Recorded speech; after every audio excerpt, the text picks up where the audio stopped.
you. Please wait a little longer. There are 69 calls before you. Thank you for waiting. 70, 80, 64, 887, 660, 1, 2 calls before you. I want to know who I'm looking at. 51, thank you for waiting. 20, Reading we're not in Kansas anymore. 3, 40, 67, 46, 40, 888 calls before you. Please wait a little longer. There are 43 calls before you. Thank you for You have nothing to say in your defense. 85 calls before you. Please wait a little longer. There are 60. Thank you for waiting.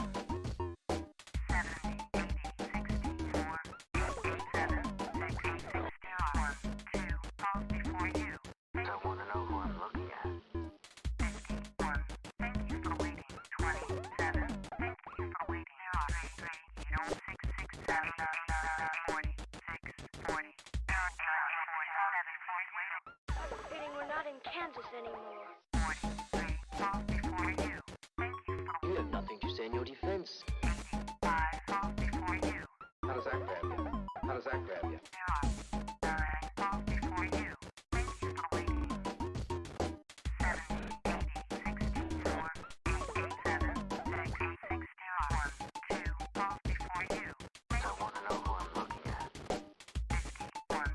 Thank you for waiting. 20. Reading we're not in Kansas anymore. There are 3, 40, 67, 46, 40, 888 calls before you. Please wait a little longer. There are 43 calls before you. Thank you for You have waiting. nothing to say in your defense. 85 calls before you. 9 calls before you. How does that grab you? How does that grab you? 80, 64, 887, 660. There are 1, 2 calls before you. I want to know who I'm looking at. 51. Thank you for waiting. 20. Reading we're not in Kansas anymore. 40, 40, 40, 30, 30, 30. Can I please suck your dick while you're waiting? I'm really good at it. And we've got plenty of time.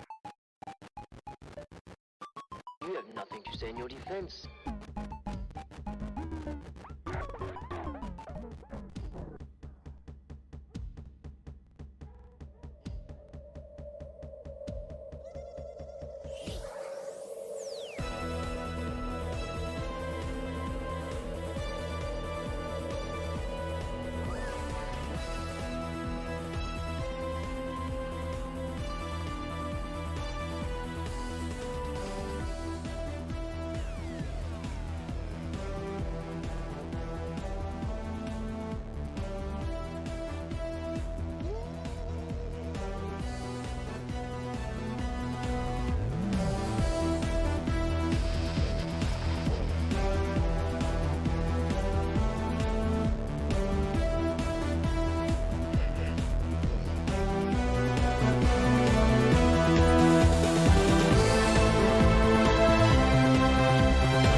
there's another equally important meeting going on right now. It's a special meeting for the Berkeley City Council. It started at 4 p.m. and it's the report and recommendations for the mayor's fair and impartial policing working group. So it's kind of an important meeting, but it's not actually the single-family home meeting. And right now it's just like a long list of people giving public comment and whatnot. If you go check out Beyond Process on Twitter, they've got a stream up right now showing that meeting. But as soon as that one's over, then this next meeting, the 6 p.m. one, will get started. So I guess for now, I'm playing DJ and you all get to listen to some dope chiptunes.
so this should be starting shortly, maybe? Unless I misheard when Mayor Dean said last speaker.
before you. Thank you for waiting. 85 calls before you. Please wait a little longer. There are 69 calls before you. Thank you for waiting. 70, 80, 64, 887, 60, 61, 2 calls before you. I wanna know who I'm looking at. 51. Thank you for waiting. 20, Meaning we're not in Kansas anymore. 40, 67, 46, 40, 888 calls before you. Please wait a little longer. There are 43 calls before you. Thank you for You have nothing to say in your defense. 85 calls before you. Please wait a little longer. There are 60. Thank you for waiting. 70, 80, 64, 887, 66. There are 2 calls before you. I wanna know who I'm looking at. 51. Thank you for waiting. 27. Thank you for waiting. There are 3, 6, 6, 7, 46, 40. There are 47 waiting. Meaning we're not in Kansas anymore. 43 calls before you. Thank you for You have nothing to say in your defense.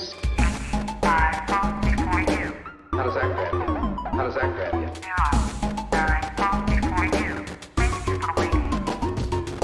70, 80, 64, 887, 66. There are 2 calls before you. Thank I wanna know who I'm looking at. 51. Thank you for waiting. 20. Meaning we're not in Kansas anymore. There are 40, 67, 46, 40, 888 calls before you. Please wait a little longer. There are 43 calls before you. Thank you for You waiting. have nothing to say in your defense. 85 calls before you. 9 calls before you. How does that grab you? How does that grab you? 64, 887, 66. There are 2 calls before you. I wanna know who I'm looking at. 51. Thank you for waiting. 20. Meaning we're not in Kansas anymore. 40, 40, 40, 30, 30, 30. Can I please suck your dick while you're waiting? You're really good at it. And we've got plenty of time. You have nothing to say in your defense.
Okay, so they finally adjourned their meeting. They're taking a 10-minute break, and then I guess we're going to hop back into the regular meeting of the Berkeley City Council, the 6 p.m. one, hour late.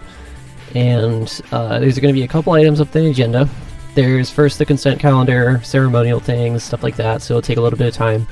Then there's a couple of ZAB appeals that may also take a bit of time. But then immediately following the 2 ZAB appeals is the item on single-family zoning in Berkeley. And that's going to be the fun one that we're all here for.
Yes, Councilmember Wingraf did have her mic on the entire time.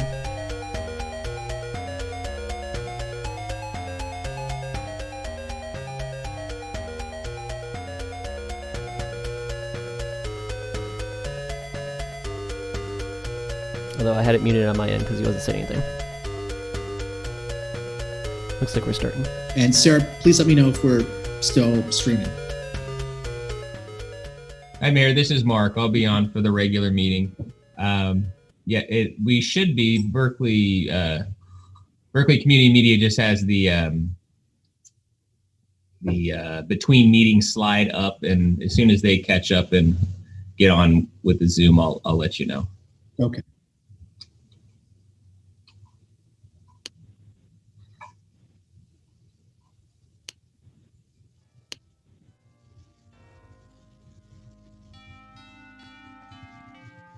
If the council members can please return, we'll start the 6 o'clock regular meeting.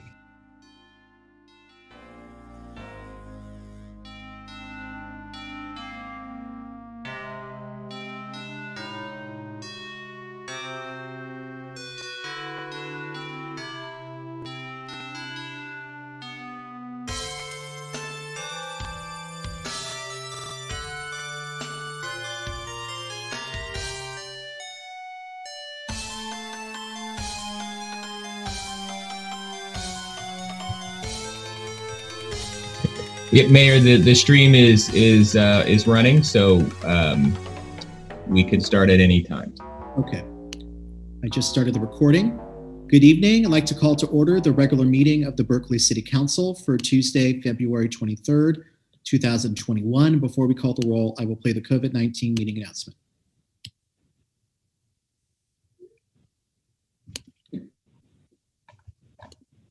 Pursuant to Section 3 of Executive Order N-2920 issued by Governor Newsom on March 17, 2020, this meeting of the City Council will be conducted exclusively through teleconference and Zoom video conference. Please be advised that pursuant to the Executive Order and the Shelter-in-Place Order, and to ensure the health and safety of the public by limiting human contact that could spread the COVID-19 virus, there will be no physical meeting location available. Live caption broadcasts of City Council meetings are available on cable BTV Channel 33 and via internet accessible video stream on the city's website. To access the meeting remotely, use the link on the agenda for this meeting. If you do not wish for your name to appear on the screen, use the drop-down menu and click on Rename to rename yourself to be anonymous. To request to speak, use the raise hand icon by rolling over the bottom of the screen.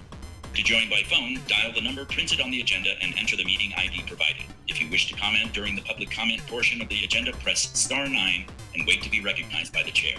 To submit an email comment during the meeting to be read aloud during public comment, email clerk@cityofberkeley.info with the subject line in this format: public comment item number. Please observe a 150-word limit. Time limits on public comments will apply. Written comments will be entered into the public record. Please be mindful that the teleconference will be recorded as any council meeting is recorded, and all other rules of procedure and decorum will apply for council meetings conducted by teleconference or video conference. Roll call, please. Councilmember Kesarwani, Yes, here. Taplin, Here. Bartlett, Here. Harrison, Here. Hahn, Present. Wengraf, Present. Robinson, Present. Drosty, I accidentally moved Councilmember Drosty over to attendee. I was trying to move Tano Trachtenberg, so sorry about that. Councilmember Drosty is present. and Mayor Arreguín. Present. Vice Mayor Drosty, I'm very sorry. I was trying to move somebody else from the 4 o'clock meeting over to attendee. Not intentional. All right, a quorum is present. Thank you very much. So before we proceed with the rest of the agenda, given the anticipated number of speakers and some of our action items, I'd like to make a motion to adopt as a temporary rule for our regular meeting to limit public speaker time to 1 minute per speaker. Second. Seconded by Han. Thank you. It's a procedural motion, so I'll ask for a roll call. Councilmember Kesarwani, Yes. Taplin, Yes. Bartlett, Yes. Harrison, Abstain. Hahn, Yes. Wengraf, Yes. Robinson, Yes. Drosty, Yes. and Mayor Arreguín. Yes. Okay. So public comment speaker time on consent as well as action items will be 1 minute per speaker. Thank you. So moving on to the ceremonial calendar, we have 2 proclamations we'll be presenting this evening, and we also would like to adjourn our meeting in honor of a number of individuals. So the first proclamation will be in recognition of Help Berkeley. And I'd like to recognize and move over to panelists Michelle Tuati from Help Berkeley. And I really want to recognize the work that Michelle and the organization has done during this pandemic to provide meals and support for people in our community. And so thank you for waiting patiently, Michelle, and thank you for joining us this evening. And I'm happy to present this proclamation, which... Yeah, it's largely just a symbolic resolution. I was actually looking for the PDF so I could bring it up for discussion real quick, because these ceremonial items usually take quite some time to go. And they're kind of, not super interesting if you're talking about single family zoning. So I'm going to try and pull it up here on the screen.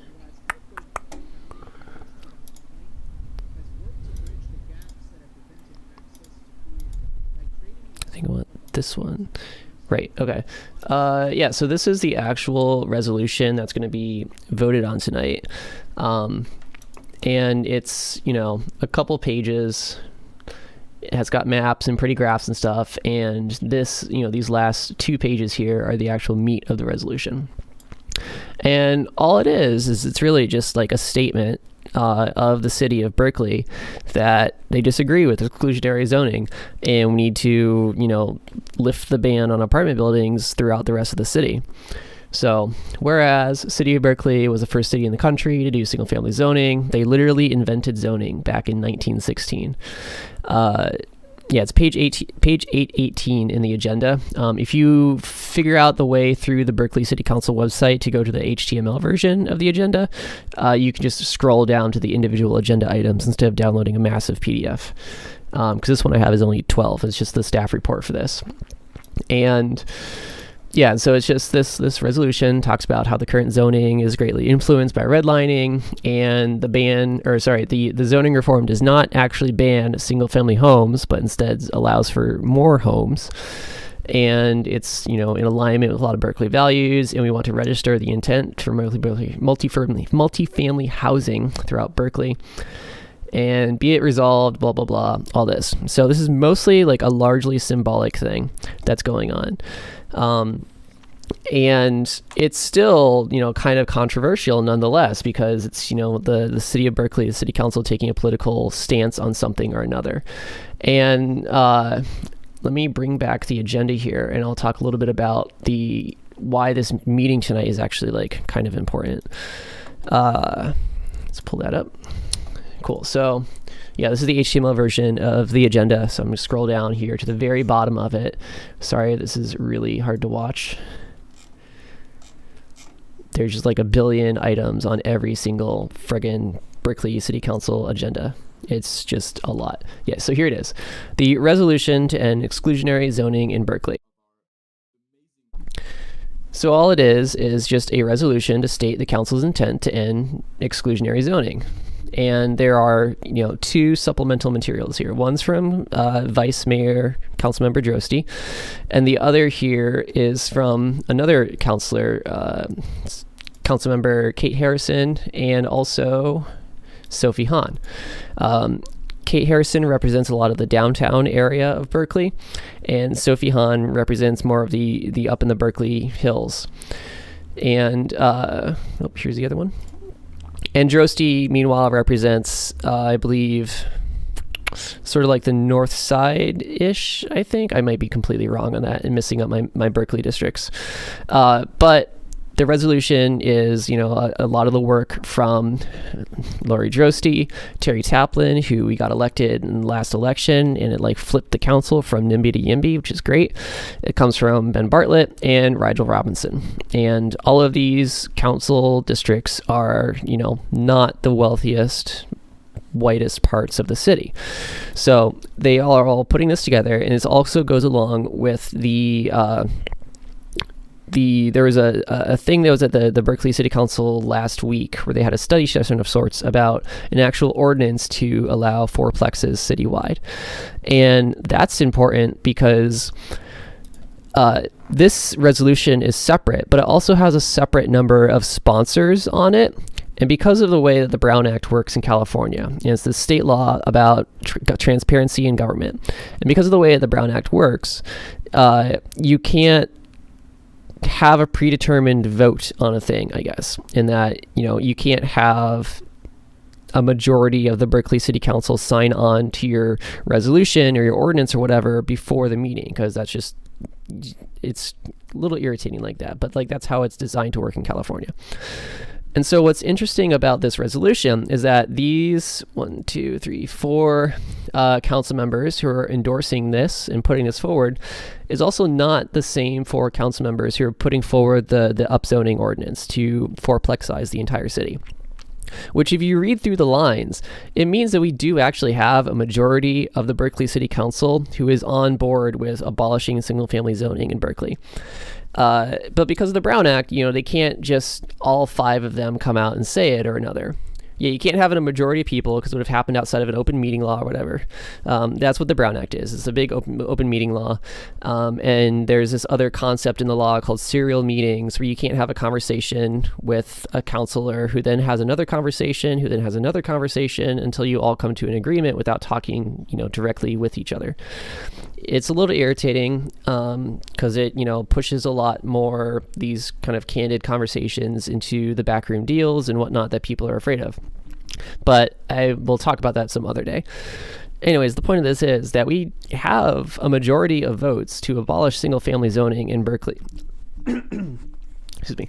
It is happening. It is going to happen. And tonight is an important step in doing that. This resolution puts it forward.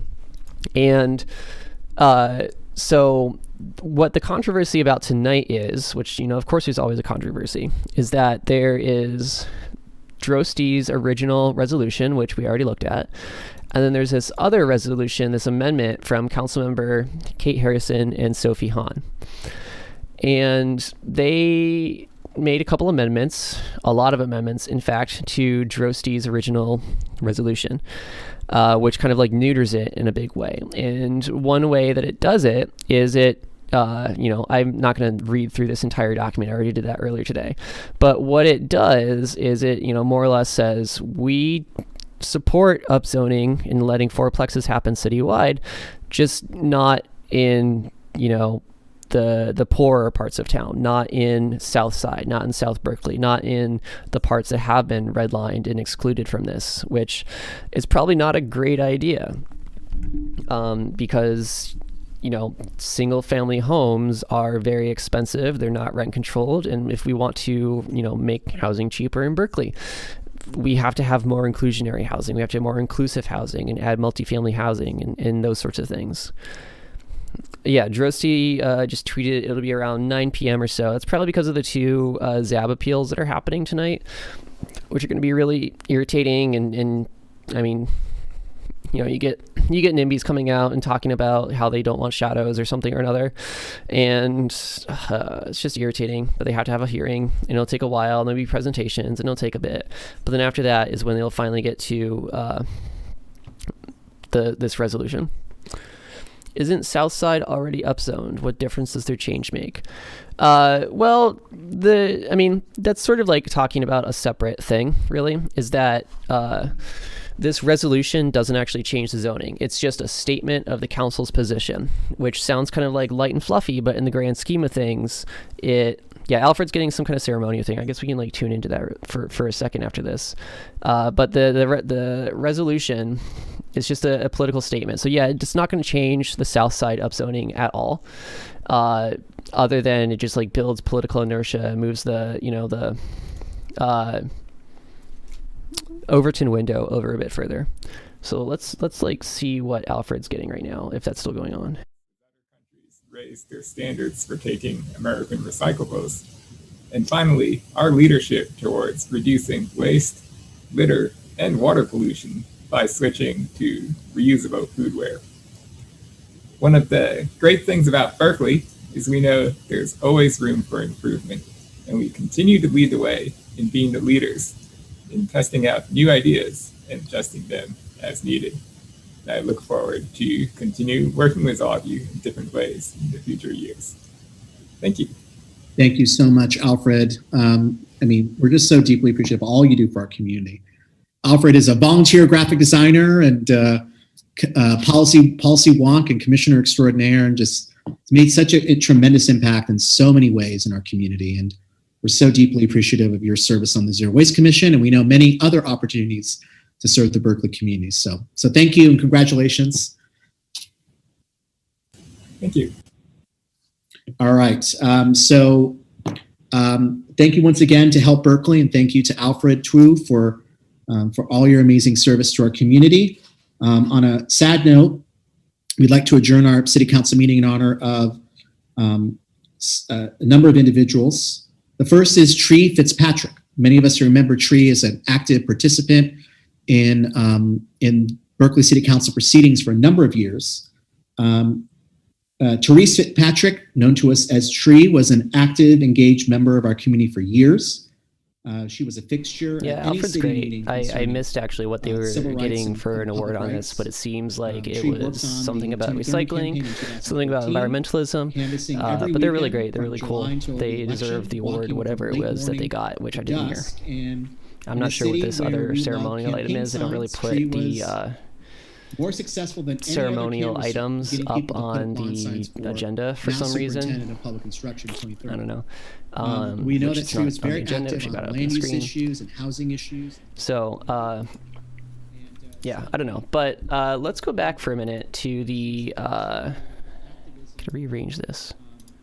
Let's go back to a minute to the exclusionary zoning ordinance, or this resolution. So somebody was asking, does it change the zoning in Southside? No, it doesn't, because this is just a resolution. It's just a statement of intent. It's just the council saying that we agree that it's bad to be exclusive.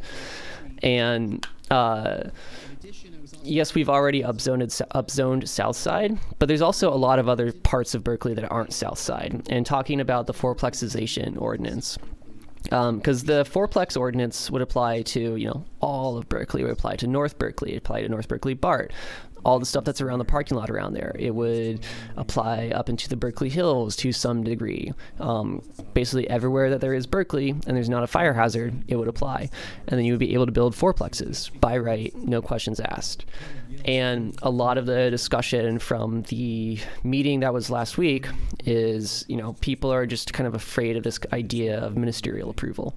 And by right ministerial approval. And what that means is if you read the rules of what's allowed on the property that you want to build some housing on, if you follow the rules, you should be able to get your permit and get built and build your thing. And discretionary approval is kind of the opposite, where that there are some rules. If you follow the rules, if you fit your zoning fit your building to the zoning, if it's such high and yay big and yay wide, then they can consider it, and then they have a big hearing and they vote on it, and they can still turn it down for like very vague reasons or something like that. And so, you have to like fight off all these appeals from neighbors, and it makes it very expensive. You have to hire lawyers and fight this big, long, extracted battle, and it just really sucks. So it makes things more expensive. Ministerial, you don't need all that. You don't need a lawyer for ministerial approval. It costs thousands, hundreds of thousands of dollars less to build housing, which is why we want this and why it's so important to this. And of course, why there's some controversy about this and some opposition from the city council about that.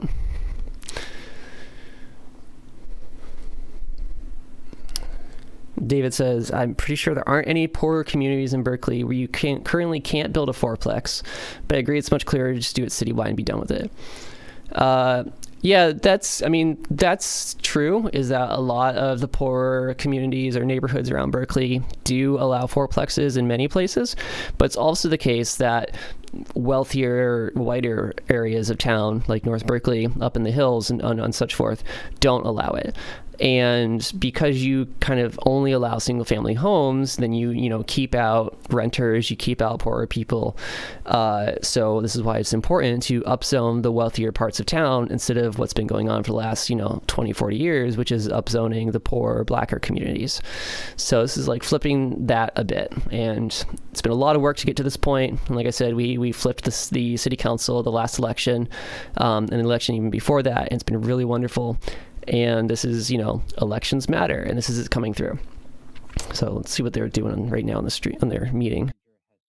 A tone around providing updates around our reimagining public safety process. I would like to provide some brief updates in that vein. In particular, I wanted to focus on the work of the National Institute of Criminal Justice Reform. They continue to work very closely with our city auditor on the calls for service analysis, and most importantly, they are in the process of developing a project website, and they will be, and they are in the process of developing an initial report on new and emerging models of community safety and policing that will be presented to the task force itself. In addition to that, at the next task force meeting, the National Institute for Criminal Justice Reform will provide an overview of its contract and discuss its approach to community engagement. I would like to celebrate. We did have our first task force meeting this past Thursday, last week, and the task force itself had two items on its agenda. One was to adopt or approve a temporary chair, and Nathan Mizell was approved to that position. And secondly, they did take action on 3 at-large members, and those appointments will be in front of you on March 9th at your council meeting. And those 3 individuals are Alex Diaz, Francis Ho, and Liza Lutzker. Also, in the theme of this evening, our Public Works Director, Liam Garland, brought forward to the Transportation Commission some preliminary thoughts and recommendations and discussion topics around BERCDOT. And when we post the actual update for the community, we will link to the memorandum that was presented to the Transportation Commission as well as the presentation. And at that meeting, staff discussed 3 possible approaches to City Council's request to pursue BERCDOT. They shared some analysis and information on the shifting of nearly 100 positions and up to $50 million in budget to a new BERCDOT that would be under any of the 3 approaches, and proposed 2 different approaches to building a racial justice lens into the organization and identified various short-term and long-term actions. I guess it might be useful to like look at a map for some of this stuff about Berkeley, looking at the chat, because Elmwood is sort of like one of the more, I guess, upscale parts of the town. So let's pull up a map and look at that. The recent milestone of achieving 500,000 deaths was Oops. very saddening.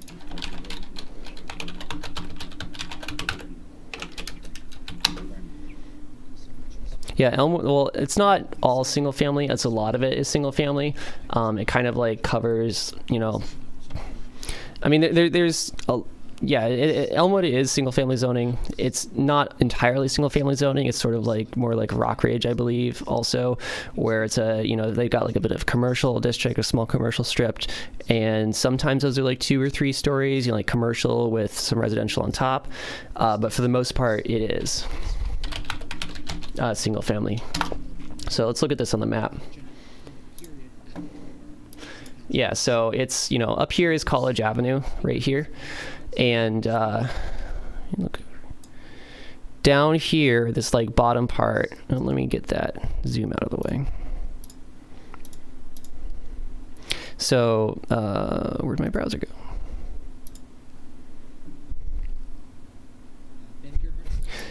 Yeah, so Elmwood is this out here. Let's turn on satellite and zoom in.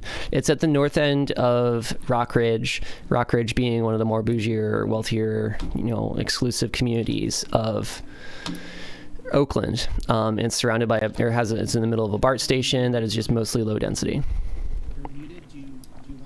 So this is College Avenue here. This like main road goes up through Elmwood District. There's a lot of coffee shops and stuff. It's commercial, but once you use, you know, as soon as you walk off this, you end up with like, you know, these things, which many of these are, you know, large mansions subdivided, you know, into multiple units. Some of these are like actual apartment buildings, but a lot of them, you know, the further you go up into the hill is you get more, you know, mansions. You've got the what's this thing, the Claremont Hotel, which is actually technically in Oakland, but nonetheless a lot of Berkeleyans come out to Oakland Planning Commission meetings and City Council to talk about this for this redevelopment project that's been going on. So Elmwood is, you know, this big district right here, and Berkeley is like all of this extra out here, all this extra land. Southwest Berkeley out here, I believe is, I forget what their counselor is. Yeah, so North Berkeley is up here, and this is where the infamous North Berkeley BART station is, and the infamous North Berkeley parking lot, which is this, surrounded by a sea of single-family mansions. And there's a separate process ongoing for that that's, you know, finally coming to fruition, and things are going forward, and there will be a bunch of housing built on there soon, affordable and otherwise, and it's, you know, it's coming, which is, you know, surprisingly came before we even got to abolishing single-family zoning across the town, because of a lot of the hard work of East Bay for Everyone and groups and whatnot. And, you know, just, it's been a 5-year project or so to get us to this point, and I'm very excited about it. So, yeah, Elmwood's up here.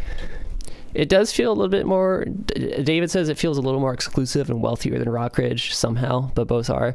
Yeah, I mean, yeah, Southwest Berkeley is Taplin, I believe, and then Bartlett is like a little bit more inland, towards the east.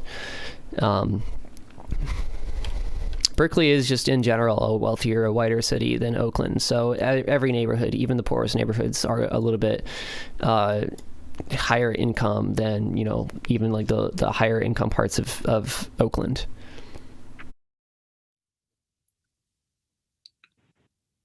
Sorry, I looks like I activated John Gomez. John Gomez, do you wish to speak on non-agenda public comment?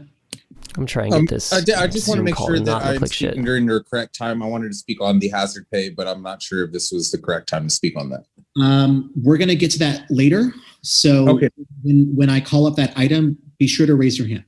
Perfect. Awesome. Thank you. Okay. Now I will now go to Mike Perlmutter.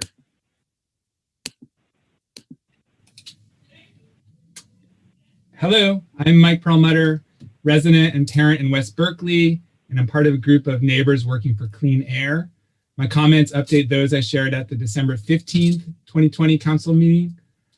I'm asking for follow-up on enforcement of permit conditions and environmental regulations at Berkeley Asphalt. City of Berkeley issued them a notice of violation on January 11th with a deadline of February 1st to respond. Their appeal is inadequate and doesn't excuse continued pollution. If anything, it further documents their violation. This comes after more than 20 years of non-compliance with the 1999 legal settlement and repeated appeals to the city for enforcement. We need enforcement, third-party expertise, state-of-the-art pollution control and monitoring, and we need immediate relief from this pollution. City of Berkeley has jurisdiction and responsibility. I'm not sure what this item is talking about an appeal. It might just be open comment still. Okay, the next speaker is the caller with the number ending 915.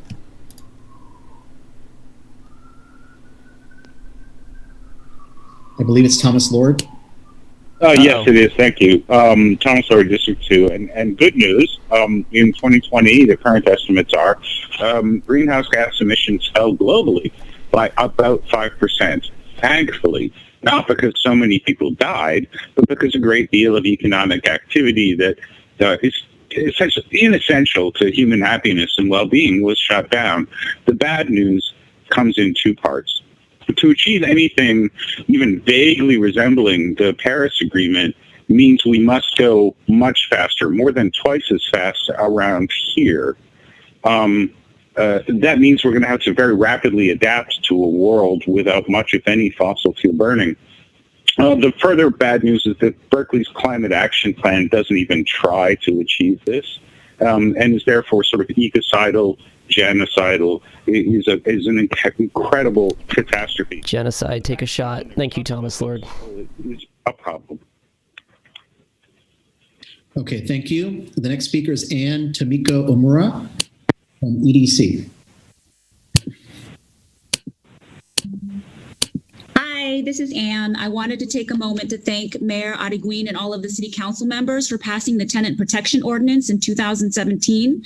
As you know, there's a huge incentive for landlords to try to force out long-term tenants in order to receive higher market rents. Our office sees an alarming number of tenant harassment cases. And before we had no real remedy, but now with the TPO, we have an invaluable tool. In the past 18 months, our office has handled over 35 TPO cases. In the majority of these cases, just threatening a TPO lawsuit and educating landlords about this very important law makes the harassment stop. So far, in cases where the harassment did not stop, we have filed 7 TPO lawsuits, and 2 of these cases have already settled for the landlord paying the tenant, and most importantly, the harassment finally ended.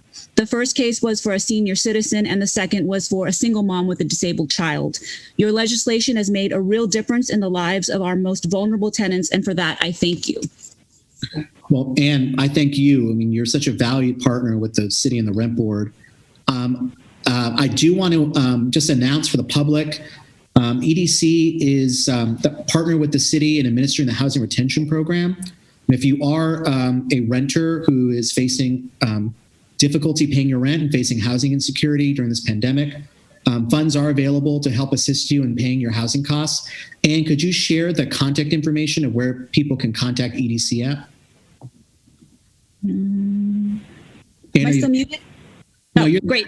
Yes, please, please, please, if you are behind on your rent due to COVID-19, call the Eviction Defense Center at 510-452-4541. We are doing intake every day on new applications, and there is money available to help you. That's 510-452-4541. Thank you so very much. Okay, we're going to go to the caller with the number ending 550. Caller with the number ending 550, do you wish to speak on non-agenda public comment? If so, please unmute yourself. Once again, caller with the number ending 550. If you wish to offer non-agenda public comment, please unmute yourself. If you would like to speak on an agenda item on our consent or action calendar, we will take up public comment shortly. Once again, call with the number ending 550. Okay, we're going to move on to Lotus Rising. Lotus Rising, do you wish to offer public comment on non-agenda matters? If so, please unmute yourself. Can you hear me? Can you hear now? We have difficulty hearing you. It's like an echo. Oh, sorry about that. What can I stream in? Can you hear me? Once again, we're having difficulty hearing you. It's the audio is not very clear. There's no way for me to get my microphone. I just put a link in the chat, but it looks like the Alfred Twu thing from earlier was Alfred Twu Day. Congratulations, Alfred, on your day. I can't get my mic. I'm disabled. I can't get the microphone. Okay, we are having difficulty hearing you. There's someone you can call in. That would be appreciated. We also have an option for people to submit written comments, which the city clerk staff will read into the record. But we are having difficulty hearing you, unfortunately.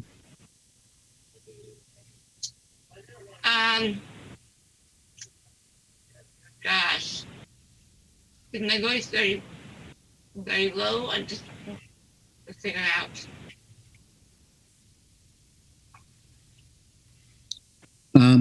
Once again, I'm having difficulty hearing you. I would ask if you could call in or submit a written comment, which we can read into the record.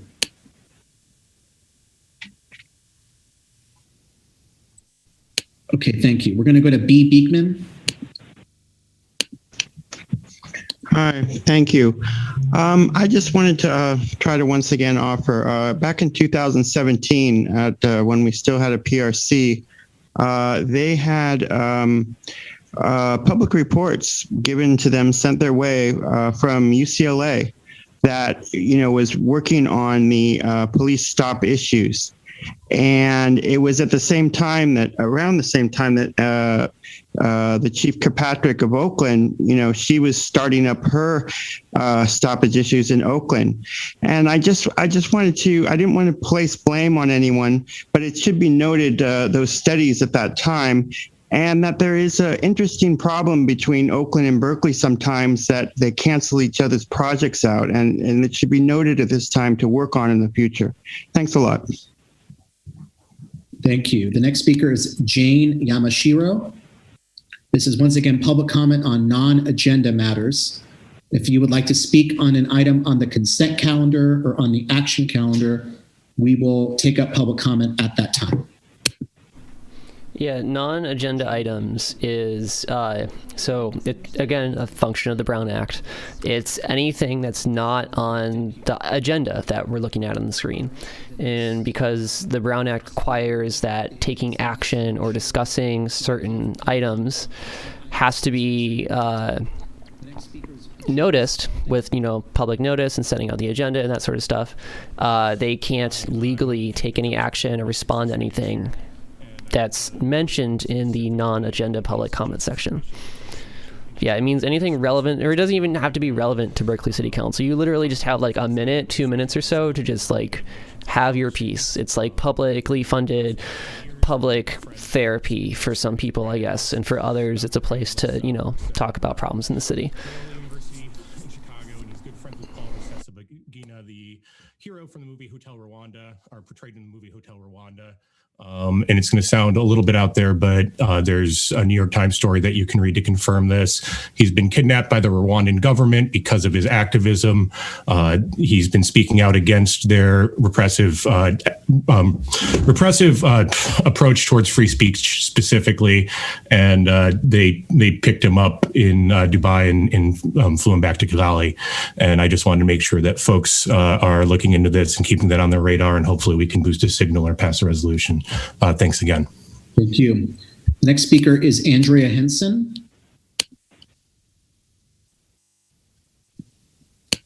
Hi, City Council members. This is Andrea Henson. I'm with the Eviction Defense Center, and I just echo what our director, Anna Mora, said, thank you so much for passing the tenant protection ordinance. And Mayor Adigene, I just thank you so much for mentioning the HRP grant. And I thank all the council members for passing those items to allow us to be funded to provide rental assistance to residents of Berkeley. It's really through your actions that we're able to help so many.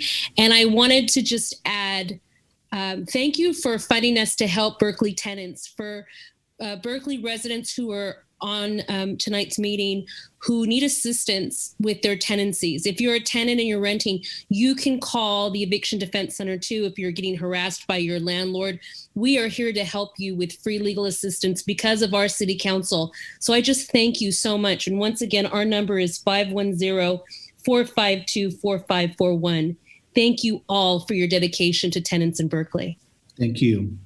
The next speaker is Lotus, the name Lotus Rising, and apologies, we had difficulty hearing you previously, and hopefully we can hear you now.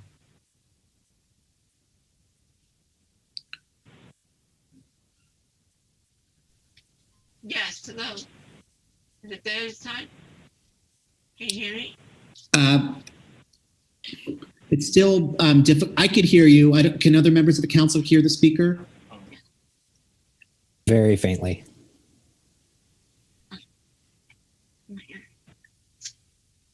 Well, I was just calling.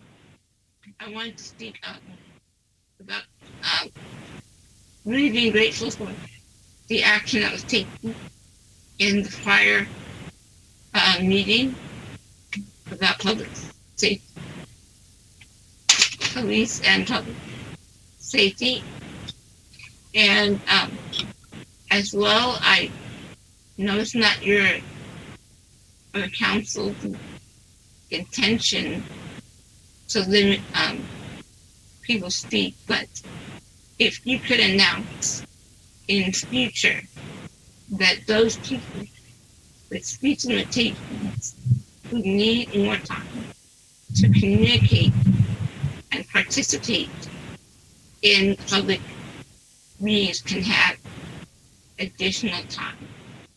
So I understand you passed the 1 minute time limit. Yeah, it's a big problem in California, especially, at least in my opinion, for city council meetings that just like go on and on and on and on and on and on and take hours. Like Berkeley city council meetings are like almost legendary in the Bay Area for taking, 5, 6, 7, 8 hours to go from like start to end. Like we'll start a meeting at 5 p.m. and then we'll end it around like 1 in the morning or something. And a lot of it is just the structure of the meetings. The open forum part is actually like the least amount of time usually. Today was like unusually busy. But they, there's ways to structure your meetings and your government functions to do public comment differently. In San Francisco, their supervisor board, the board of supervisors, they split out public comment into, the subcommittee meetings instead of all having it like the big meeting of the whole, which the Brown Act allows. You don't have to have public hearings and public comment at the meeting that you're going through like the entire agenda. You can deal with that in a subcommittee that happens long beforehand.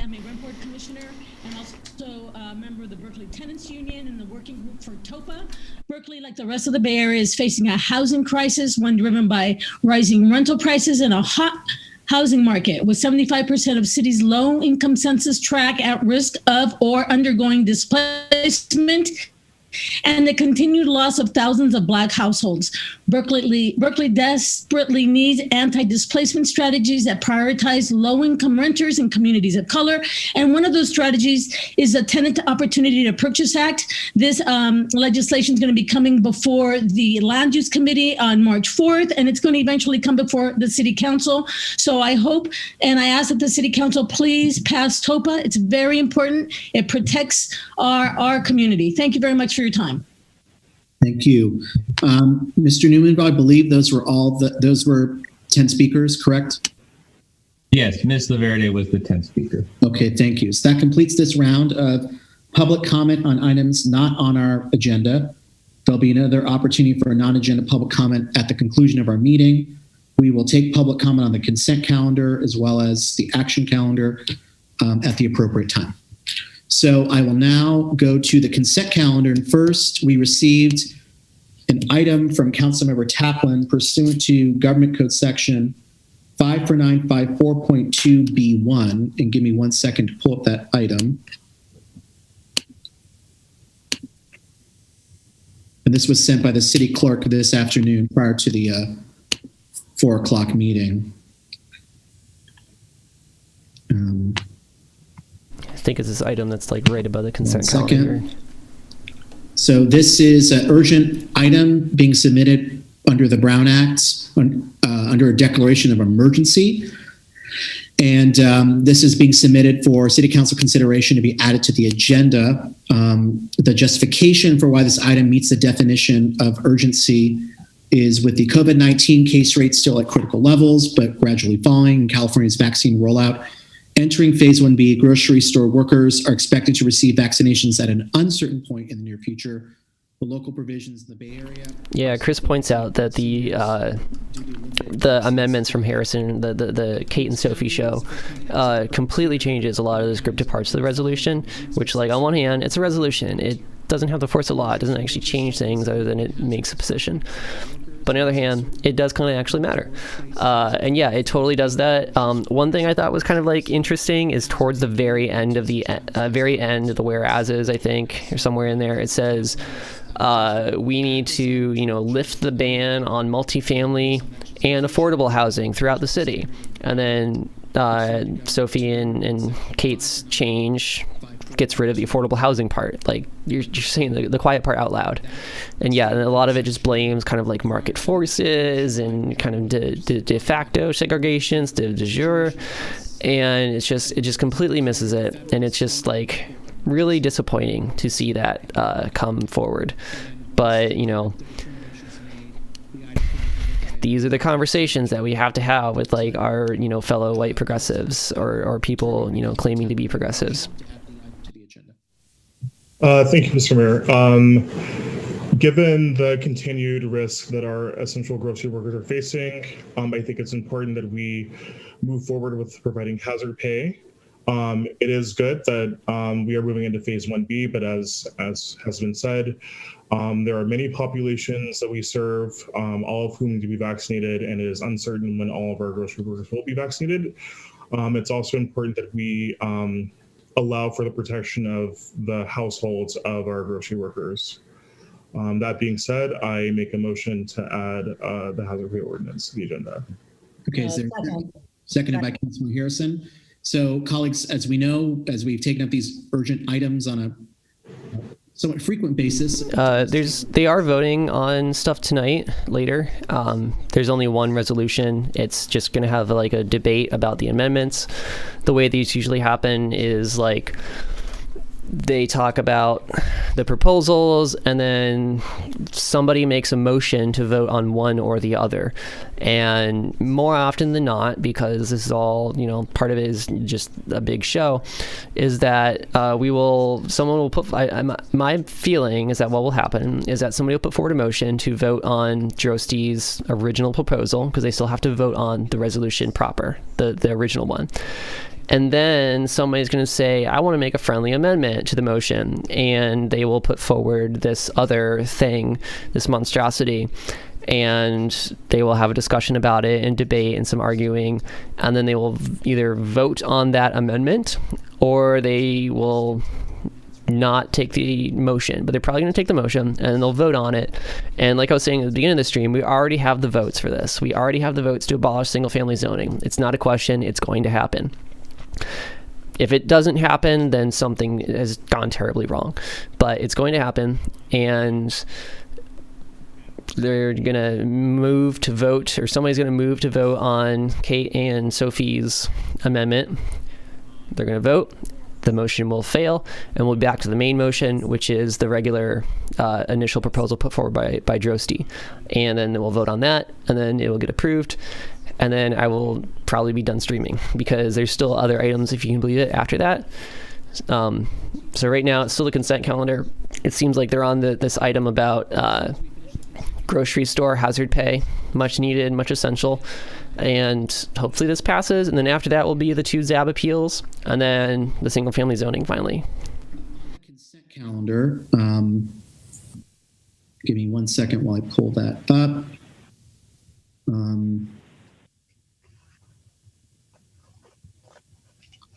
Regarding item 17, this is service animals welcome training. I'd like to recommend we keep it on the consent calendar, but to adopt the recommendation of the Health, Life, Enrichment, Equity, and Community Policy Committee. Second, I'll do that. Any objection taking that action? Okay, hearing no objection, that will be the action. Similarly, on item 18, the prohibition of the use of city streets for operating, parking, idling of combustion vehicles, and item 19, the prohibition on the sale of gas. I was going to recommend that we adopt the committee's recommendation from the Fights Committee on the consent calendar. Is there any objection to adopting the recommendation of the Facilities Policy Committee on those two items on consent? Any objection? Woman, she was. Oh, Powell, I forgot to disable you. Okay, hearing no objection from the council, we will adopt the committee's recommendation on item 18 and 19. Similarly, item 20, amendments to BERA relating to council office budgets. The Agenda and Rules Committee made a qualified positive recommendation to send the item to council with the recommendation that the council take no action on the item, but refer the concepts and materials. That's this item right back here, to the 21. Agenda and Rules Committee for discussion with the Fair Campaign Practice Commission. We're actually already sorry, I meant 20. Having that discussion. This item is a little bit late in coming to council. So what we're asking is that we adopt the committee's recommendation, which is basically to allow us to continue to meet with the commission to work out language on office holder accounts. Is there any objection to adopting the Agenda Committee's recommendation, which is in italics, to take no action, but to revert the concepts and materials back to the Agenda and Rules Committee? Yeah, Chris is right. The resolution seems to make a couple changes about demolitions, or trying to make demolitions harder. That's also been a point of contention about the fourplex ordinance, is people are concerned that it would permit demolition of rent-controlled housing, which seems very strange to me because single-family homes are not rent-controlled. However, if you take a single-family mansion and you subdivide it into a fourplex, which the ordinance would permit, then you would have 4 rent-controlled units. Because of the Costa-Hawkins law in California, it's very difficult to create new rent-controlled units, so subdivisions like that are kind of the only way that you can do it. You can't build new housing and put under rent control. There's a ban statewide, long sordid history about that. But the ordinance would allow, through this strange loophole of still having the structure in the first place that was built in the 1980s or whatever, to allow it to be converted into rent-controlled housing, which I think is great. But still, people are worried about demolitions and what might happen to the tenants who are living in a single-family home if the owner decides to sell to a developer or something or another and turn it into a fourplex. I'm not sure that those concerns are fairly accurate. I feel like Berkeley already has a lot of protections on these things. So I'm not too convinced that it's necessary, but I'm also not the elected official who's trying to do this. Positive, negative recommendation, I guess. So I will ask if there's any, if the council is comfortable with adopting the recommendation of the Fights Committee, which is to take no action on this item. Is there any objection to adopting the recommendation of the Fights Committee, which is to take no action on item number 23? If there's any objection, please state it at this time. Hearing no objection, that would be the action. Okay, going on to item 24. This is creating and supporting and adopt an unhoused community program. The Health and Life Enrichment Committee made a qualified positive recommendation to take the following action: refer to the city manager to consider the inclusion of homeless encampments in the existing Adopt a Spot referral to the Public Works and Parks Commissions once the Adopt a Spot program has been established. I think that's a reasonable recommendation. And I was going to recommend that we adopt the Health Committee's recommendation on consent on this item. Is there any objection to adopting the recommendation of the Health Policy Committee on item 24? Okay, hearing no objection of the action. And thank you to the chair, Councilmember Kesawani, for all your work on these items. Okay, item 25. Amending Berkeley's property tax measures and restoring tax. Yeah, it's not entirely true that building new stuff will not be affordable. Although I'm kind of a little concerned about your usage of the word targeted ethnicities, WWB9MM. So sixplexes kind of are on the agenda because here in California we have this thing called a state density bonus, and what it means is that if you build some amount of housing, such as a fourplex, and you include you're allowed to request a density bonus to increase that density, to add more units to it, up to about 6 units or so, provided that some of those units are affordable housing. And part of the fourplex resolution includes the local implementation of this. So if you are building a fourplex, you're not required to build affordable housing. However, if you want to build affordable housing into it, or you want to build a sixplex, or rather you want to have 5 market rate units, you include 1 affordable unit, and then the finances make it out a lot better. You're much more protected against NIMBY lawsuits and whatnot. So yeah, sixplexes actually are on the agenda, but that's not really like the way that we're talking about this, because it is about fourplexes, and fourplexes is where we're starting with this. We'll talk about density bonus and that sort of stuff much later on. But absolutely, a lot of the new housing is going to be more affordable than what's already there right now. Replacing $8 million mansions with $500,000 units or rentals, things like that. This is objectively a really good thing for Berkeley, and it's going to do great for affordability, and it's going to be great for keeping prices low and keeping renters in Berkeley without prices going up. This unsustainable increase that we've been having for decades. We really need this. It's going to happen. Is there any objection? Okay, hearing no objection, that would be the action. I want to thank Councilmember Wengraff for continuing to help organize with the community the annual Holocaust Remembrance event. I encourage all my colleagues to please donate to this event. I'd like to give $250 from my discretionary account.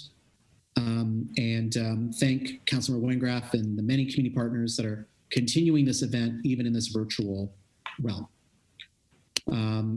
And let me see. That's it. That's all I have. We moved hazard pay as the first action item. Then we'll go to the ZAB appeal, and then we'll go to item 29, the exclusionary zoning. Thank you. Okay, Councilmember Wengraff.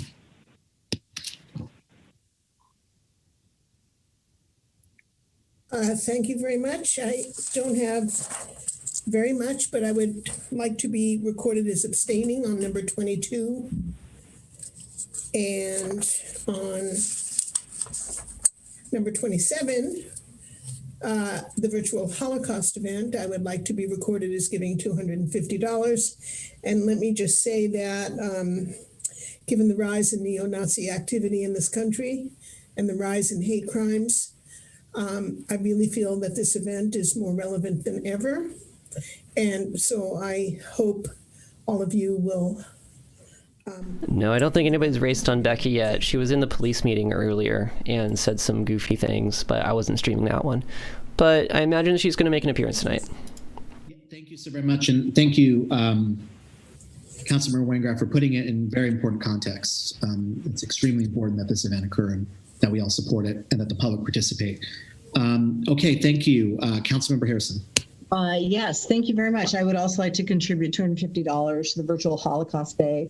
The final, I think, Nazi guard has been sent back to Europe from America.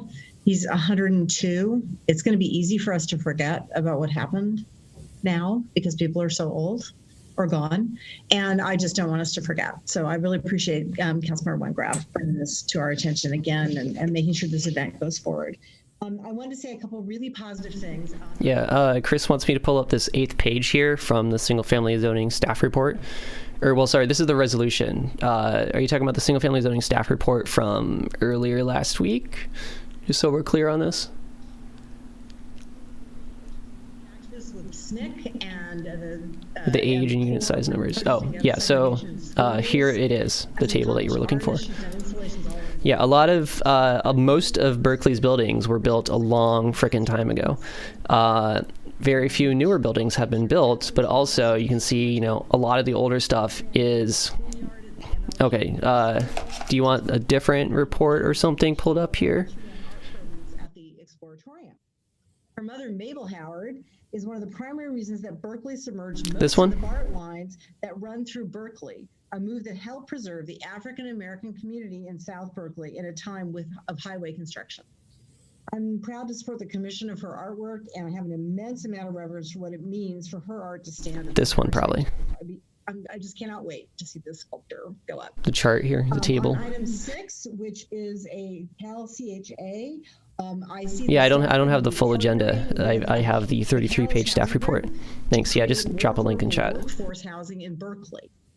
It's going to be funded by bond issuances. This model has been employed 4 other times in the Bay Area, including in Alameda County, when Livermore converted 162 market rate units. I think there's also like a couple seconds latency I'm forgetting about here. I don't have this in real time right now. Properties are rented at an affordable rate for 30 years. And we know that our 2020 pipeline report states that between 2014 and 2019, Berkeley had only built 23% of its moderate income housing needs, just 137 units, hardly meeting the need in this income bracket.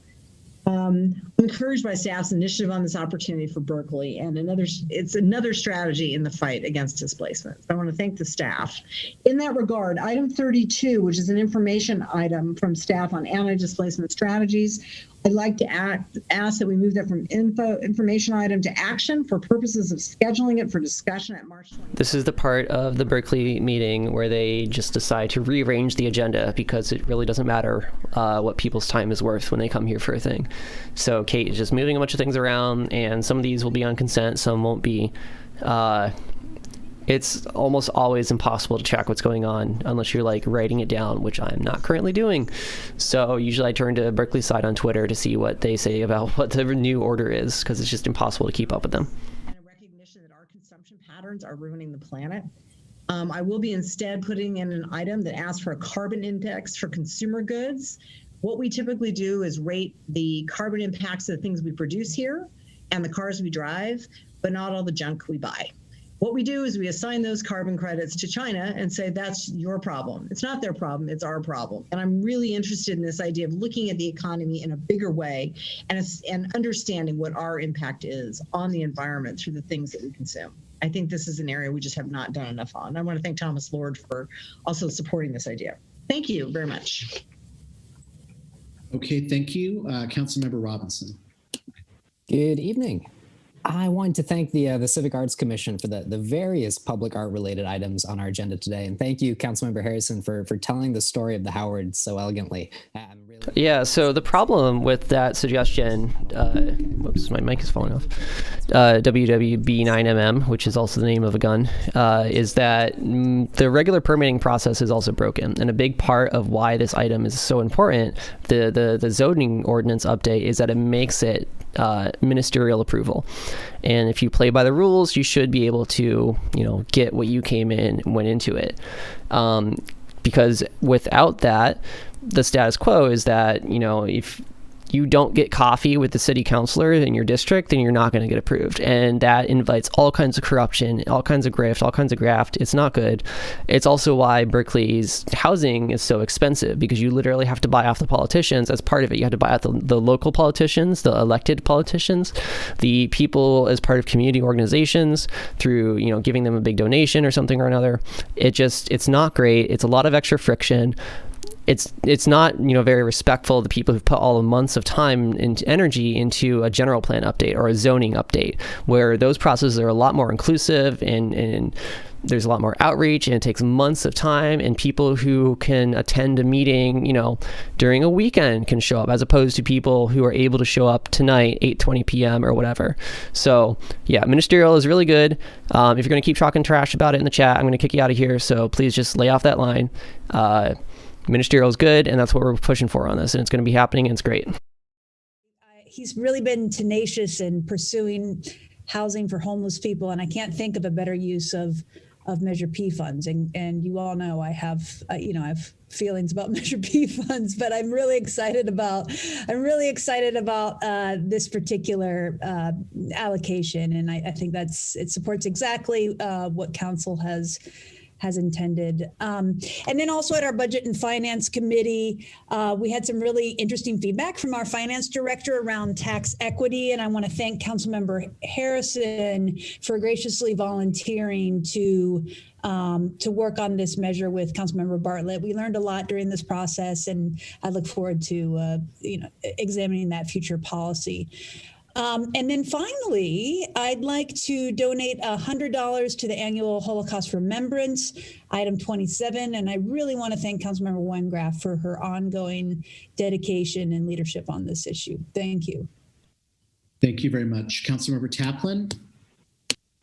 Thank you. I would like to donate $250 to the Holocaust Remembrance, and I would also like to thank Councilmember Wengraf for continuing this important work of remembering and reminding us all of the extreme dangers of hatred and bigotry.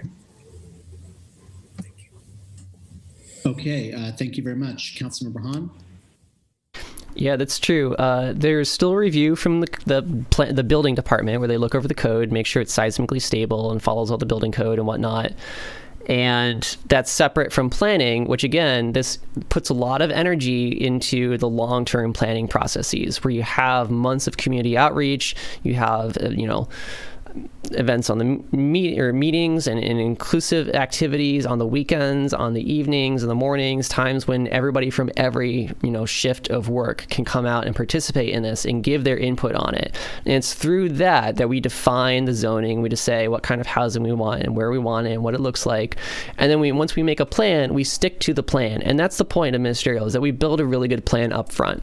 Because otherwise, what's the point of planning if we can just change the plan whenever? And that's what the current status quo is that just throw out the plan whenever it's inconvenient, which isn't what you do with planning. It's not how plans work. It's a waste of time. It's a waste of money. It's a big problem. It makes things more expensive. It's why housing costs $8 million per unit to buy a single family home in Berkeley. So we absolutely need to get rid of it.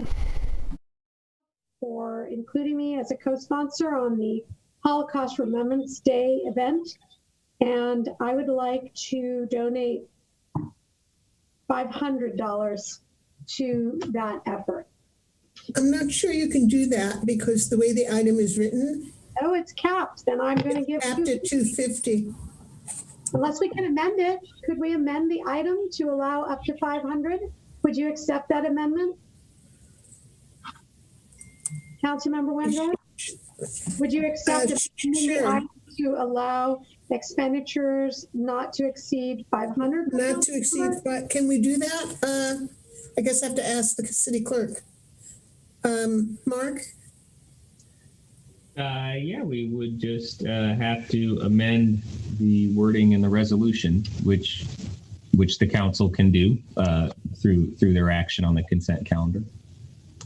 So may I offer that as a friendly amendment to increase the amount not to exceed to $500 and then to make a $500 donation? So what's going on right now in this meeting is like one of the strangest parts of Berkeley finance, I guess, is that every city councilor has, some discretionary funds for their office. And there's almost always some item up on the agenda where they're like, we want, every city councilor to pitch in $100 on this from their discretionary fund. And then they do, and they kind of horse trade about who has the most money from their, discretionary funds to donate to this cause or something or another.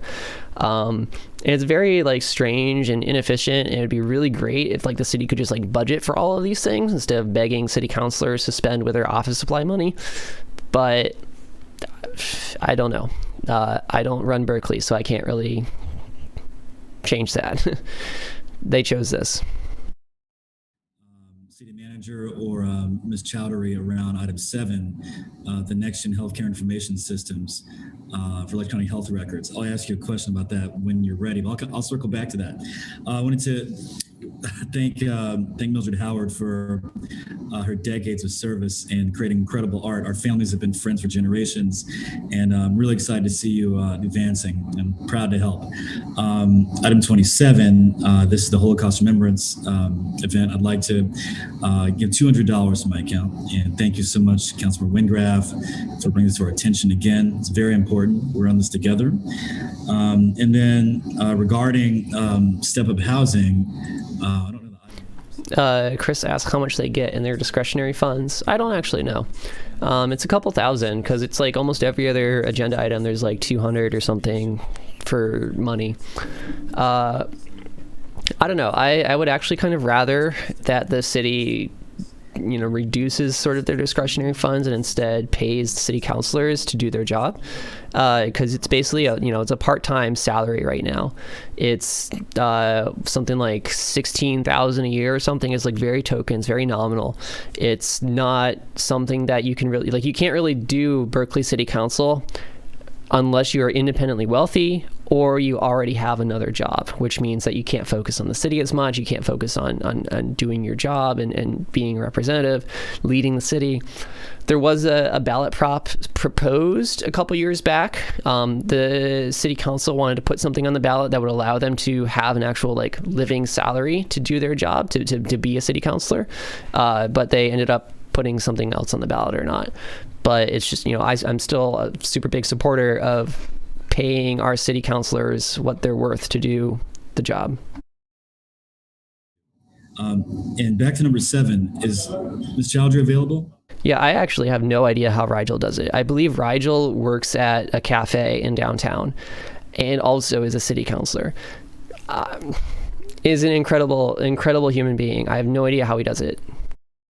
This is a little, I don't know, like a quick 2-second summary of what the contract is, because healthcare portability is something that I called out in the creation of the Health Innovation and Equity Zone. And I'm wondering if local nonprofits that serve the homeless populations that I detail in the Health Innovation Zone would be able to use this technology, because it's a deep service. And for the community listening, the bureaucratic burden of producing your healthcare records and stuff when you're being treated is a real problem. And so the move is to make healthcare portability and have your health information readily accessible at any time. So I think we'll definitely have to follow up with you on that question. I think it's a great question to see how available we can make this technology. And so I'm not sure what item they're talking about right now, but something about healthcare, which could be any one of the 30,000 items on the agenda. In HHCS. Thank you. I'm going to stay on you, Dave. Nope, no problem. I'm happy to be. You got me. Right. Thank you very much. Councilmember Kesarwani. Thank you very much, Mr. Mayor. I am going to donate $250 to the virtual Holocaust Remembrance Day. And I also wanted to abstain on item number 22. And then I just wanted to support the comments of Councilmember Bartlett on the importance of this step-up housing project. It's proposed to be located in District 1 on the north side of University Avenue. And it's just a very innovative project. And I know that we still have to review our Measure P allocations and make sure that we can fit everything in. But I really hope that we can see this project happen because Chris asks how many districts or how many councilors are there. So I'm going to pull up a map of the districts of Berkeley. There are 9 districts plus 1 mayor on top of it. Okay, thank you. See no other races. Oh, actually, sorry. Never mind. This was an April Fool's item. The 9th district was proposed as the town up to the north. There actually is not 9 districts. I'm an idiot. Any item on the consent calendar. There are 8 districts plus a mayor. The hazard pay item is and the mayor is like almost entirely ceremonial. Most of what the mayor does is facilitates the meetings. Doesn't really have any other special powers. The city of Berkeley has a city manager who implements the council's agenda and what they instruct the city council to do, or what the council instructs the city manager to do. And that way, you have kind of continuity between administrations. You've got a city council or city manager who's been there for a very long time across all kinds of mayors, all kinds of city councils, which has, it's up and down. On one hand, there's a lot of inertia to keep things going. On the other hand, there's a lot of inertia you have to overcome to get new things going. Many commissioners and city council members have contemplated the possibility of still having gasoline on sale in Berkeley. So here's the map of the Berkeley districts, the Berkeley City Council districts. Rigel Robinson represents this part right here, District 7. Drosty represents District 8 over here. Terry Taplin is number 2. Ben Bartlett is, I believe, number 3. Kate Harrison is number 4. Rashi is number 1. And all of these districts out here are the votes that we have for, abolishing single-family zoning in Berkeley. So we have all the votes. The only 2 people who are not on board with this fun game are Districts 5 and 6. Sophie Hahn, which is District 6, and Kate Harrison, which is District 5. And you can see they are, mostly up into the hills. Drosty is somewhat of an outlier, I guess, because they also have some parts of the hills, but they're, close to Rockridge. But, it's not nearly as much of the hill space as the other 2, D5 and D6. D6 is a lot of hill space. About right before the pandemic, I was also a delivery driver for Caviar. I have a scooter, and I would go up and do deliveries across the East Bay for food. And one of my favorite places to go actually is up there into the Berkeley Hills, up around like D5 and D6, just because you get a really good view of the bay. It's really beautiful. It's just really nice. It was a fun thing to deliver at night up there. But also it is, a lot of very large houses. It's very mansions. This is the sort of place where people are coming out to support legalization of preservation of views of the Bay Bridge or something or another. Not really, the best embodiment of Berkeley values, I would say. Good to see that it's coming back in a virtual form. Thank you. Next speaker is Christopher Kohler. Christopher Kohler, please proceed. Christopher Kohler, please unmute yourself if you wish to offer public comment on the consent calendar. Yeah, so this is separate, if you can believe it, from the open forum that was earlier. This is just public comment on the consent calendar. And there's actually, because it's Berkeley, there's actually 2 consent calendars. If I scroll up on the agenda here, there is the consent calendar, which is part of the consent calendar, which includes all these items that are like very non-controversial, and they just vote on it all at once and they just like approve it very quick. And then after the consent calendar is the council consent items, which is separate from the consent calendar, but still part of the consent calendar. Anyways, and then after we do the consent, all that, then we go to the action calendar, which itself is split into public hearings, and then action items, and then that's it. We adjourn. There's really like the most of the actual discussion, the long discussion, is all these like ones down here at the bottom. Oh, and there's information reports, which we never get to because the meetings never are quick. So yeah, then so after this, these speakers are done, we're going to talk to the actual action calendar and have the public hearings. And we're going to first hear these 2 appeals, 1850 Arch Street and 1862 Arch Street. They're probably going to have both of them at the same time. Oh, actually, it looks like there's 3 of them. Yeah, 28 A, B, and C. So we're going to have all 3 of these items at once. And I don't really know what this project is, so I'm going to like take a minute to read up on it, and then I can like talk about it when it comes up. Hello. I wanted to say thank you for a few items being passed on the consent calendar. Podcasting.com. Ooh, I'm not sure what that is, but I'll keep talking. Item 22, thank you so much for having the votes to pass the item from the Peace and Justice Commission sent or approved almost a year ago, opposing new U.S.-based construction in the Henoko Bay of Okinawa. I wanted to say thank you for the Step Up Housing Initiative being built not too far away from the West Berkeley neighborhood that I love, and getting some new neighbors, hopefully, very soon. And finally, 27, thank you so much to Councilmember Wengraf for all of your work over many years on the Holocaust Remembrance Day event.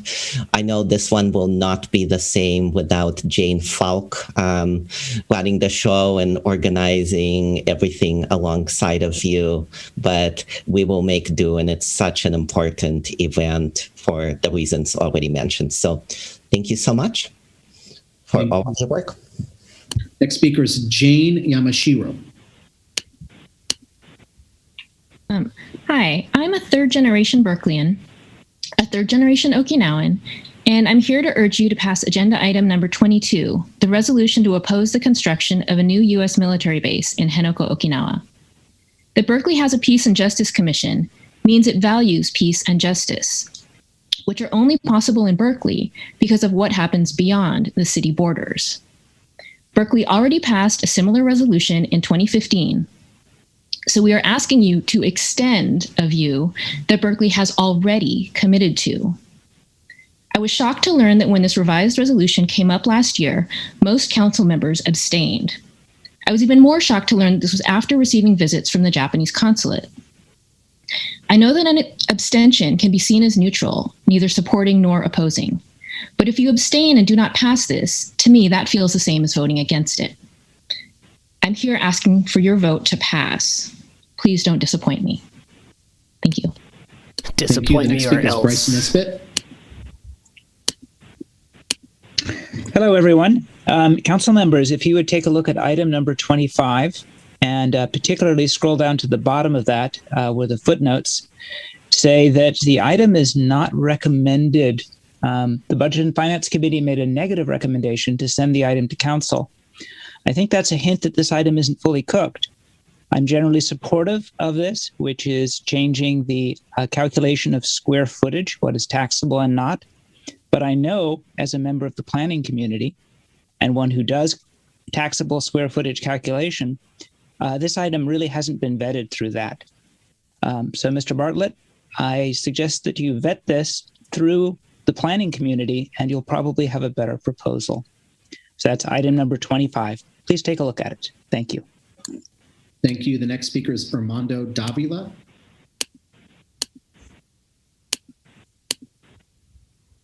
I just wanted to give a shout out to the council items by Davila. They represent her brilliant leadership, and it is tragic that they did not get their due justice. The banning of gas-powered vehicles, the sale of gas-powered vehicles. Davila is the city councilor that Terry Taplin replaced in the previous election. She somehow, I don't know exactly what she did, but she said something that pissed off the entire city council to the point where they all universally, all of them endorsed Terry Taplin, her opponent. She's not great. Yeah, brilliant leadership. She's not great. If you were on the stream I did last week about this, about the zoning ordinance, she had some really interesting things to say, starting off with, "You don't get to cut me off. I'm a former city councilor." To which Rigel Robinson very politely said, "Your time is up. Thank you." Much more to pick up this item, and it was a little lazy of you for dropping it. And I wish you would all to do better. Thanks. Next speaker is Kieran Chenoy. Good evening, City Council. The Bridge Association of Realtors would like to show support for item number 6. We'd like to thank the city manager and staff for bringing a realistic and reasonable plan that can potentially bring thousands of affordable rent-restricted homes to the city of Berkeley through a partnership with the California Community Housing Agency. We are excited that the agreement with Cal CHA not only allows the city access to hundreds of millions of dollars with which to purchase and maintain affordable housing in Berkeley, but also contains a fair market value provision, ensuring an equitable outcome for parties looking to sell their properties. We strongly support that the city of Berkeley follows the growing list of Californian cities in joining as a member of the Cal CHA and entering into a joint exercise of powers agreement with that agency. Thank you. Thank you. The next speaker is Mia Summers. Good evening. My name is Mia Summers. I'm a third-generation settler on this Ohlone land, a fifth-generation Japanese American living in District 1, a product of the Berkeley Unified School District, and I work at UC Berkeley. I'm here asking the Berkeley City Council to pass number 22, a resolution opposing the new U.S.-based construction in the Hinoko-Ora Bay of Okinawa. I'm very disappointed by your abstention, Councilmember Kerswani. I was here a year ago and witnessed how, due to lobbying by the Japanese consulate, members felt like they could not address this issue that's not local enough. But militarism and imperialism are not bound by borders. Right now, the ocean is being poisoned for a U.S. military base that 72% of the people of Okinawa voted against, a vote that took place 2 years ago today. Based on the public comments from today's 4 p.m. meeting, the people of Berkeley are asking you, the City Council, to be brave and to name how we can address systemic violence caused by racism and imperialism. No abstentions today. Thank you. Next speaker is Diana Bone.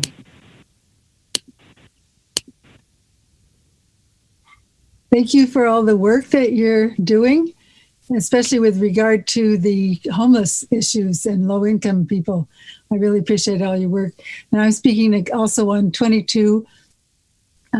This resolution, I put out again, a second resolution on Okinawa at the behest of Okinawan activists, and who also helped with the editing. It's the United States government has not respected the people of Okinawa, neither does the government of Japan. And it would be really important to bolster the spirits of the Okinawan people. And Sorry about that. Just step away for a second. David says the rumor is Ben might pull the tax item, which is a shame. That was what the planner was talking about earlier, about trying to run it past the planner community as a member of the planning community, and also somebody who does tax assessments. I don't know much details about the tax item. Maybe you can enlighten us in the chat what it is, why it's important.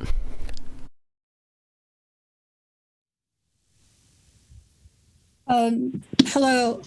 I do hope that we retain the 7 votes for number 22. I was disappointed when this failed the last time around. On number 23, the transition to regenerative economy, there was a special article. Amsterdam is doing this. Donut Economics, and it was written up in the Time magazine, the January 22nd issue, and I would suggest finding time to read that article. It's quite interesting. I'm disappointed that we could not get any further on the tax equity measure, number 25. And then on 26, I wish that it was clearer that this allocation will not be going to the supportive housing project until it opens, because the way it is now.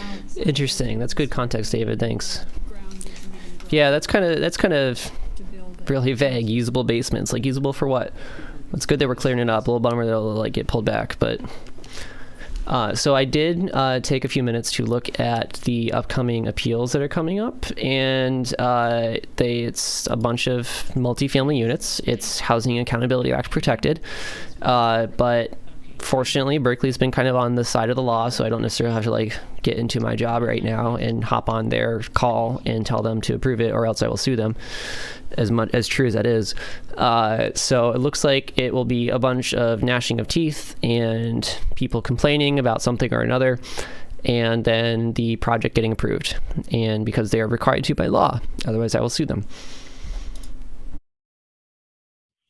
Give guidance on the most appropriate training for this community to educate them about service animals. That's first, and I would like to give deep appreciation for the homeless stuff program. I would only ask that in roll out that program, concern and attention be given to those people with disabilities that may need accommodations so that their unit can be appropriate for them, and that should go in pre-planning. You know what's interesting, actually, David, now that you mentioned that about no reason to think additional bedrooms aren't in the definition, is that there actually is a bill in the state legislature right now that would make it, adding extra bedrooms, adding extra rooms to a single family home would be protected under the HAA.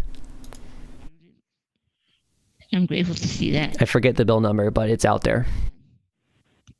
That's it. Thank you. The next speaker is former Councilmember Cheryl Davila.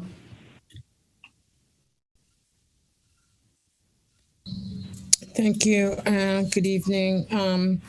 So I think I remember last year when on item number 22, when most of y'all abstained. At least it's not everyone this time, and there should be no abstentions.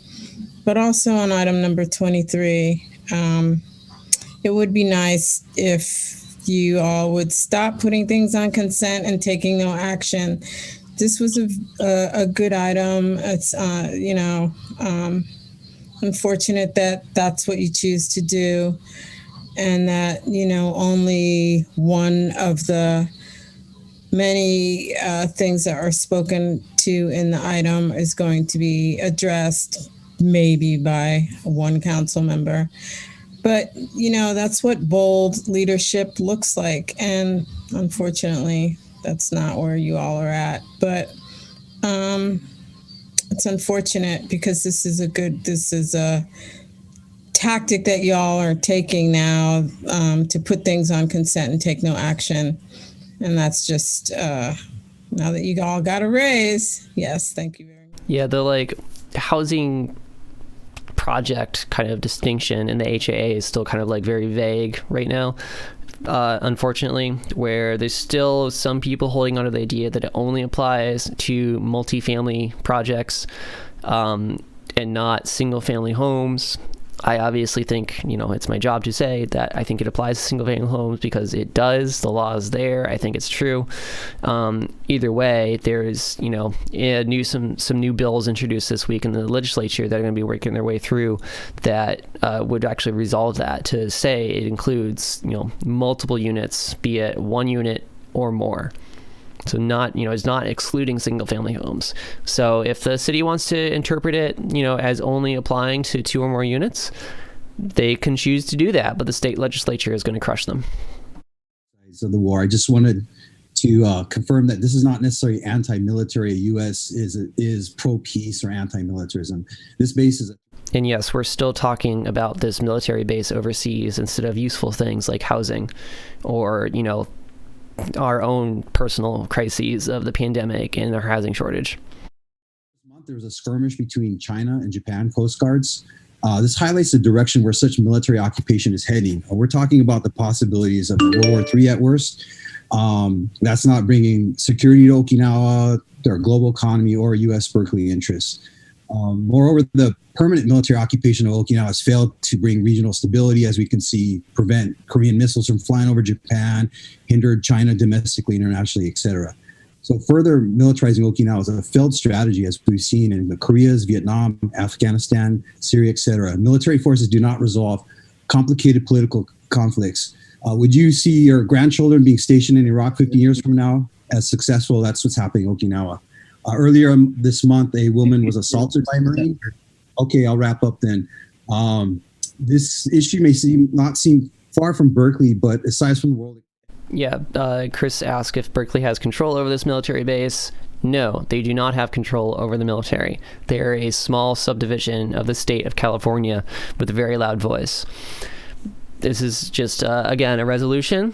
Same weight as the single family zoning resolution. It's just a statement of the city council saying one thing or the other, which, is a very effective filibuster many times to prevent us from getting to things, which is partly why it took Berkeley a very long time to get to parking issues, because other things like this kept coming up and getting delayed, and it's just such a grind to get through it.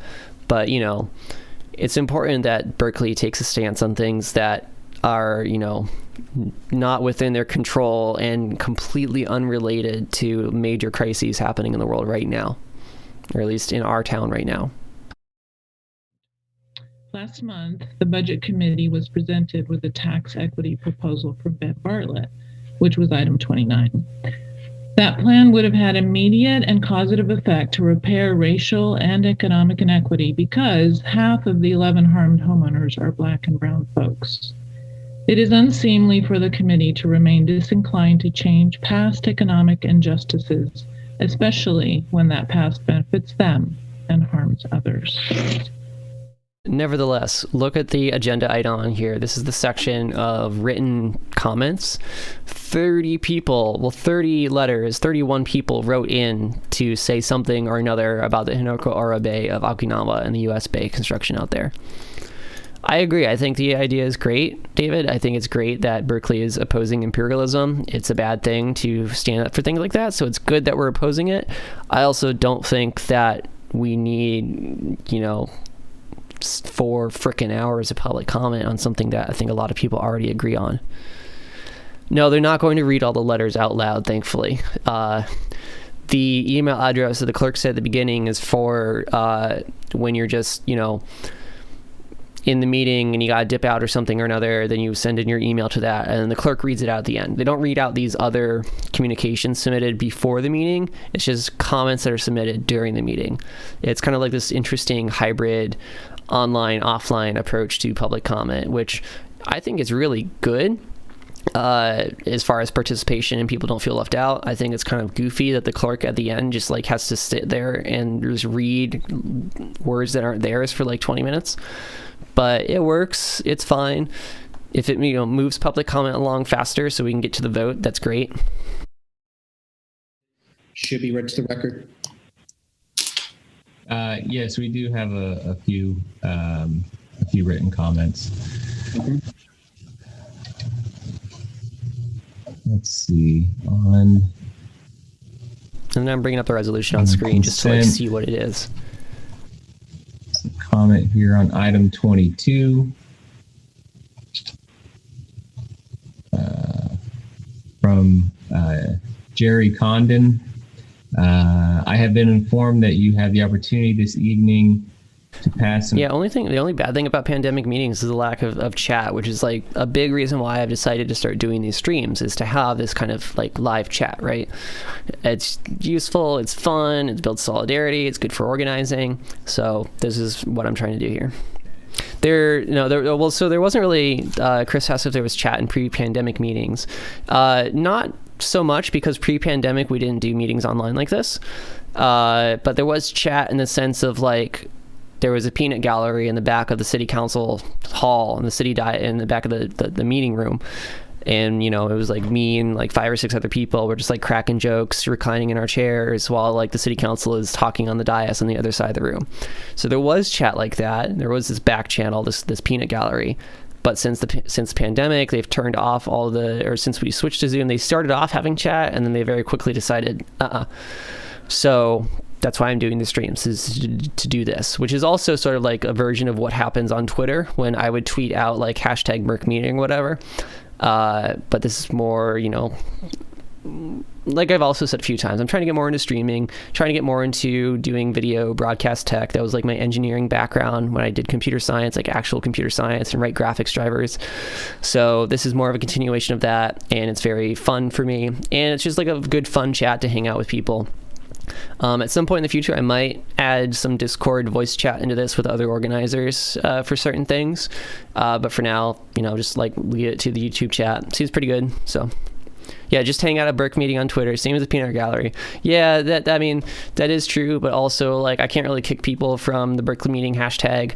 And sometimes it's nice to not have to deal with trolls a lot. So TE Berkeley for tax assessment equity website, and to Ms. Spindler's list of more than 700 significantly overtaxed or undertaxed residential parcels in Berkeley. And thanks to Council, Budget Committee, and Mayor for consideration. You know what? I think I figured out why the city is taking this long on this Okinawa item is because it came from the Peace and Justice Commission, which is its own little commission in the city of Berkeley, where a lot of these sort of things come from. It's this commission of people who are appointed by the city councilors. Igor Tregub is one of them, and he is also the chairperson of the Peace and Justice Commission. He's also the vice president of the Alameda County Democratic Central Committee, which we appointed him last month. He also runs a lot of Sierra Club stuff. He's very much a little political gadfly who's all over the place. I think he's a cool person. I think he's great. I'm not going to say too much about other people on this, but this came out of the Peace and Justice Commission. At the same time, Councilmember Drosty is introducing some items soon, if not already, or they're in some subcommittee somewhere, to study the abolition of a number of these committees and commissions that just, end up wasting time like this. I'm sure it's very important that Berkeley takes a position on this military base in another country. At the same time, is it really as important as undoing, 50 years of segregationist history by abolishing single-family zoning?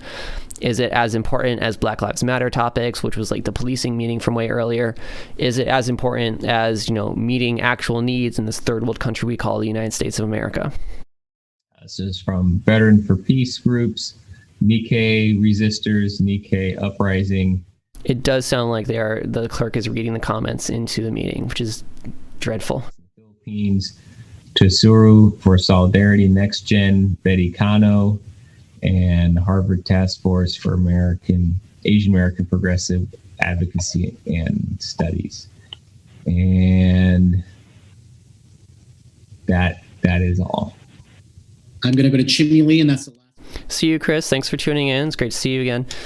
Yeah, thanks. Good luck with the resolution. I'm sure it'll pass tonight, and we'll finally abolish the single-family zone.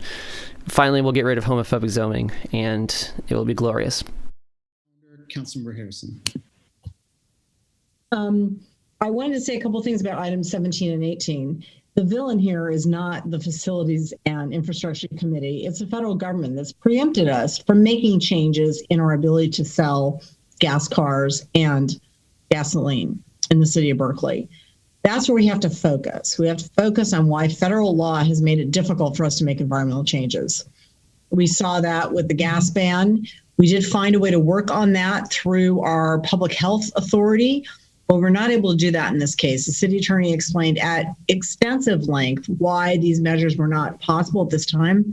I find that very sad, but I find it inevitable that we can't just do things that have been preempted. See you later, yeah. Sorry we didn't get to it in time, but and as to the claim that I'm lazy, I think my colleagues would really wish I was a lot less lazy, as you'll hear later on tonight. That's the only time anyone's ever called me that. So in any event, I want to do more on this auto issue. I think we're at a point where we have to figure out how we can work on these issues in another way. But this is absolutely filibustering the important item.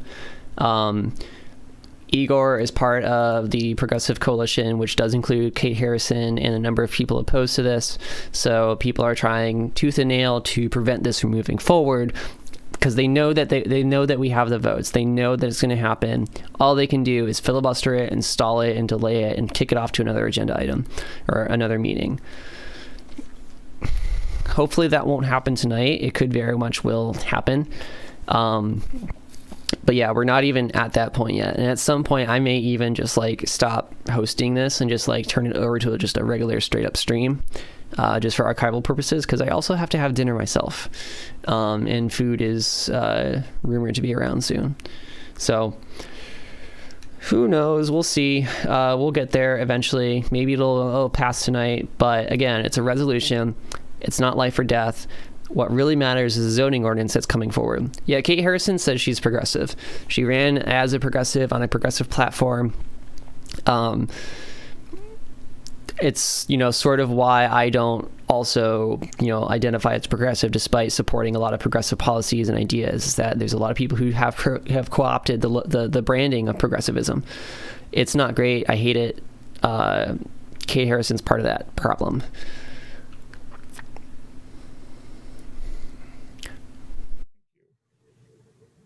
Councilmember Hahn. Yes, thank you. I forgot to talk about the Step Up Housing Initiative in my previous comments, and I wanted to add my gratitude and congratulations, in particular to Councilmember Bartlett, but all who have helped make this possible, and staff. Not only is this a unique project, but it's a unique location.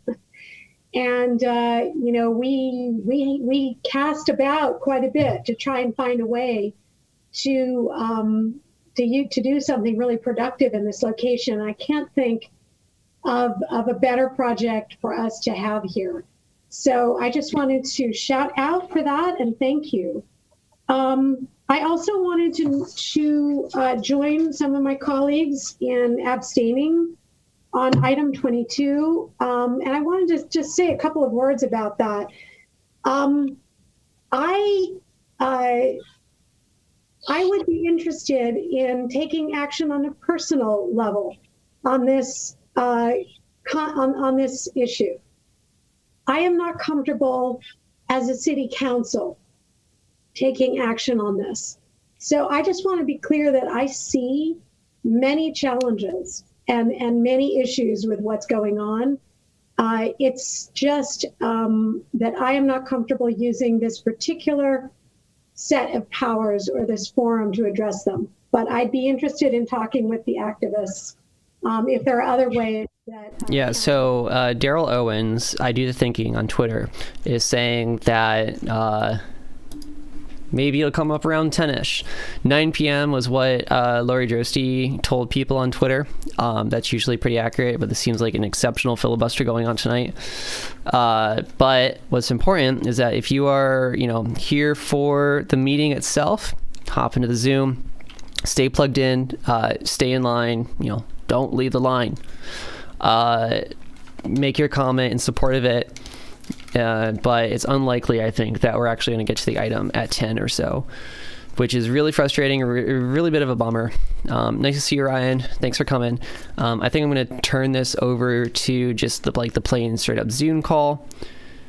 Yeah, Josie said 10 p.m. now, but it was way earlier. She said 9 o'clock. But yeah, so now it's 10 p.m. is maybe what's going to happen, but this is still kind of a big thing. So I'm gonna keep the Zoom open. I'm gonna keep streaming this and go off and probably have dinner. I don't know. This is really irritating and frustrating, but it's also not surprising. So I think I'm gonna go and do that. Flip it over to the Zoom. I'll just make it full screen Zoom and just stream that and just kind of stop with the commentary for a bit. Chat will keep open. Go nuts if you want to. If there's problems, then I'll come back in and clean that up. So here we go. Bartlett? Yes. Harrison? Yes. On? Yes.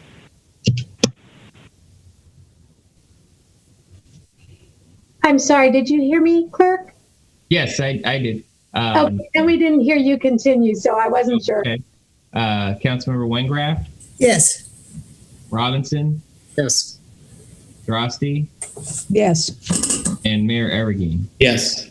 Okay, motion carries. Okay, thank you. The consent calendar is approved. We're going to go to the urgent item that Councilmember Taplin had submitted, adopting an urgency ordinance guaranteeing COVID-19 hazard pay for grocery store workers. We've received the item today. Hopefully members of the council have had an opportunity to read it. Councilmember Taplin, do you want to briefly open on the item before I recognize the city attorney as well? Sure, thank you. As I said earlier, grocery workers are going to work every day, making sure that our families, our loved ones have food to eat. Unlike us who are fortunate to be able to work from home, these workers cannot. Many cities have introduced hazard pay ordinances, including Long Beach, Oakland, San Jose, Seattle. I think it's really important for us in particular to show our support for workers, for essential workers, by providing hazard pay for as we face this unprecedented crisis. Okay. Anything else, Councilor Taplin? It's one thing to show our appreciation by going out in the evenings and clapping on our front doors. It's another thing to back that up by providing protections and requiring that the immense profits that a lot of our larger grocery retailers have experienced, have benefited from, rather, to be shared with the people who are risking their lives and the health and well-being of their loved ones, to help us get through this. Okay. Councilor Taplin, thank you so much for introducing this important item. I'm going to ask if is the city attorney present? Madam City Attorney, we referred this ordinance to you, and I know Councilor Taplin's office has worked with you on this over the past several weeks. Wonder if you can just walk us through the key aspects of the ordinance. Sounds good, Mr. Mayor. I actually have Bren in my office who's been helping on this project, and he is, I think he's a panelist. Okay, good. Okay. So this ordinance is similar to a number of ordinances that have been adopted by other jurisdictions to guarantee an additional, in this case, $5 per hour for workers in grocery stores.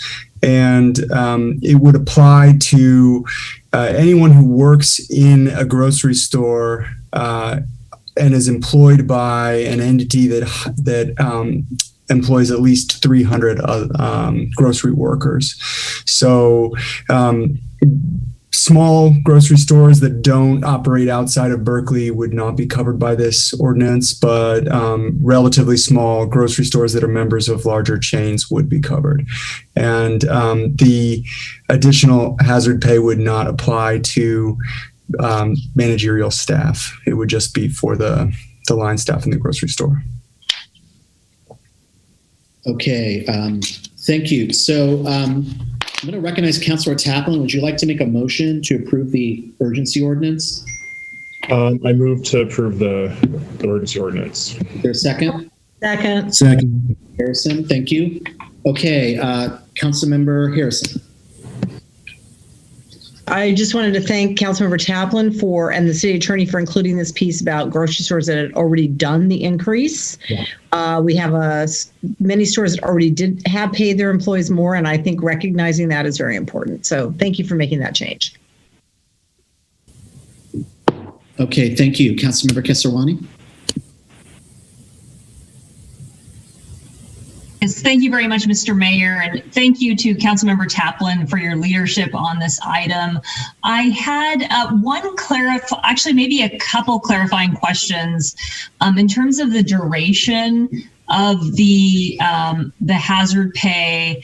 I see in this section paragraph C, or I guess they're out of their paragraphs, but section C and D of the applicability section. It says that covered employees shall provide the hazard pay required by this chapter to any covered employee in the city of Berkeley until such time as the 7-day average COVID-19 positivity rate for the county falls below 2%. And then section D says 120 days. So I just wanted to clarify, is it both of those conditions that have to apply? I don't know if Mr. Darrow wants to take that. We can address it. Bren, do you want to jump in? Yes, it wouldn't have to be both. It's either. So whichever comes first, essentially. And the council is able to extend the ordinance if need be. But something that I glossed right over when I first described the ordinance is that it's intended as a measure to compensate the workers for the hazard of working during the pandemic, and the ordinance recognizes the unique nature of the hazard posed to grocery store workers because grocery stores are allowed to operate at higher capacities, and because groceries are an essential good that cannot be purchased in bulk, and almost everyone has to go to the grocery store as compared with some other types of essential businesses that are frankly less essential than groceries. So the concept with the time frame is to ensure that because this is related to the pandemic, that we account for the possibility that the pandemic will resolve. And so the 2% figure reflects the state's current guidelines for entering the yellow tier.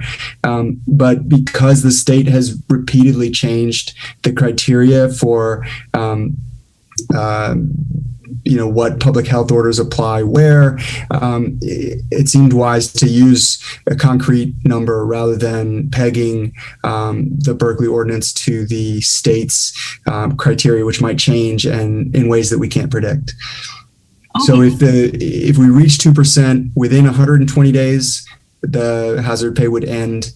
If we do not reach 2% and 120 days pass, the hazard pay would end unless the council extends the ordinance.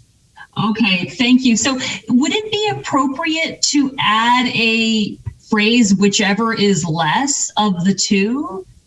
Because I was personally confused by seeing both of those time frames listed without any clarification as to, how they worked together.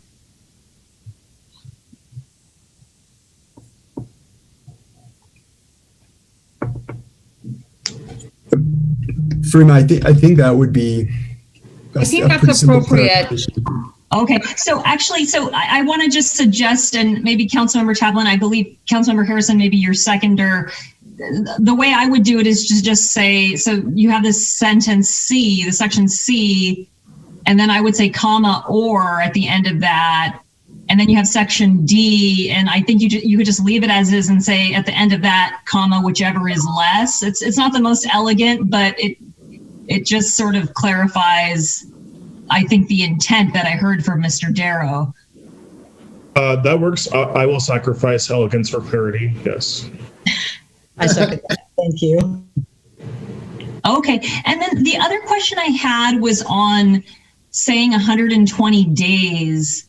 And maybe I'm opening a bit of a can of worms here because, obviously the California Grocers Association, it's not a secret, they are suing cities that are attempting this. And some of the threats are that they will reduce hours of workers. If I'm reading this correctly, it seems to me that a grocery store for 120 days could cut hours. Is there any... can you comment on that? It seems like that part is possible to game because you're saying it's by days, so I can reduce people's hours for that period of days. I mean, of course, you'd have operational issues in running your store, I guess. If I may, I think that would be probably characterized as retaliation against the grocery worker, so I don't think that would be possible. So that's covered in that section about retaliation. Correct. Because I think you had a section about that. Correct. Okay. All right. Then I don't want to, I just wanted to ask to understand how that would work. So, okay. Well, I just want to say that, I know I thanked Councilmember Chaplin already. I think that, as I noted, there is some legal risk, but I think regardless of that risk, it's important for us to proceed in trying to provide this hazard pay for our grocery store workers. And I just want to take this time to acknowledge all of the essential workers who have shown up every day over the past year, farm workers, delivery truck drivers, all kinds of folks have sacrificed. And here in the city of Berkeley, I have been informed that in my district, there have been grocery store COVID outbreaks. So this is a real hazard. And even if somebody has not been impacted by an outbreak, they live daily with that risk that it could occur. And so, I just really want to acknowledge the hazard and the risks that these workers have undertaken over the past year. And then I did just want to close by sharing my experience. Actually, it's not just my experience, but the experience that I have observed with another effort that this council undertook, which was capping of the food delivery app fees.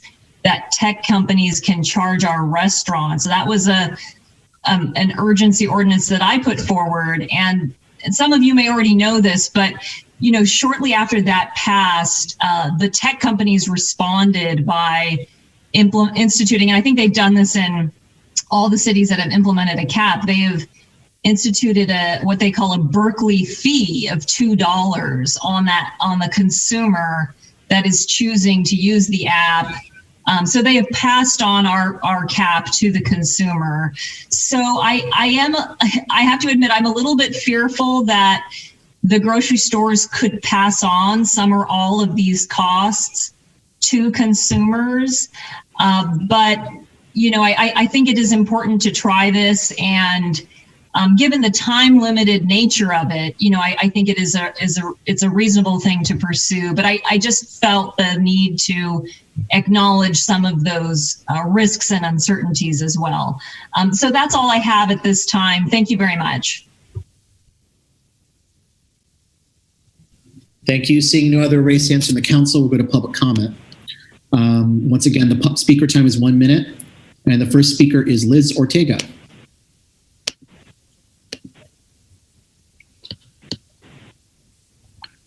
Ms. Ortega, thank you for joining us. You should be able to speak. Please unmute yourself.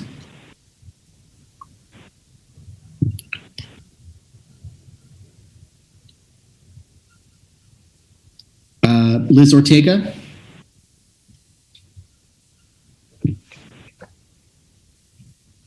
Liz, you're currently muted. So I'm going to come back to you. I'm going to go to Becky Rhodes.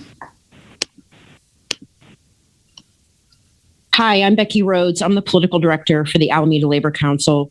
We represent 135,000 workers across Alameda County, including frontline essential grocery workers. These workers risk their lives every day through exposure to COVID.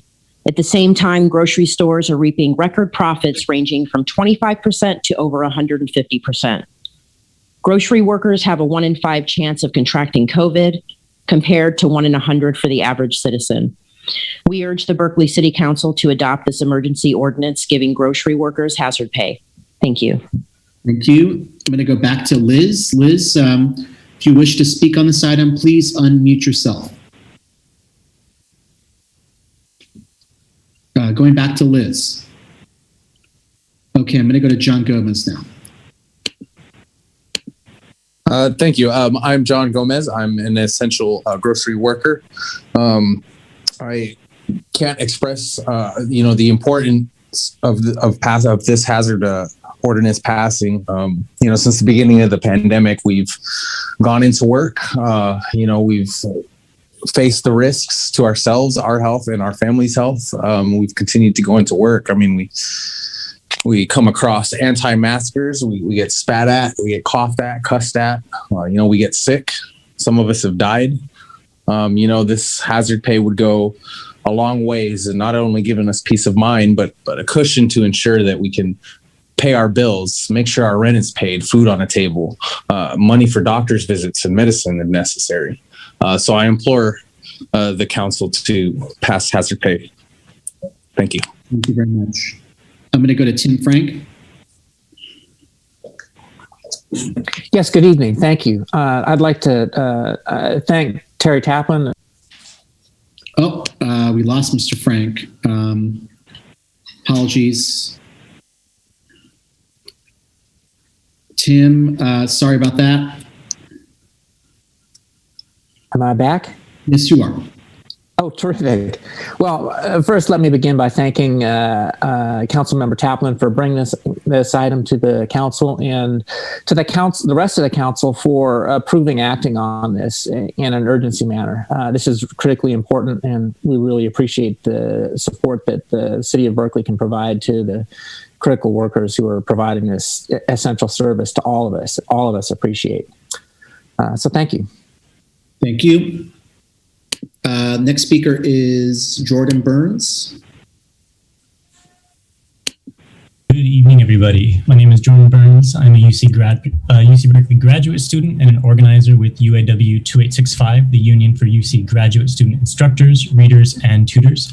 I strongly support this resolution. I want to thank Councilmember Taplin for authoring it. It's long overdue that we pay grocery store workers more during the pandemic. They're literally risking their lives to keep all of us fed, and they absolutely deserve this hazard pay. Our union supports this resolution, and I urge the council to vote yes. Thank you. Thank you. Igor Tregan. Igor, please unmute yourself. Good evening. I want to echo the myriad comments in support of this item, and also my gratitude to Councilmember Taplin and all of you who have been working for this for many months. Every time I go to the grocery store, I always make it a point to thank the hardworking frontline grocery workers that are always there, risking their lives to be there for our entire community. And this would be a tangible thing that we can do as a community it would be a small token of gratitude for all that they do. I wanted to share that last night, the Sierra Club Northern Alameda County group overwhelmingly voted to support this item as well. And I've been in communication with the author and with Liz Ortega to do a Democratic Party resolution in support of other such ordinances within Alameda County and beyond. So thank you so much, and I hope you pass it tonight. Next speaker is Sabina and Jeff. Yeah, thanks, Jeff Lomax, actually. Just my observation from shopping recently is that sort of basic staples are in short supply, and basic laws of supply and demand means that they're fetching a premium price. So I'm sort of experiencing about a 25% increase in price. So I'm all for getting some of that fat margin to go back to the employees, since they're doing all the legwork. So thanks for bringing this forward. Thank you. Next speaker is Emma.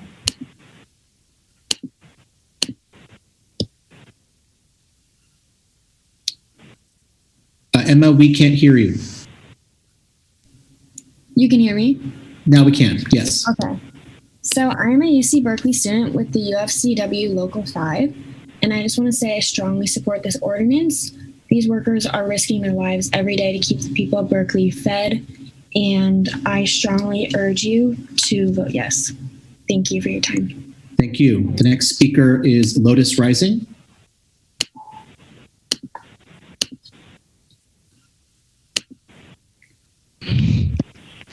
Yes, I fully support this ordinance, and I hope that with appreciation it also falls through with when we get additional vaccines, that as well as teachers, our frontline grocery workers will also be able to get their vaccines if they should choose to have them. Thank you very much. Thank you. Paola Verde.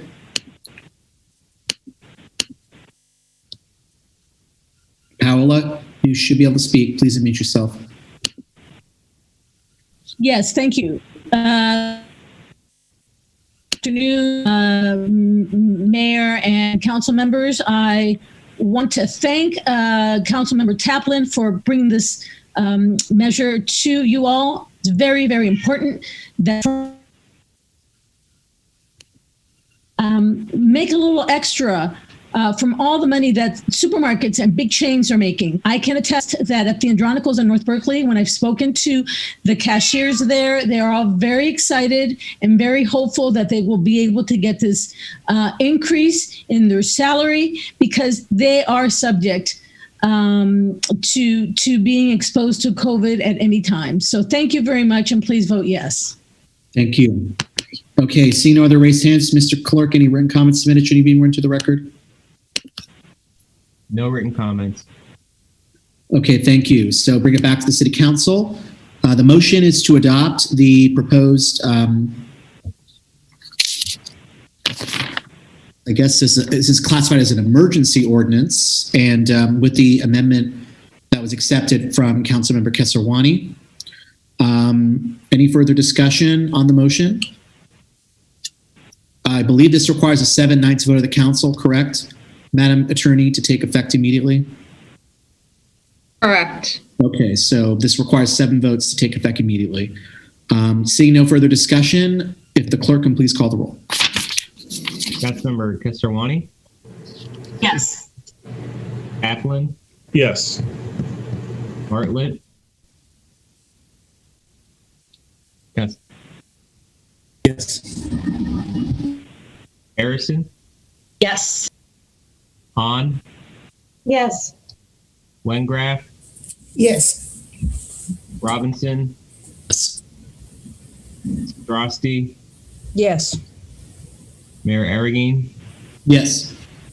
Motion carried. Motion carries unanimously. The ordinance is in effect. Thank you. Congratulations, Councilor Taplin, and thank you so much for bringing this important law to the City Council to support our essential workers. Thank you. So we're now going to go to the ZAB appeal and then the item 29. So give me 1 second. This is a public hearing on the ZAB appeal for 1850 Arch Street and 1862 Arch Street. And I'd like to summarize the process for the public hearing tonight.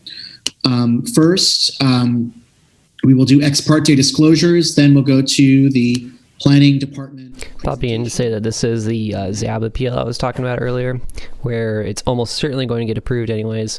It looks like it's HAA compliant, so there's not much the city can do to stop it. So it's going to be a wonderful parade of people who just don't want renters living next to them. Enjoy. City attorney. So there were 2 separate appeals filed on 2 different projects, but the basis of the appeal is the same. And the staff recommendation is on both appeals. So can we have 1 public comment period? What do you advise? Mr. Mayor, you can combine and take one set of public comments. Okay, thank you. So I will now ask. I guess one thing I would just Yes. clarify is we should be clear at the outset that people can comment on both. Yes, thank you. Thank you for clarifying that. So I'll now ask, are there any ex parte disclosures that members of the council need to make? If so, please raise your hand. Councilmember Hahn? Yes, thank you. I'm sorry, I forgot to file the paper and I will, but I had a conversation with the appellants last week. I can get the exact date and time. And they raised the points in their appeal and, just a general discussion about their concerns. Okay, thank you. Councilmember Harrison? Yes, I met with the appellants twice about project concerns, and I met with the applicant once about some conditions of approval we'll be discussing in a minute. So thank you very much. I filed the paperwork. Thank you. Any other ex parte disclosures? Okay, seeing none, I will now recognize Jordan Klein, Interim Director of Planning Development, to present on the appeal. Thank you and good evening, Mr. Mayor and council members. For the staff presentation, I'll turn it over to Ashley James, Associate Planner in our Land Use Planning Division. Please take it away, Ashley. Thanks, Jordan. Let me just grab the PowerPoint.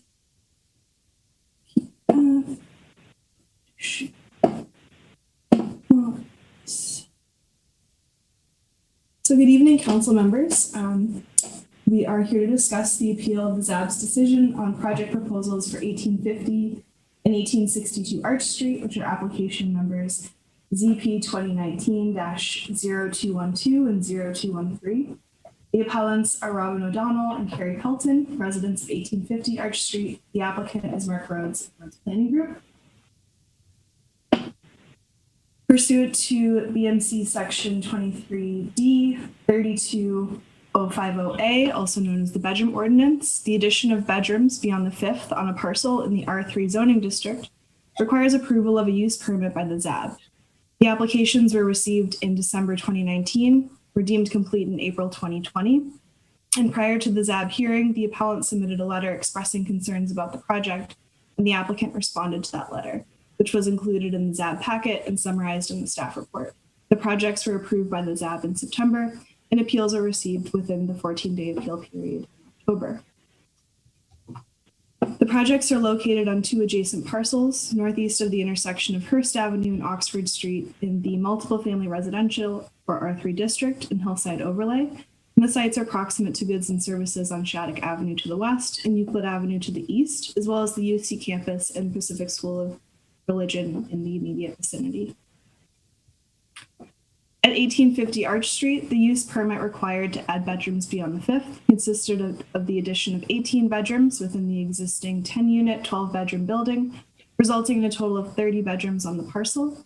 The project would be completed by reconfiguring the floor plans in the existing units, and no exterior alterations are proposed. Currently, the building contains 6 one-bedroom, 2 two-bedroom, and 2 three-bedroom units. After the renovations, which include adding new walls in the existing units, the building would contain 1 one-bedroom, 1 two-bedroom, 6 three-bedroom, and 2 four-bedroom units. Note the gray line here indicates where new walls will be constructed within the existing units. No new units would be created.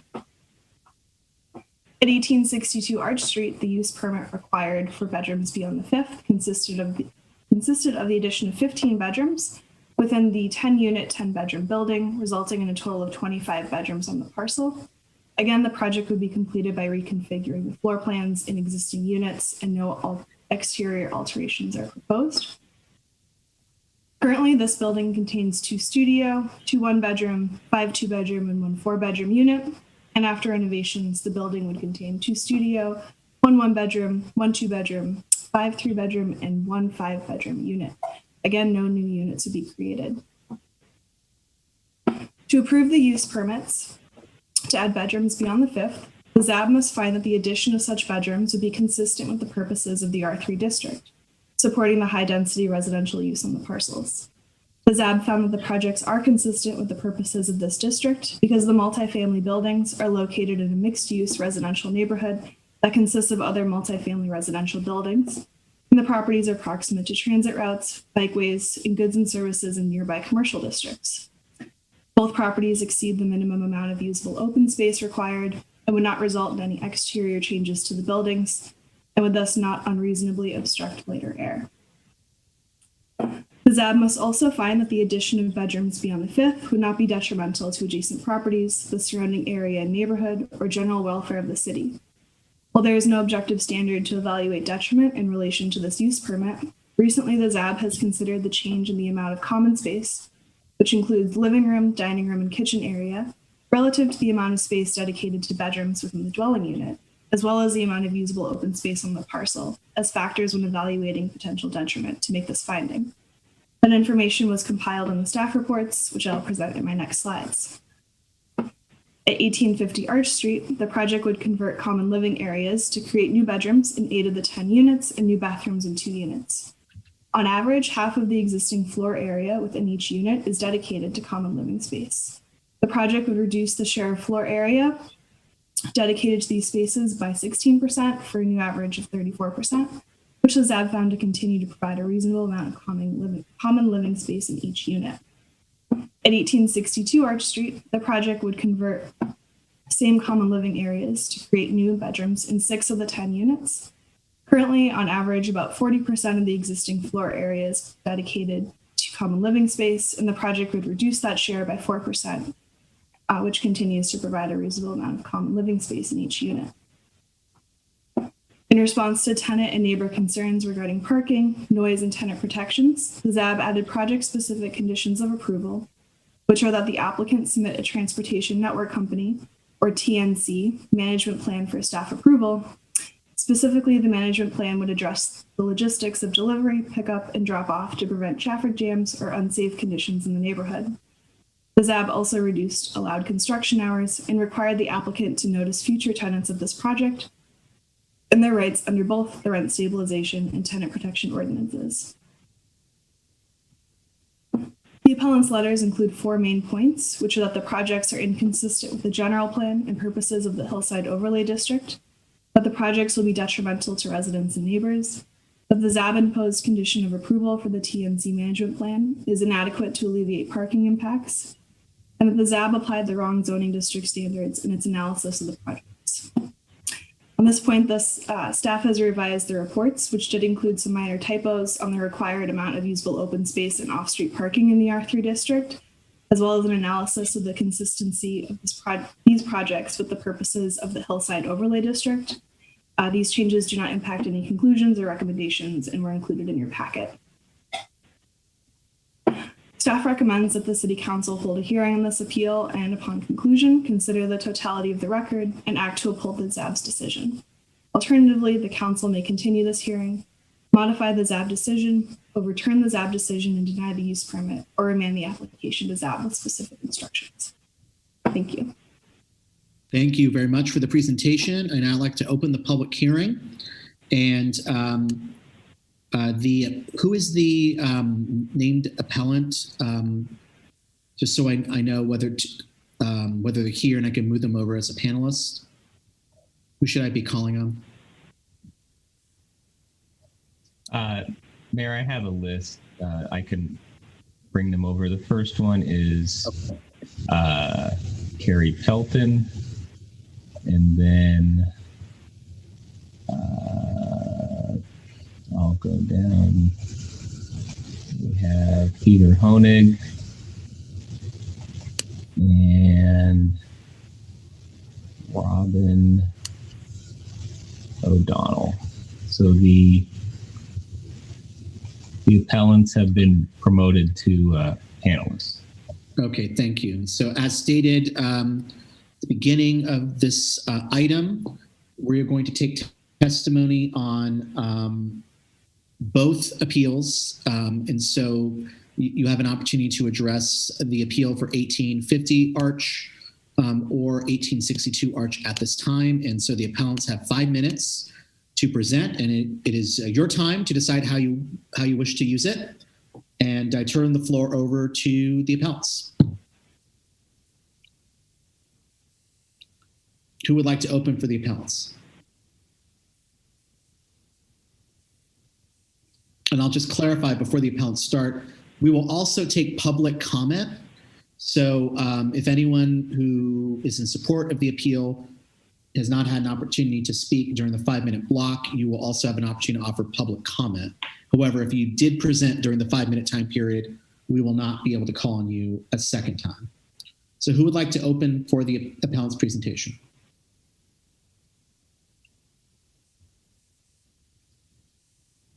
That would be me. Okay, thank you. Should I start? Yes, the floor is yours. Can you hear me now? Yes, we can. Okay. Hello, my name is Robin O'Donnell, and I've lived at 1850 Arch Street for nearly 25 years. I'm here representing the appeal side of this issue. Now, we all know that this body is ready to be done with this appeal and vote it down. Why? Because nothing has been proposed is technically illegal. Nothing. There are a number of issues that are sketchy, including uninspected rooms that have been created without permits, but apparently even these items are not illegal, and this is a shame. But let me suggest that there is something that should override this vote, and that something is COVID-19 and its variants. As of this weekend, we've lost 500,000 Americans to COVID. California has experienced over 3.5 million cases, and Alameda County alone has had nearly 80,000 cases and over 1,200 deaths. Berkeley side reports that, quote, Alameda County's zip code map of COVID-19 cases shows a concentration of the city cases around the UC Berkeley campus. And as you know, we are directly across the street from the campus. It is short-sighted not to consider this when cramming people together in small spaces. It's not only short-sighted, but absolutely dangerous during a pandemic, a global pandemic, the likes of which has not been seen in over 100 years. Add to this the recent variants to the original virus, more virulent and more easily spread than the original, and you have a recipe for a real crisis. Now imagine just one person who tests positive for COVID in these buildings. Just one could infect every other resident here, and who would be responsible? In short, this project would turn these buildings into a super spreader environment, and that would not be to anyone's advantage. Who would be impacted? The retired single woman, the retired single man, the married couple, the family of 4 with 2 children, the folks who occupy both buildings currently and in the future. I would suggest that every one of these would be at risk. We also believe that owners are, or should be, stewards of their property. But let's face it, these owners apparently have no interest in this attitude. We've previously documented some of the details of this claim, including holes in the walls and ceilings of common areas. Workers have left unfinished projects, as well as trash and debris spewed about, often left for months. This project will come at the cost of quality of life for existing tenants in these buildings. The noise, dust, and debris from such construction can only make it more uncomfortable for all tenants. Having said all this, we concede that this project will likely go forward. In that case, we asked for certain considerations from the city and the owners. This project involves 13 bedroom suites that were already converted without permits. Of these, only 1 unit has been inspected and was cited by the city. That was 2 years ago, and the work to correct the violations has not yet been done. 1, we asked the city to inspect all units to ensure the safety of the residents. The current plan to do the work as tenants vacate will likely leave these conditions unaddressed for potentially decades. 2, the current trash and recycling facilities are not adequate for the number of residents currently here. We ask that this be addressed either by an increased number of receptacles or a staff person to handle the overflow. Similarly, laundry is at issue. Both buildings share just 2 washers and 2 dryers. As was stated in the original appeal, this is barely sufficient to handle the needs of current tenants. The addition of any more people to this equation can only exacerbate the situation. This could be ameliorated either by installing more washers and dryers or by building out a separate laundry facility for tenants at 1862 Arch Street, the building next door. Further, 3, we ask that the driveway shall not be used by any construction vehicles. For residents with parking spaces, and especially for senior residents, it is unacceptable to have their vehicles blocked in by workers' vehicles. We ask for a requirement that all construction parking be permitted for street parking, and that at no time will the driveways and existing spaces on site be used by these vehicles. 4, we note that the decision to encourage rentals by advertising units on Airbnb and other sites creates a dynamic where people arrive from other areas, stay for short periods of time, and are replaced by other people. This practice increases the risk of COVID transmission, and we would ask that this practice be halted until the pandemic is resolved. 5, we also ask that all contractors and their employees on the property conform to COVID protocols, including wearing a mask at all times. Thank you, sir. If you can please wrap up your comments, we'd appreciate it. Yes, I will. We also request an open line of communication with the representative of construction firms so that concerns can be immediately addressed as they come up. Further, and finally, we ask that only licensed contractors rather than handymen or handywomen be used on all aspects of these remodels. While the current tenants and the vast majority of neighbors are not at all happy with this project, we do seek to create a working relationship that minimizes the risk and inconvenience for all parties. We cordially request answers from the developer's representative on these points, and I thank you very much for your time and listening. Thank you very much. As the appellant's representative had some additional time, we'll give the, I don't know how much longer that was, Mr. Clerk. Was that roughly 50 seconds? Yes, approximately. So we'll give an additional 50 seconds to the applicant just to ensure everyone has equal time. And who's representing the applicant? Mark Rhodes. Okay. Been promoted to panelist. Okay, Mr. Rhodes, you have 5 minutes and 50 seconds to present on this project. Mr. Rhodes, I see you're here. Yes, thank you. Gosh, we'll get used to all of this someday, I suppose. I'm going to try to put some slides up for you guys to take a look at. But first, while I'm doing that,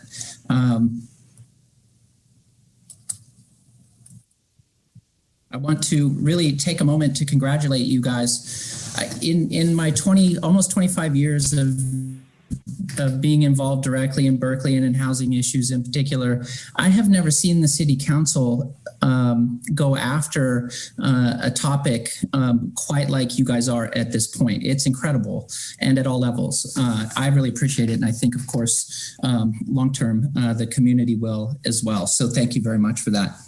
And I think that, one of the things that we've been learning during this time of COVID is that, the lack of housing supply in places directly contributes to the spread. And so, finding ways to add housing there are many projects that are under construction in Berkeley is, I think, the right thing to do. And this is a really good example in my mind of a housing typology where the city council has the opportunity to provide increased intensity for more people to live and without either proposing to demolish or significantly or the apartment units are in. The other thing that's really important about this project, I think, is that these bedrooms will be rent controlled and they will be eviction protected. So all of these bedrooms and all of these new occupants will be covered by the city's rent control ordinances, which we think is really important. I'm sorry, I had my camera covered up.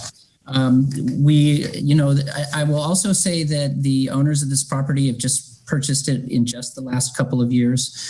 There's been a lot of fits and starts with respect to wrapping their arms around the level of improvement that these buildings need. And some of the complaints that you're hearing about are directly related to the fact that the maintenance and repair of these buildings has been sort of kicked down the road for so long. So, these owners are upgrading the building systems and the common areas, and they're putting significant reinvestment into these existing buildings so that they're going to last another generation. There are violations, building code violations with respect to the building that were inherited by these owners. The appellants just spoke to some of those, and they're still discovering some of those problems. So this sort of raft of proposed changes to this building, these two buildings, is not only meant to upgrade the units and provide living circumstances that are a little bit more modern because they're such generous and large apartments built, of course, in another era. And so I just want to I'm not going to go through all of the details. I think staff did a really terrific job. And I thought in particular, the table that they did to show sort of the gross reduction in living areas, that's a great idea. I'd not seen that before. And I think it just goes to show how relatively insignificant the reduction in those areas is in each of these apartments. So 1850 Arch Street and 1862 are both, they could be historic resources ultimately someday. They're beautiful buildings. There's going to be, substantial renovations in each of the units at 1850. As those units become vacant, they'll get updated with appliances and fixtures. There's been a full electrical upgrade at 1850 and voluntary seismic retrofit. And other interior modifications are coming. One of the outstanding code issues with this project was an illegally created very small unit that a small family had been living in. They have moved, and when it's possible through potential vacancy of the unit next to it, it will be combined. It looks like as it was historically with the unit next to it. This is just an example of just the sort of minor interventions that are occurring inside of this building to create more space for more people, again, covered by the rent control ordinance. 1862 Arch Street, right next door, a very stately early century building. Again, interior renovations in the common areas, unit renovations as units become vacant, and again, seismic retrofits and full electrical upgrades. I did have an opportunity to talk with Councilmember Harrison, whose district this is in, and many of the issues that were raised by the appellants were raised for me, and those have been, I've had an opportunity to talk to the clients about them, and they're all workable ideas and solutions, we think, and like we have for other projects, I think we begin with, while there's construction activity, we have quarterly meetings with the tenants and residents, and we, if necessary or desired, city staff could be involved with those quarterly meetings as well. Of course, they'll be on Zoom during the pandemic. But let's, right-sizing the recycling bins and the refuse, right-sizing the laundry facilities, absolutely. And, we can agree to conditions of approval that will, there's already a sort of a right-sizing condition for the refuse and recycling, condition 15. We'll work with city staff to make sure there's enough bin capacity up there. And one of the units has a code issue right now that needs to be addressed right away. And we will work with those residents probably to move them into a hotel or something of that nature for a couple of days while a wall is moved. And then, I think the contractor and construction waste. Clerk informed me that your time is up. So I'm sure Councilmember Harrison or a member of the council may have a question regarding potentially additional conditions. And so I think we can ask you to elaborate on some of the points that you were not able to get to during your allotted time. No, thank you very much, Mr. Mayor. Okay, thank you. So that completes the presentations. We'll take questions after public testimony. Is there any public comment on the appeal for 1850 Arch Street and 1862 Arch Street? If so, please raise your hand. I see we have one raised hand, Betsy Morse. Thank you, Council. I'm wanting to bring up an important issue and an opportunity in this case for you to deliberate on. I am, for many years, have certainly been a supporter of co-living and cooperative shared group houses and such. But in this instance, what we are seeing is the creation of what would in the past be called family housing, which is in short supply in Berkeley. And I would love to support this effort to rehab rent-controlled units, but also ask the appellants to, if they would voluntarily agree to take a fair share of Section 8 families receiving a fair market value, but probably a fair market value that's less than what they were hoping to get for what's now called co-living. So it's a question of reaching the 700 to 800 people on our Section 8 wait list. And if we could have cooperation from these landlords, it would be a beautiful thing. Thank you. Next speaker is Kelly Hammergren.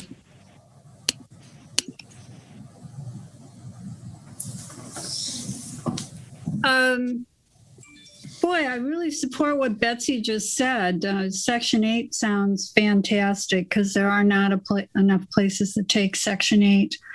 The other comment is, since there's an electrical upgrade, since that has been done, are these buildings going to be 100% electric? And since it's in our district with Kate Harrison, and she's been for eliminating gas, I would hope that that would be part of what's going to happen here.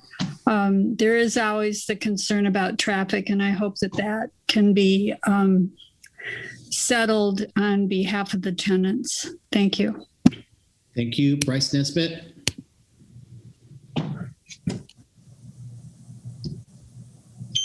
Welcome to a tiny preview of what will happen if council item number 29 is passed. What's really, really hard to both make housing and do it within existing districts. I urge you to consider the proximity of this building to the UC campus. Many of the people who would be interested in renting these units will likely be commuting no further than campus and far less likely to use cars for that. This is a big issue. We both want the freedom of where people can move to, and there's every reason to support that. But also, when people move near their jobs or their work, they create a lot less burden. You know, I hate to say it, but I do actually agree with Kelly Hammergreen earlier that they should try and replace everything with electric stoves. Leah, you're muted. Please unmute yourself. I just want to take the opportunity that one of the things that I find concerning is that while this project has someone facilitating the project who has lots of experience, has failed to do some basic outreach with the tenants, and that the amount that every time we have a project like this, there's some basic things that they could be doing to make these things to be easy. This project has had a long history, and it seems shocking to me that at this stage there's so many issues around the way that the project is working with the tenants. Tomorrow at the 4x4, we'll be talking about a habitability plan. And this is a perfect example of if they had to go through that process, that they would have had to address all of the concerns that the tenants have. And there'd be a process for tenants to make sure that they're not affected negatively. Thank you. Thank you. Any other speakers on the ZAB appeal for 1850 Arch Street and 1862 Arch Street? If so, please raise your hand by pressing the raise hand icon or press star 9 if you're phoning in. Seeing no other raised hands, any written comments, Mr. Clerk, which need to be read to the record? No written comments. Okay, thank you. I guess I'm going to recognize Councilor Harrison because I know you have a question for the applicant. I think he was going to touch on some conditions that you would discuss with him. We want to get that into the record. And then if you'd like to make a motion to close the public hearing, that would be appropriate also. Okay, great. Thank you very much. I do want to say just briefly, I had a question for Mr. Rhodes about how tenants will be selected. Are they coming in as groups to these multi-bedroom units, or are you going to be picking people and matching up people that have not met in the past? Thank you for that question. It occurred to me that I didn't include that in the presentation when the issue came up with one of the speakers. This is not a co-living project. These units are rented by the unit to groups of people. And, to the question of Section 8 as, potential groups of people, we have laws that don't allow us to look at what this people's sources of income is. So if someone comes with a Section 8 voucher, that isn't going to be known before they're granted tenancy. So, I don't think my clients are not against renting to Section 8 tenants. Okay, thank you for that. As we discussed, and I've discussed with the tenants in the building as well, we felt that there are some additional conditions needed to ensure adequate facilities in the building as we add residents, and more frequent communication between residents and the project applicant and the rent board during the construction phase. So these are the 4 things that I'd like to add as conditions. Number 1, construction trash diversion. In addition to the construction waste management plan, the applicant should ensure that all other garbage generated by workers is disposed of properly off-site and not in the on-site refuse bins where tenants dispose of their trash.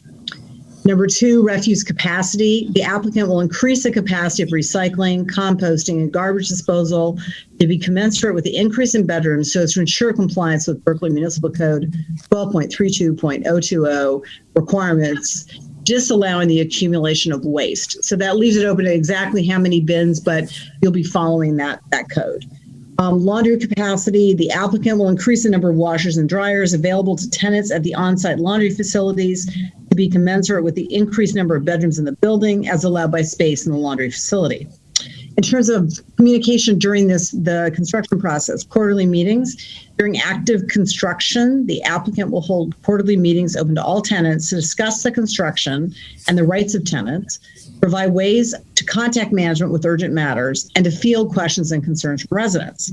These meetings should include, as necessary, relevant city staff from the Department of Planning and Development and the Rent Stabilization Board to keep new and existing tenants informed of their rights under the Rent Stabilization and Eviction for Good Cause Ordinance and the Tenant Protection Ordinance. Notification of these meetings should be distributed at least 30 days in advance, both electronically and through physical notices posted at this site. So I'm asking that we add those 4 conditions, and I have one other thing to say after that. Is that acceptable to the applicant? Oh, I'm sorry. Yes, absolutely. Thank you. Right, and I have gone over these colleagues with the planning department, and they're all consistent with prior applications. I just want to say one more thing, and that's about the use of units in the building as short-term rentals by the management company of the building. Unfortunately, this is allowed by a gap in our short-term rental ordinance that allows people to advertise on Airbnb for more than the 14 days that are allowed for short-term rentals without incurring either a short-term rental fee or listing the zoning code number or the planning information so that people know how to complain about short-term rentals. The 4x4 committee and the planning commission are hard at work rectifying this gap based on a referral from my office in June of 2020. And a recent report from the city manager pointed out that of 759 active listings for short-term rentals, 32% accept reservations for more than 13 days. So they're advertising for a period of time that is actually not allowed under the code as a short-term rental. This is something we've got to close this gap. It doesn't really relate to this application specifically, but I am hopeful that having heard that, Mr. Rose will work with the management company to reduce the amount of this, because you can imagine the amount of disruption by the construction added on to by the disruption by the number of short-term tenants. So we're going to have to fix our code and make this never happen again, but I'm hoping you'll be helpful with that. I don't think I can make that a formal condition, but I'm looking forward to your help on that item. Thank you. Those are my comments. Would you like to make a motion to close the public hearing? I'd like to move to close public hearing. Thank you. Second. I second the motion. Roll call. Councilmember Kesarwani, Yes. Taplin, Yes. Bartlett, Yes. Harrison, Yes. Hahn, Yes. Wengraf, Yes. Robinson, Yes. Drosty. Yes. Yes. And Mayor Arreguín. Yes. Okay, public hearing is closed. Okay, Councilor Harrison, you want to make a motion? You're muted, Can't Council. hear you. So I'd like to move to reject the appeal, but with the addition of the conditions that I just mentioned. Does staff have those conditions? I do not. If Jordan does, forward them to me and I'll add them to the NOD. Great, I can send those to you right now. I think we discussed them, Mr. Klein. We did. Thank you. But I would love to have your written copy. Thank you very much. Yeah, we got to get into the written record. Okay, seconded by Robinson? Yeah. Okay, thank you. Colleagues, any further discussion? Okay, seeing none, roll call. And colleagues, if you can just unmute yourselves to help facilitate roll call faster. Okay, and just to clarify, Mayor, this is to reject the appeal and approve both for 1850 Arch Street and 1862 Arch Street. Both. I will ask the maker and the seconder to clarify. Yes, it's for both buildings. Okay. Okay. With the other conditions, right? With the conditions. Still 4 conditions for both buildings. Yeah. Propose that the applicant agreed to. Okay. On the motion, Councilmember Kesarwani, Yes. Taplin, Yes. Bartlett, Yes. Harrison, Yes. Hahn, Yes. Wengraf, Yes. Robinson, Yes. Drosty, Yes. And Mayor Arreguín. Yes. Okay. Okay. So this appeal has been acted on. That completes this item. Thank you. You have your use permit. And I've been informed we need to take a 10-minute captioner break because we've been going since, I think, 7 o'clock. And then we'll come back and we'll go to item 29. And we will need to extend. What time do you want us to come back? 10:14.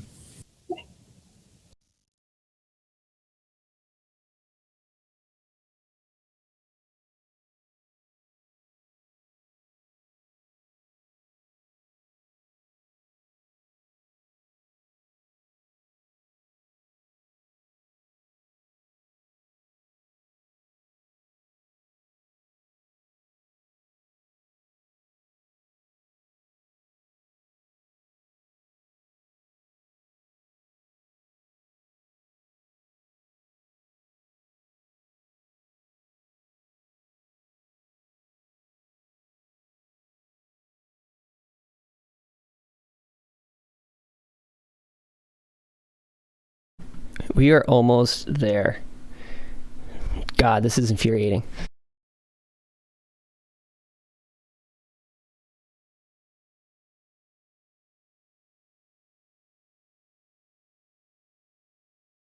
The next item does seem to be the single-family zoning resolution, so that's up next.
Mr. Clerk, are we still broadcasting? Yes. Okay.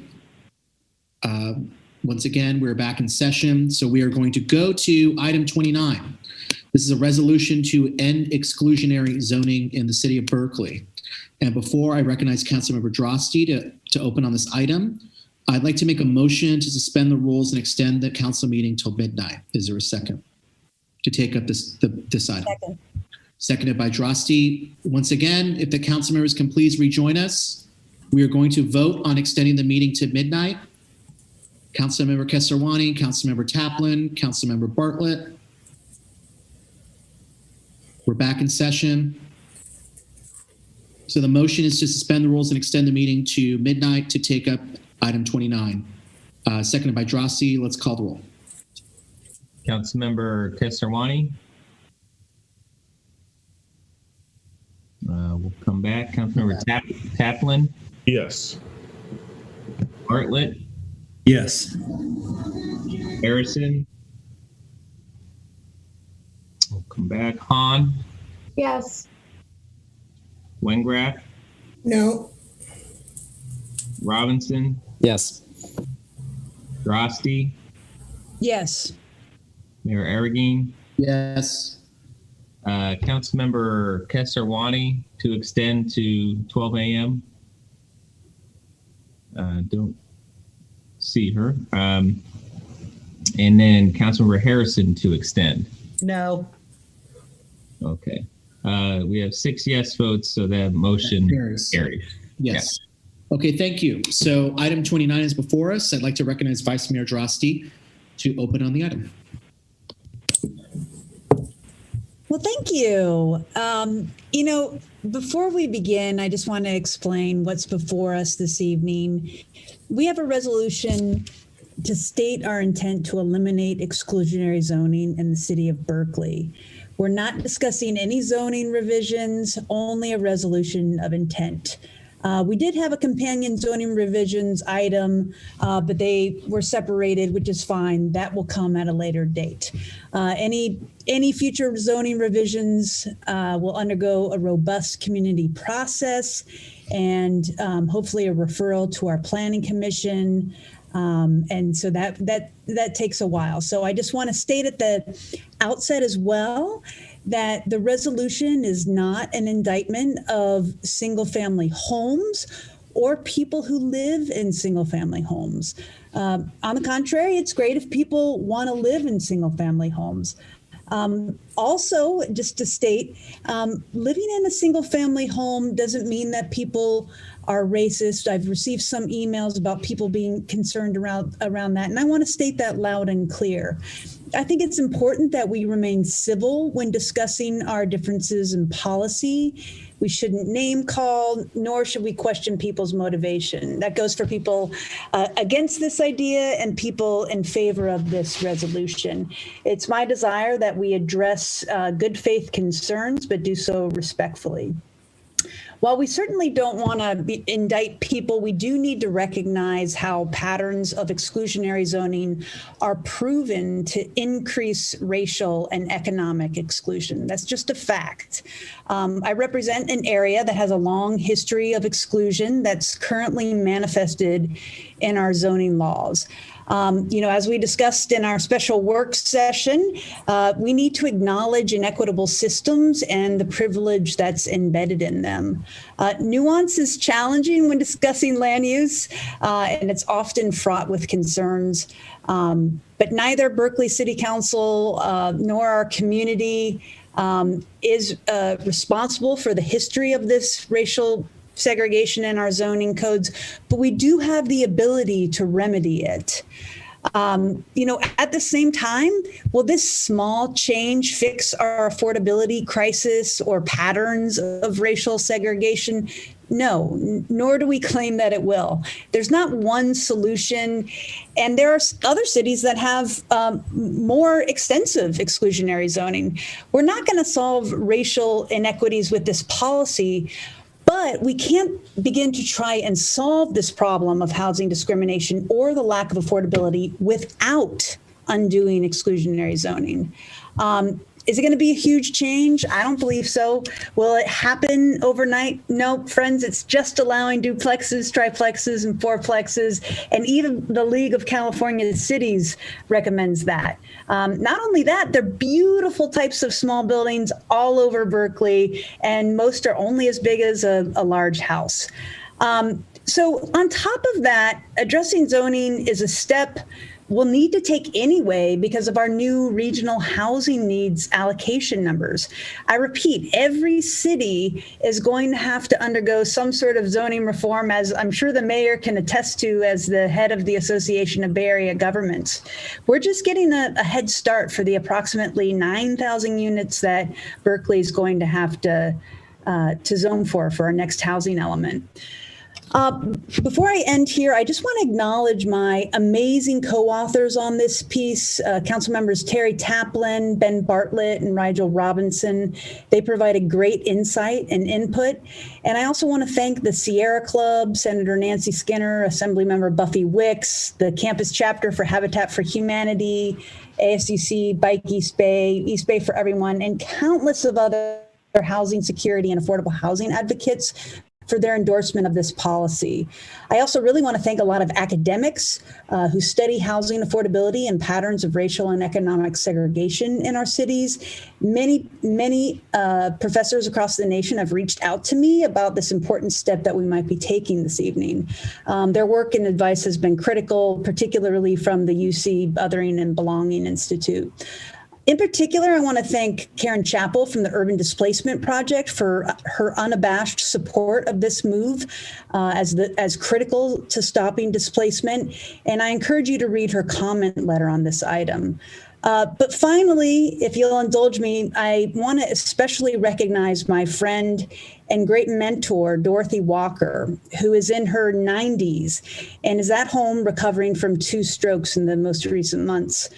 Dorothy assisted in desegregating our schools and emailed me a wonderful email saying that she's been trying for years to address what she felt like were inequities in our land use patterns. She said she never thought she would see this in her lifetime, and she had tears in her eyes because she was overjoyed that Berkeley might potentially be taking this step. So I want you all to know that I promise, and I believe we all promise to go about this in a thoughtful manner with an eye towards inclusivity. So thank you very much. Thank you very much, Vice Mayor Droste. So, Councilmember Harrison, I want to give you an opportunity to briefly just kind of highlight your proposal. Sure. And I know that you have an amendment as well, Mr. Mayor. So I want to say that District 4, the reason I live here is we already have a mix of housing types, which adds to our vitality. That's why I like this part of Berkeley. But what also adds to our vitality is a mix of income and people. I just want to make sure there are protections against speculation, protection for rent control units, and some contribution to affordable housing. There's no real merit, there is real merit rather, to discussing increased density in Berkeley. And I hope that we get to that at the Land Use Committee. I was hoping this would be put at Land Use with the other measure. But this resolution itself will not have an immediate effect. There needs to be a CEQA analysis, a general plan amendment, and zoning changes adopted as an ordinance as necessary precursors to moving forward. So if there's no immediate effect, why didn't this go to land use? I feel I don't blame the authors for this, but I believe that some of the comments that have come in sort of display a kind of morality play with homeowners, older people, and long-term tenants, cast in the role of villains, and builders and market and newcomers as saviors. And I know the item doesn't say that, but that is the way that it has come across. I think we have to work very hard to stay together as a community. The item also conflates Berkeley, in which over 50% of the land is zoned for multifamily housing, with the Bay Area as a whole, where that number is a mere 17%. So we have to ask why Berkeley. The item, I think it's improved in the revisions, and I appreciate that. It only addressed one cause of housing affordability in the Bay Area, former restrictive covenants, and ignores many other much more recent causes: growing income and wealth inequality, weakening of banking rules, the corporatization of housing. I do appreciate Councilmember Drosse's addition of Proposition 13 as a root cause, because I believe that is one of the root causes of our crisis. Professor Chappelle talked at length about income inequality as being one of the root causes, and corporatization of housing. The measure, as originally written, does not protect renters sufficiently. While it references SB 330, our demolition controls are much stronger than what's proper at the state level. And we need to make sure that our demolition ordinance, which is under revision right now at the 4x4, includes the strongest possible protections in light of SB 330. I'm a little worried about timing. I want to make sure that we don't do one thing without making sure we have the other thing in place, which is the renter protection. It does not also recognize the fact that some of the people living in single family houses are tenants. It kind of doesn't say this, but it sort of implies that everybody living in a house is an owner. We have 4,300 homes that have been identified in Berkeley as not having the homeowner exemption. The rent board is right now sending all those owners letters saying, do you have tenants living there? You need to be registered under MM. These are people that have never registered. That's in addition to the 1,500 or so properties we have where people have indicated that they are renting them out, that are single family homes or condos. So there's many, many, many properties here that have tenants in them. I think imagery focuses on it being white homeowners, and that's not accurate either, because the section in South Berkeley that has single family zoning still was a traditionally African American section. So I'm worried about people that don't have the resources, which is why I added an idea of trying to focus on the neighborhoods that have been exclusive in the past and not go back to the South Berkeley as the primary place.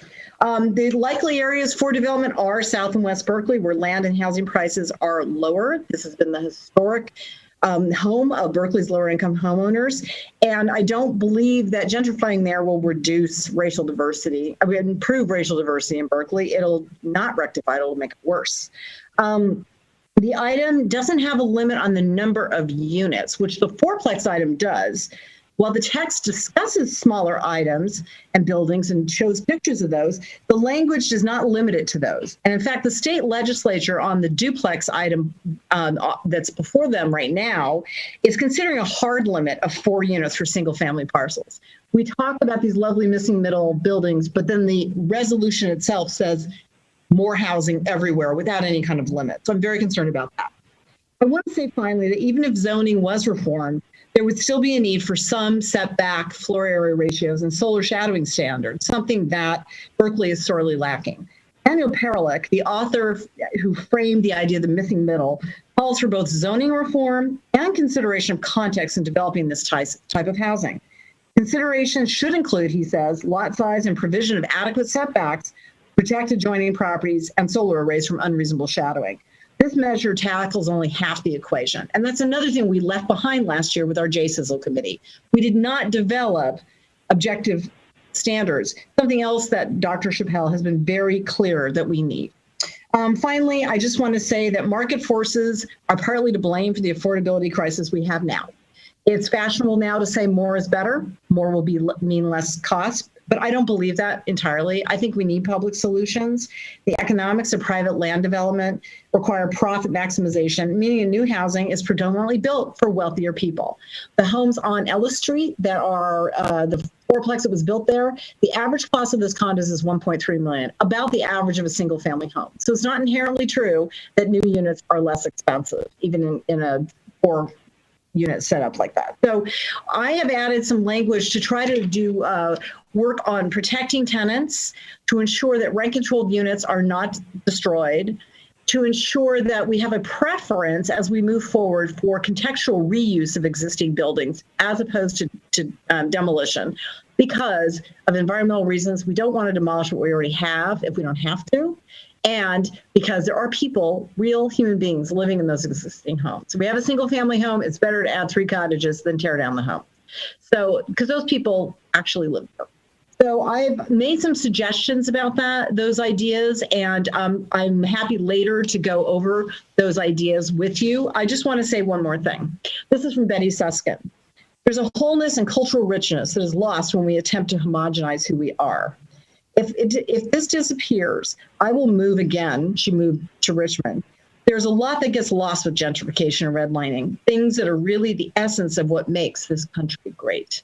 And I hope we never lose sight of that. Thank you very much. Okay, thank you. Just a few comments. This item has created an impassioned debate on the history of our city and its future. And I just want to clarify that item 29 is a resolution to state the intent of the city council. We're not adopting zoning changes. It's stating the intent of the city council to initiate a zoning update process to allow multifamily housing in residential zoning districts throughout the city of Berkeley, throughout the entire city of Berkeley. This is a step we have to take because, as Vice Mayor Droste had noted, the state is now requiring that Berkeley and every community in the Bay Area has to plan for significantly more housing than we did the last RHNA cycle. Berkeley's RHNA numbers have increased by over 200%. That's similar to many other jurisdictions in the Bay Area. So we need a plan for 9,000 additional units in the city of Berkeley. The question is where? Do we have the zone capacity on our corridors to accommodate the housing that we need to plan for and to have a compliant housing element? And I think this is one tool that the city should explore to not just create new opportunities for people to live throughout our city, but to make sure that we can comply with these new state mandates. But this is not a radical concept. If you go through some of Berkeley's flatlands districts, you will see a mix of different building topologies, including 4-unit buildings and even larger apartment complexes next to single-family homes. My block is a prime example. I live right next to a 5-story apartment building, although that's not what we're proposing here, and other single-family homes on what is a residentially zoned block. So this is not an uncommon thing in the city of Berkeley. It is uncommon in certain parts of our city, and that is due to deliberate decisions that were made, not by this city council, not by any of the people on the phone call here, but by people decades ago, generations ago, through racially restrictive covenants and other discriminatory practices to exclude people of color from living in certain parts of our city. There's no question that this is part of the dark history of our city. And while Berkeley is the first at many things, I'm not proud that we were one of the first cities to adopt exclusionary zoning. That is a historical fact that we have to recognize. Now, that does not mean that the people that live in single-family residential neighborhoods or in single-family homes are intending to exclude other people or are racists. Absolutely not. But we have to recognize the history of our city, and we have to commit ourselves to try to correct our past mistakes and to create a future that is truly equitable and inclusive. And I really do think that is the intent of what we're trying to accomplish here tonight. So, I do want to talk about the MPO. It's been suggested that the MPO banned housing. In fact, the MPO was a reaction to the demolition of single-family homes and smaller apartment buildings that predominantly people of color and students and other working families lived in, for speculators to build large apartment complexes, which were not affordable to those people. And so the MPO wasn't an attempt to try to promote racial exclusion, but rather was a reaction to real estate speculation that did have a negative and displacement impact on flatland neighborhoods. There's no question about that, including being led by many people, including former Senator Hancock. So that's just a historical fact I just want to clarify about the history of the MPO. Housing affordability and homelessness continue to be the top concerns that the people of Berkeley have expressed. And we know that crucial to solving these difficult and intractable problems is the development of more housing. And displacement pressures caused by the failure to produce more housing disproportionately fall on communities of color. And so that's why I think it's critical as we move this conversation forward and we take this step tonight, that we do put in place strong anti-displacement and tenant protections to help ensure that we're not ushering in a whole new wave of speculation, but rather to keep our racial and economic diversity here in our community. I frankly think this whole discussion over what is largely a symbolic resolution has become way too heated, to be quite honest with you. And, the proponents are not trying to destroy neighborhoods and are not calling those people that disagree racists. And, similarly, those that have strong opinions against this are not bad people either. I think we need to explore this as part of a broader rezoning effort to have a compliant housing element. This is going to be a multi-year process that will be broadly inclusive of those neighborhoods impacted. We need a real community process. But, change is scary.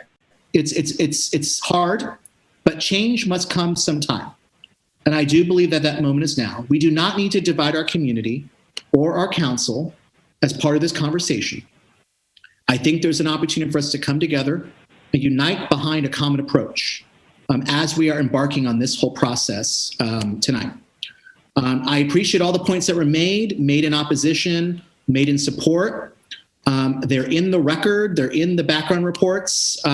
So just in terms of how to proceed tonight, I really don't want this to be a divisive vote, because I do believe there appears to be general agreement on exploring zoning reform.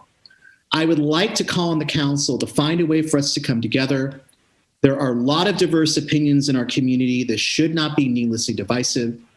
My vote tonight recognizes our history and the racial disparities that are baked into our housing policies. I believe that Berkeley must do better, and it will help us develop housing, help us address the issues of racial exclusion, and help us move forward as a community. So just very briefly, I want to just get this into the record.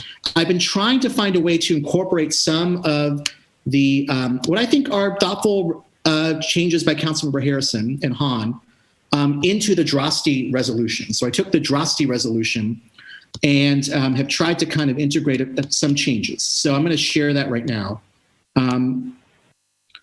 So let me see here. Is this the right one? Yes. So first, I propose that we add a title to the resolution to declaring the intent of the City Council to allow multifamily housing in residential neighborhoods throughout Berkeley. So we need to add a title. The third whereas, this is a matter of just clarifying fact that the downzoning was initiated by the passage of the MPO. The MPO did not itself downzone or ban multifamily units in some residential zones. It was a downzoning that was initiated in response to the general plan amendments that were initiated by the MPO. That's just really a clarifying historical fact.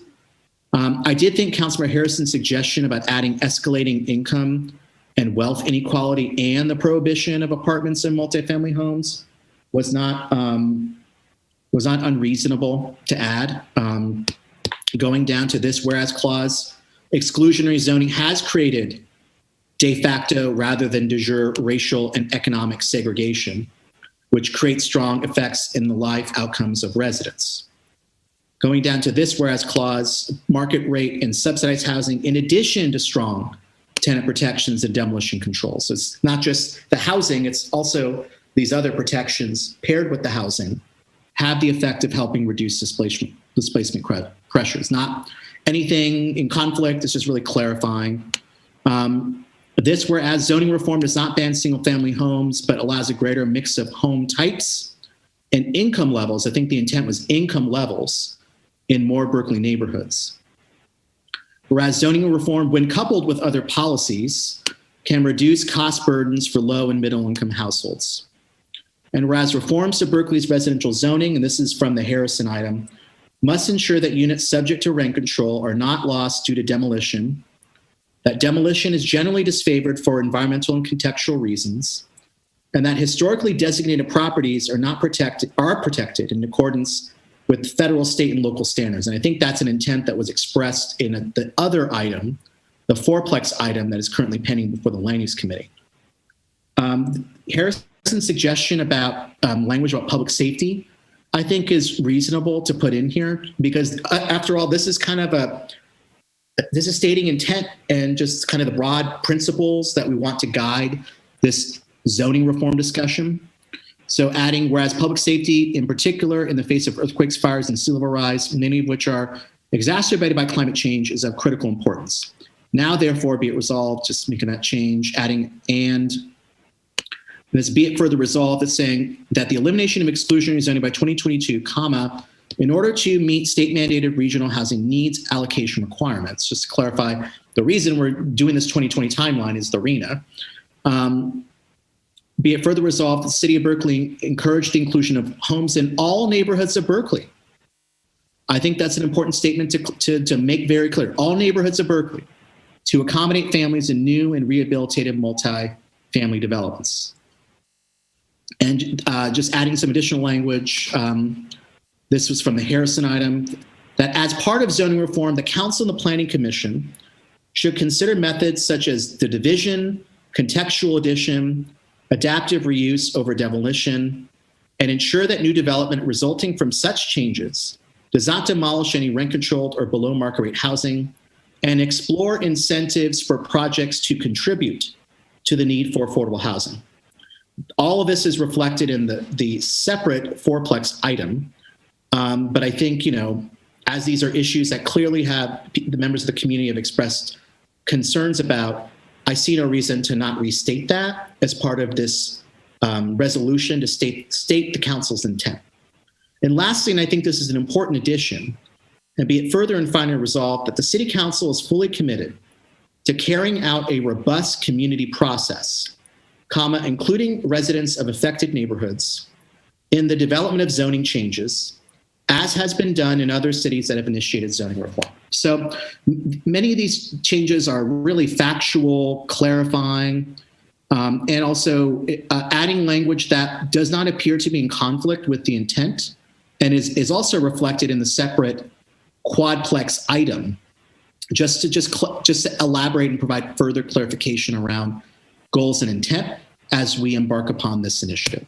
So that's a lot. I don't think it substantially changes the intent of the item, but rather clarifies the intent. And those are some thoughts I'm putting out for consideration.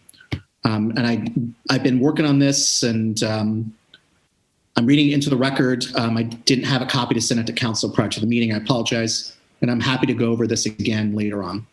So I'm going to ask if the council members can hold their comments unless we want to go to public comment now.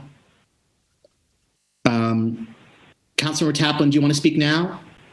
Yeah, I'll just speak very briefly, and thank you for your revisions, Mr. Mayor. I just have to say that I am a tenant who lives in a single-family home, so it's no mystery that we exist. It's also not a mystery that exclusionary zoning has had an adverse impact on my community, and design standards are not going to change that. Okay, thank you, Councilmember Waingraff. Before we go to public comment. Yes, thank you. I want to suggest one addition, and I very much appreciate your additions and Councilmember Harrison's additions to the original resolution. And I want to suggest that we put in something about predatory real estate practices, because these suggestions for zoning changes are an invitation for predatory real estate. And I'm very concerned about especially the impact on older people who have less than well-maintained properties. They will be the first target. So if it's okay with you, Mayor, I think there may be a place to put that in where we're talking about all the things that we're encouraging or not doing, and just put that in so that when the Planning Commission is considering this, they can keep that in mind as a way to guide the discussion and the concerns. So that's one suggestion. I'm very much in favor of the addition about the robust community process, because a lot of the emails that I've received were saying what's going on. We don't know what's happening. And then let me just say, and this will not be a surprise to you, but wildfires are real. They're getting bigger, they're getting hotter, they're getting more destructive than ever. And we all have a responsibility to reduce the hazards and lower the risks in our community, and to make every effort not to put more people in harm's way. This is a real problem. We're trying to balance who lives where, and I want everybody to live everywhere. But the last thing I want to do is be responsible for putting more people in harm's way. And so I appreciate your additions about public safety and climate change. I mean, it was 77 degrees today in Berkeley, and it's February.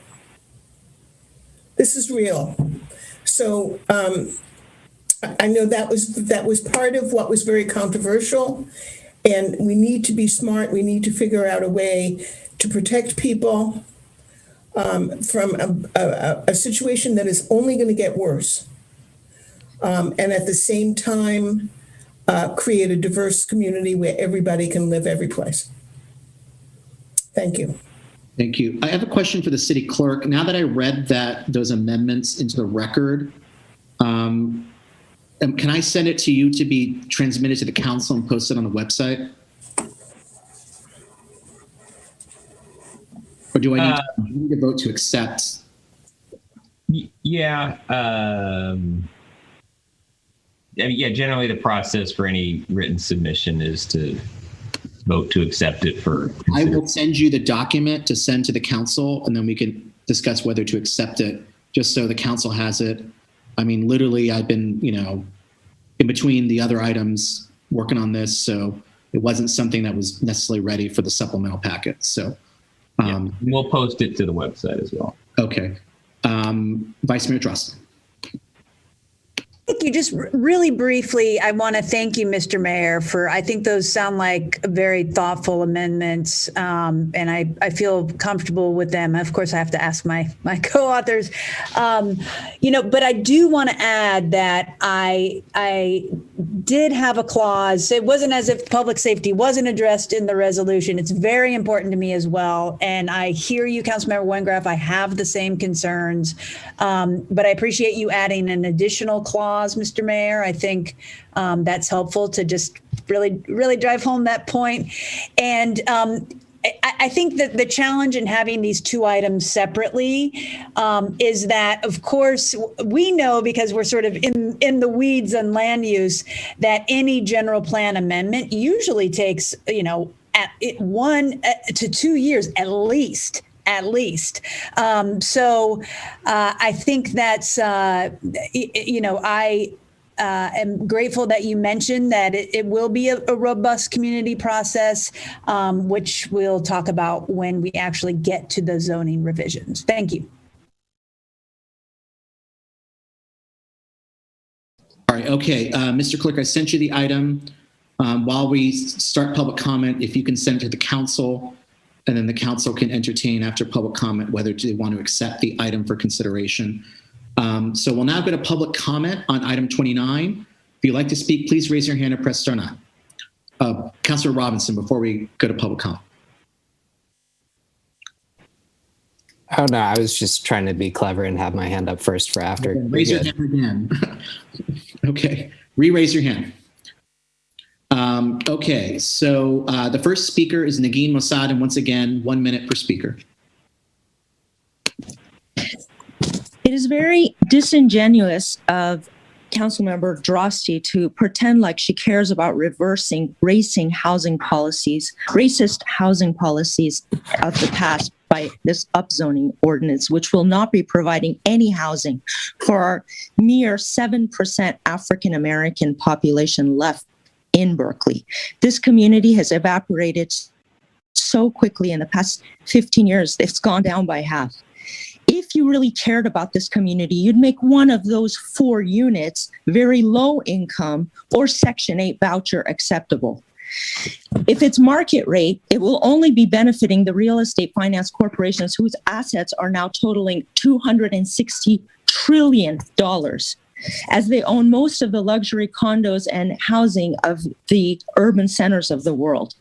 You can make sure that it will not be coming back to this community, and the low and median income classes, the working classes, will be pushed further out.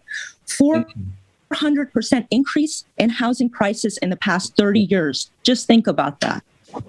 So before we proceed with public comment, I understand this is an issue that people feel very strongly about. and have very, very strong, passionate opinions about. That's part of what makes Berkeley great.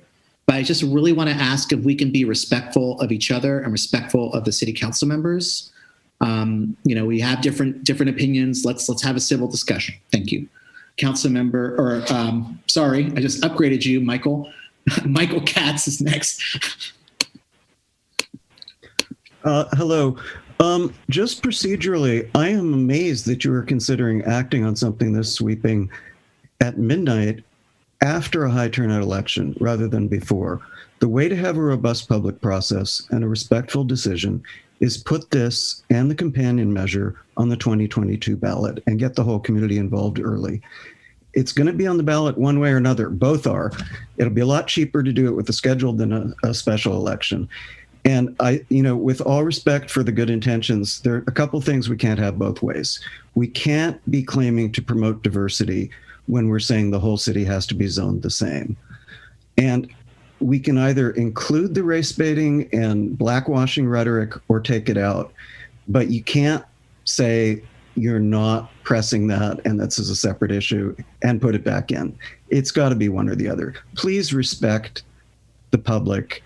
Put it on the ballot. Let's have a real community discussion. Thank you.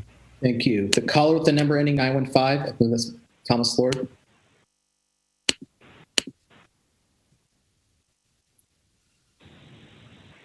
Hi, Thomas Lord, District 2. Reminder, you're in a climate emergency that existentially requires a very rapid, immediate reduction in fossil fuel burning. And you're dithering around on this stuff and propose to spend hundreds of hours of commission and staff time on it. The memo for this is a bit of a joke. The environmental citation misinterprets greatly a perfectly fine piece of research, but not one that leads to the conclusions you've drawn. The central economic argument miscites, misrepresents, essentially fabricates census data that simply doesn't exist. And yes, the mayor did work with the regional government to increase our RENA, our housing allocations from the state, in spite of the fact that the environmental models available to him during that decision process indicated it would increase greenhouse gas emissions from today's levels. So, next speaker is Ben Gerhardstein. It's going to be a lot of that, cutting people off, and it's going to be incredible. Ben, thanks for waiting patiently. Ben Gerhardstein, you're muted.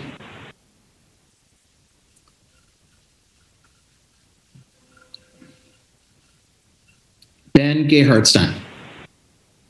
Okay, Ben, I'm going to go to Liza and then come back to you. Liza Lutzker.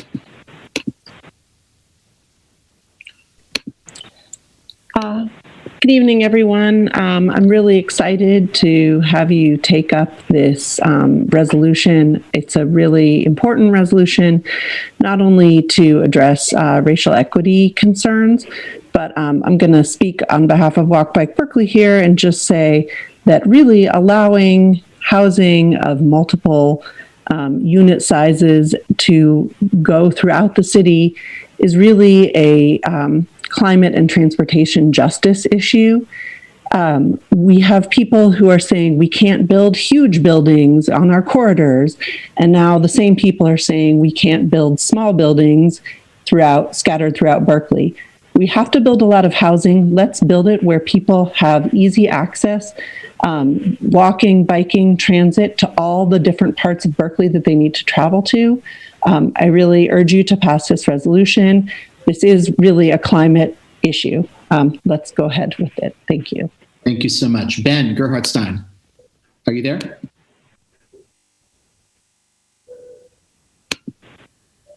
Ben, looks like you're unmuted.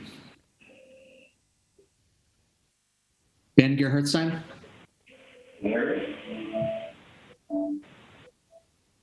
Ben? Yeah. Okay, we're going to go to David Ying and come back to you. Hello. I just wanted to come by and say that I think this is a really great idea. Berkeley has the opportunity to be a model for a lot of other Bay Area cities, and it's great to see that the city that helped bring in single-family zoning now has the opportunity to be among the first to remove it and set a new model for not just housing affordability, but also climate sustainability, as well as a whole host of other benefits that will come from it. So I hope that you'll take this opportunity, set a great example for other cities in the region and across the country to follow and move in a progressive direction. Thank you. Thank you, David. Sarah, the clock, if you can pull up the clock, I think it's showing the meeting e-agenda on the share screen. Ben Gerhardstein, are you there? I think I am. Yes, you are. Great. All right. I'm so sorry. I'm going to give you back your minute. Walk Back Berkeley highly supports the zoning proposed zoning amendment change. Thank you. Take care. Andrew Nathanson is the next speaker. Yes, thank you. As a statement of intent, I think this is a positive step forward, but I think it really doesn't go far enough in addressing our concerns. Allowing fourplexes in formerly single-family zones is great, but I think there's lots of R2 and R3 zones that also need to be upzoned in order to meet the housing needs of our community. Berkeley is a fantastic place to live. It has lots of amenities. When I moved here 5 years ago, I really felt like I was at home. I live on Hillgard, which is a mix of small apartment buildings and single family homes. And I think it would be great to spread that throughout the community. Thank you.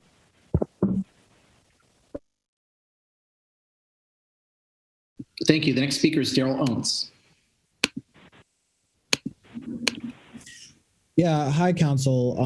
I mean, there's a lot to say. I obviously wrote a Berkeley side op-ed, so it's not like you don't know what my opinion is. But I live in an R2A zone, and it's pretty fantastic. I live in North Berkeley, right on the edge of R1.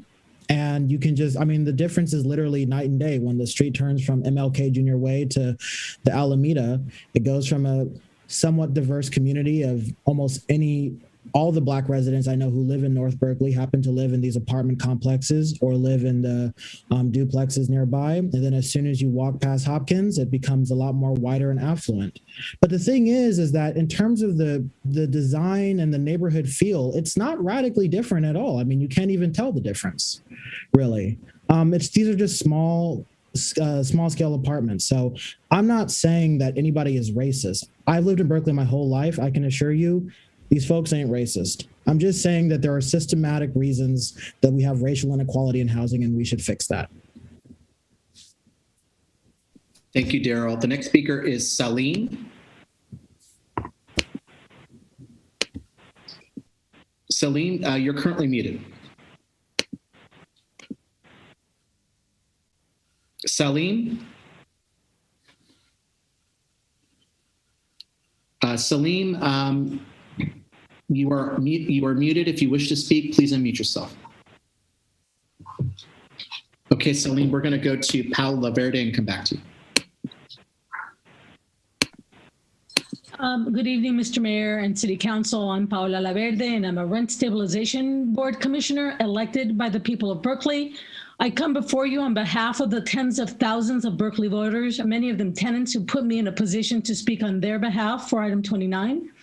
Any reforms to Berkeley's land use policies must ensure that existing units currently or potentially subject to rent control are not lost due to demolition. Unfortunately, the mayor's proposed amended resolution did not include the Harrison-Hahn amendment, which calls the council to amend the demolition ordinance to prohibit the demolition of rent-controlled housing at the same time as changing the zoning law. I request that the mayor add that amendment to his proposed resolution. I also want to add that building more market rate housing in Berkeley will do absolutely nothing to reduce rents. So any changes in zoning law must protect the affordable units that do exist. So please add that demolition amendment to your amendment. Thank you very much for your time. Thank you. I'm going to come back to Salim. Salim, if you wish to speak on item 29, please unmute yourself. Salim. Last chance for Celine. Okay, we're going to go to Megan. Hi, this is Megan Walkspress. Can you hear me? Yes. Hi, I am a Berkeley homeowner in a single family home in a neighborhood with a lot of apartment buildings as well. And I want to speak in strong favor of the resolution. In addition to viewing it as a racial justice issue, I view it as a generational justice issue. Others have already spoken to the climate impacts of single family zoning as the primary or exclusive zoning within an area and how much we need denser housing, transit-oriented housing. But also I have many friends who work in public interest and jobs that just do not allow them to live in Berkeley, that cannot benefit from rent control because they are so young.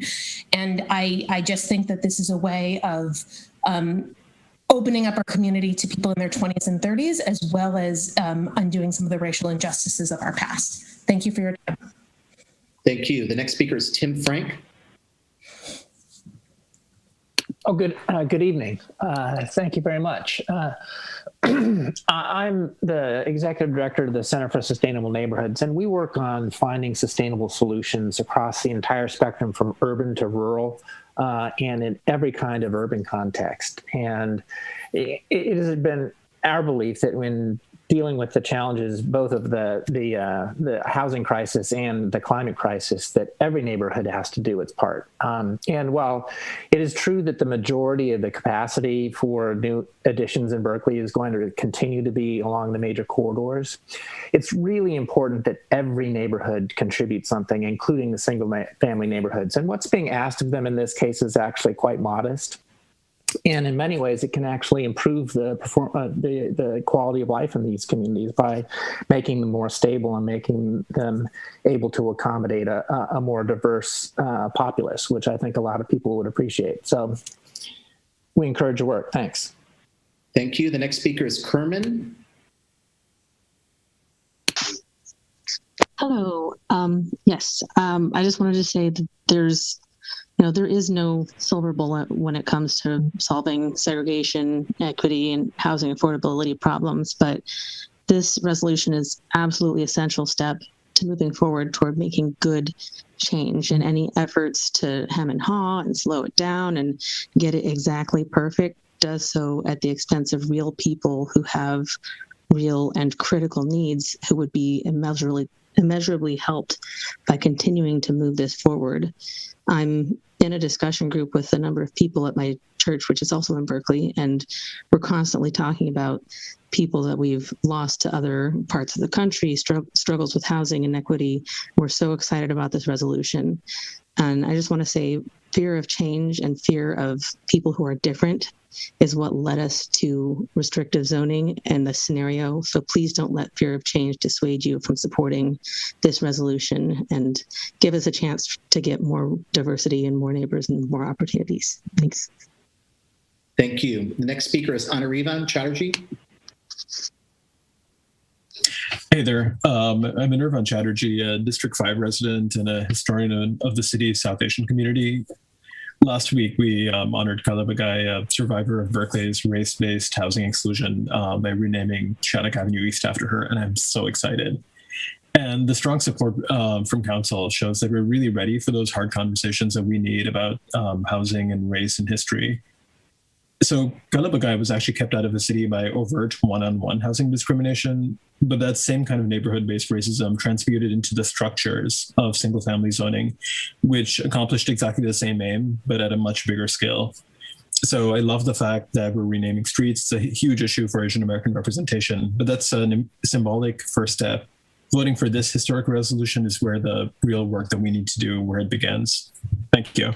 Thank you so much. The next speaker is Emmerich. Hi, thank you. I've been a D5 resident for several years, and I support this resolution, and I just want to say I'm very proud of the city for advancing it. These past several months, I've been editing a history of housing segregation in California, and Berkeley's own Duncan McDuffie figures very heavily early on in this story. And I've become fully convinced that we still live in the shadow of his exclusionary legacy.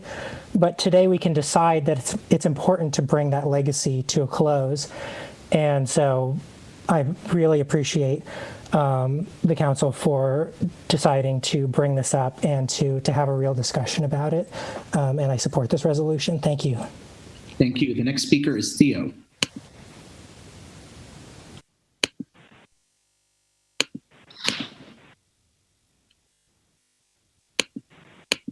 And Theo, you should be unmuted,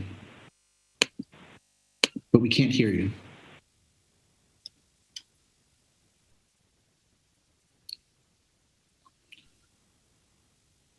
Can you hear me now? Yes, we can. Can you hear me now? Okay, don't know what's going on. Yeah, I'm Teo Paselt. I'm a D6 resident and a member of the BMHCA steering committee. I was born in a quadplex in Laurie's district, and I live on a street with mixed income housing on in Susan's district. And to be honest, it's fine. I mean, having mixed housing on a street is completely fine. I think this is one of many things we need to do to address the housing affordability and housing needs that we have in the city and the region. And so I'm strongly in support of it, but I know it's not, as somebody else said, a silver bullet. I do want to briefly say that I think market rate housing, especially in our wealthier neighborhoods, is in fact a public good. Building more market rate housing, especially in those areas, relieves gentrification pressure on other areas. So I think we need to look to make sure that we end up with a policy that's feasible for the construction of that housing. Thank you very much. Thank you. The next speaker is Kuwan.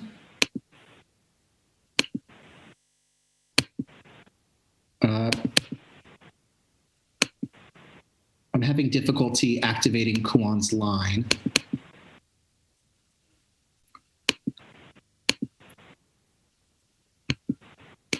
Okay, I can't activate Kuwan's line, so I'm going to go to the next speaker. The caller with the number ending 537.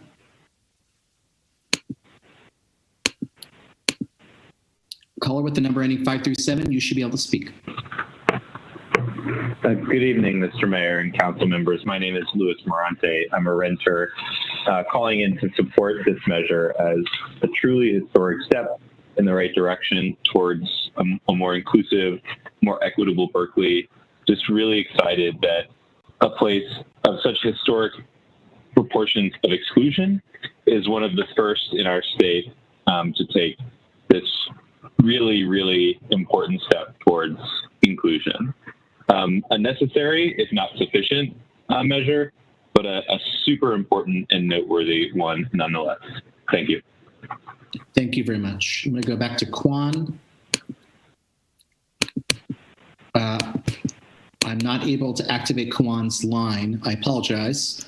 It's not responding to me either, Mayor. So I'm not sure what the issue is. Okay, well, maybe not promoting Kwan to panelist. That's the only thing I could think of. Yeah, let me try doing that. Okay.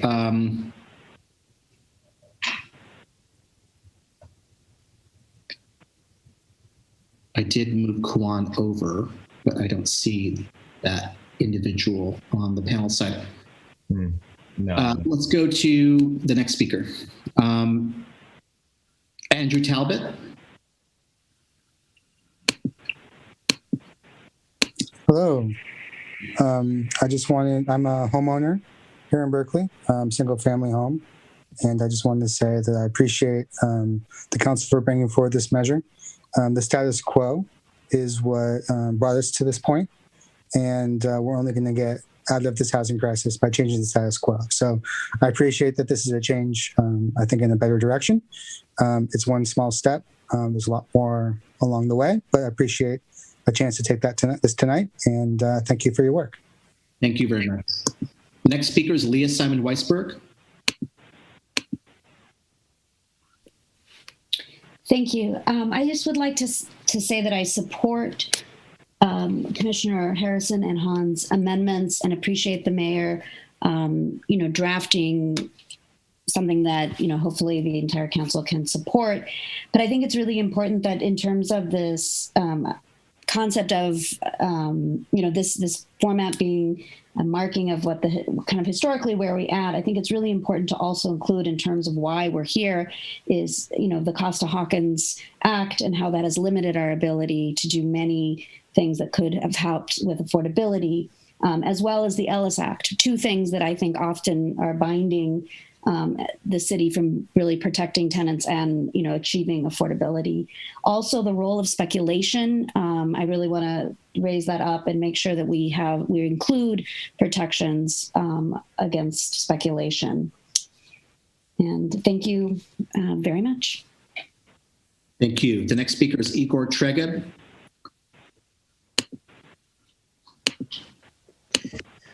Good evening, Mayor and Council. I am speaking on behalf of the Sierra Club, which wishes to express its conceptual support for the resolution to end exclusionary zoning in Berkeley. As every municipality in the nation grapples with its history, Berkeley is no exception. We recognize that while the causes of today's housing affordability crisis are myriad, there is considerable evidence that, as the item states, single-family residential zoning has its roots in racist exclusionary zoning policy and leads to racial and economic segregation. Tonight's vote is limited to an overarching resolution, a statement of our collective values. Should this resolution pass and move into the realm of policymaking, we look forward to working with you to ensure that such a policy is achieved in a way that preserves housing affordability, tenant protections, and other longstanding Sierra Club policies. But we proudly express our conceptual support for this resolution, and thank you so much for your consideration tonight. Thank you, Igor. The next speaker is Carol Scott.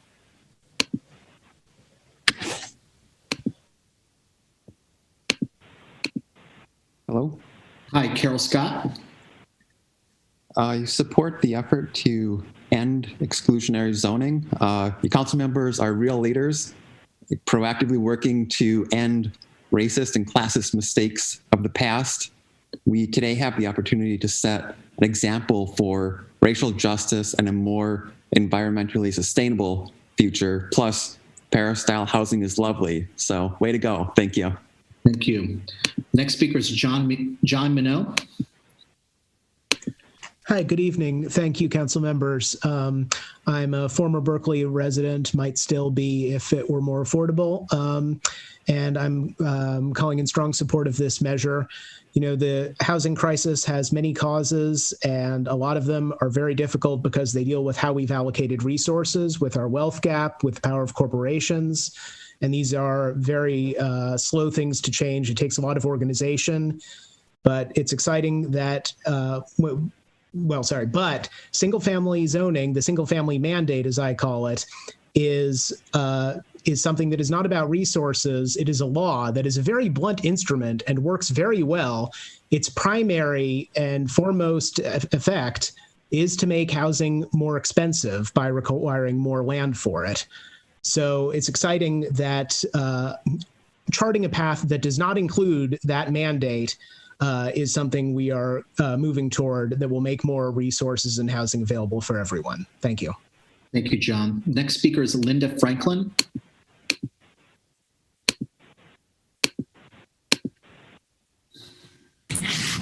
Hi, thank you for the time.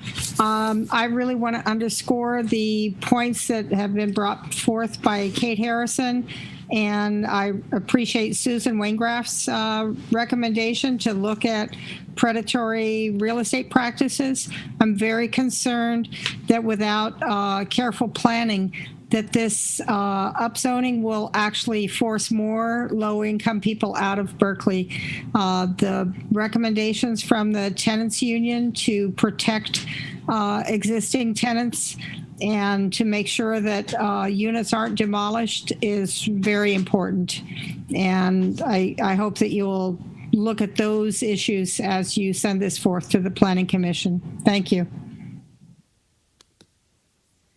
Thank you. The next speaker is Jake Price.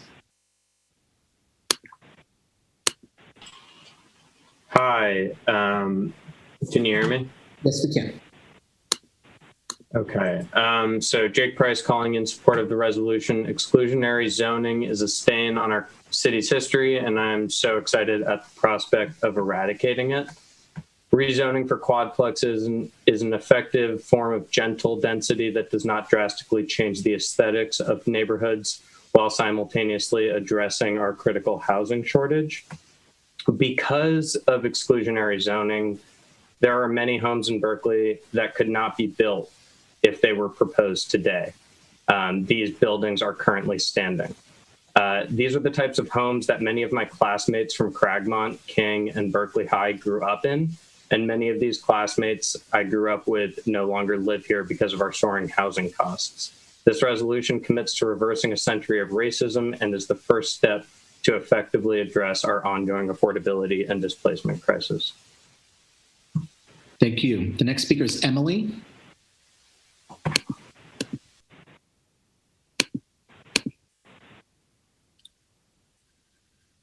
Emily, Hello? We are having difficulty hearing you. Hello? Yes, we can hear you now. Can you hear me? Yes. Okay, great. Thank you. This is Emily Loughran. I want to start out by saying I think that the legislation is very well intentioned and the goals are laudable, but I do, first of all, concur with the earlier speaker, Mr. Katz, that this definitely should be on the ballot in the next election.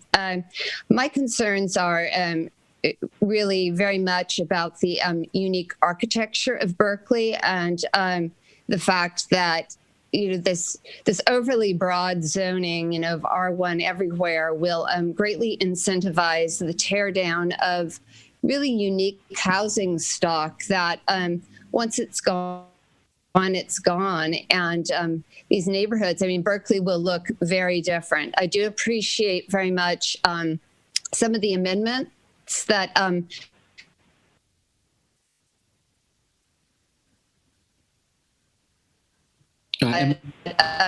those were thoughtful, but building the high hurdle, there are lots of beautiful buildings that are not landmarked that will be lost. I very much appreciate Wingraff's concerns about fire hazard. I think that the hillsides are one.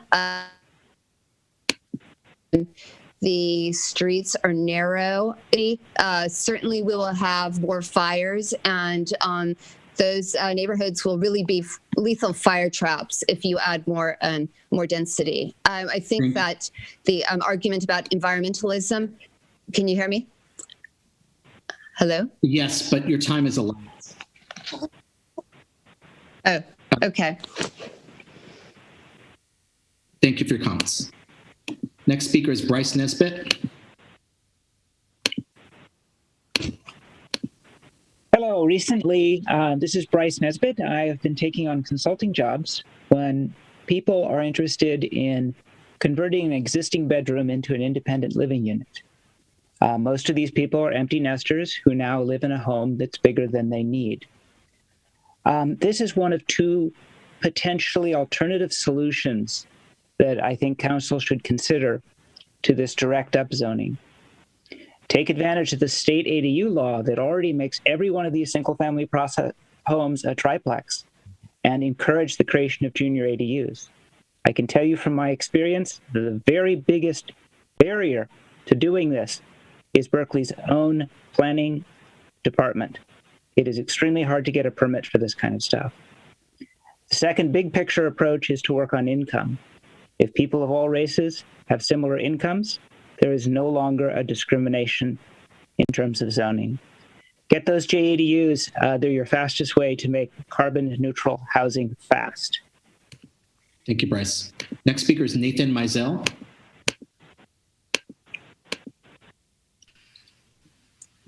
Hi, Mayor and Council. Nathan Mizell, Commissioner PRC, speaking as an individual. This change really is a no-brainer in my mind.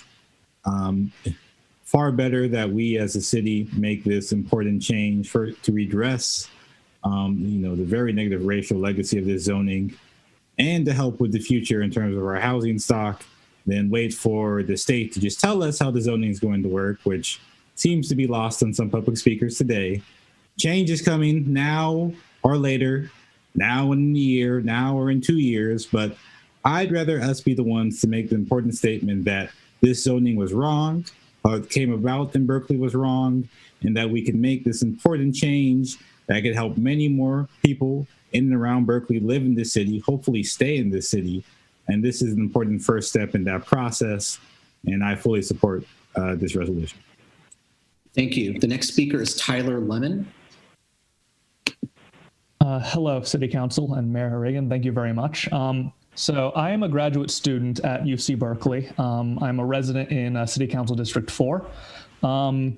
And I am speaking tonight in strong support of this resolution. I realize that it's not the final solution to addressing housing issues in Berkeley, but it's very much a step in the right direction.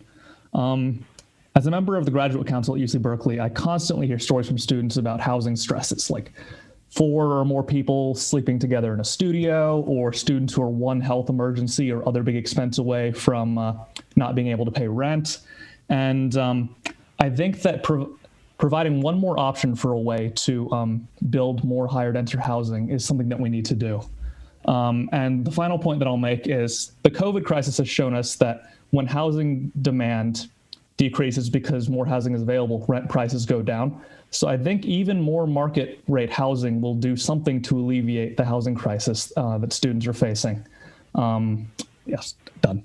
Thank you. The next speaker is David Ushijima.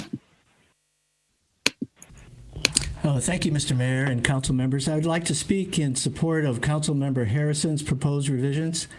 Councilmember Harrison is correct in saying that Councilmember Drosty's proposal covers only half the problem, and people like Mayor Darrell Steinberg has cited in Sacramento's zoning changes. Things like protecting from demolition non-rent controlled single-family homes covered under Costa-Hawkins, contextual considerations, and objective standards that were supposed to be addressed in the J. Sissel Committee are necessary to prevent problems.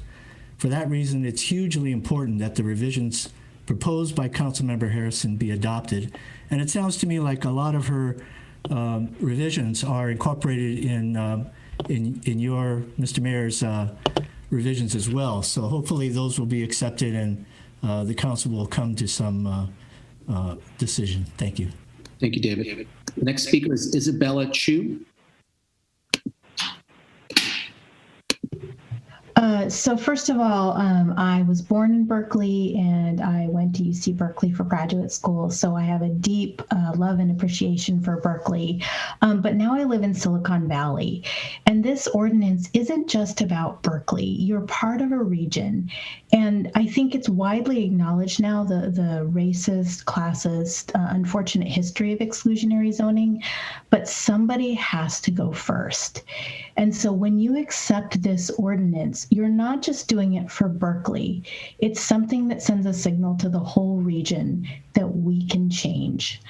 So I really hope that you'll accept this ordinance tonight and that you'll take the first step to end exclusionary zoning so that other cities can find their courage and follow. So thank you so much for leading.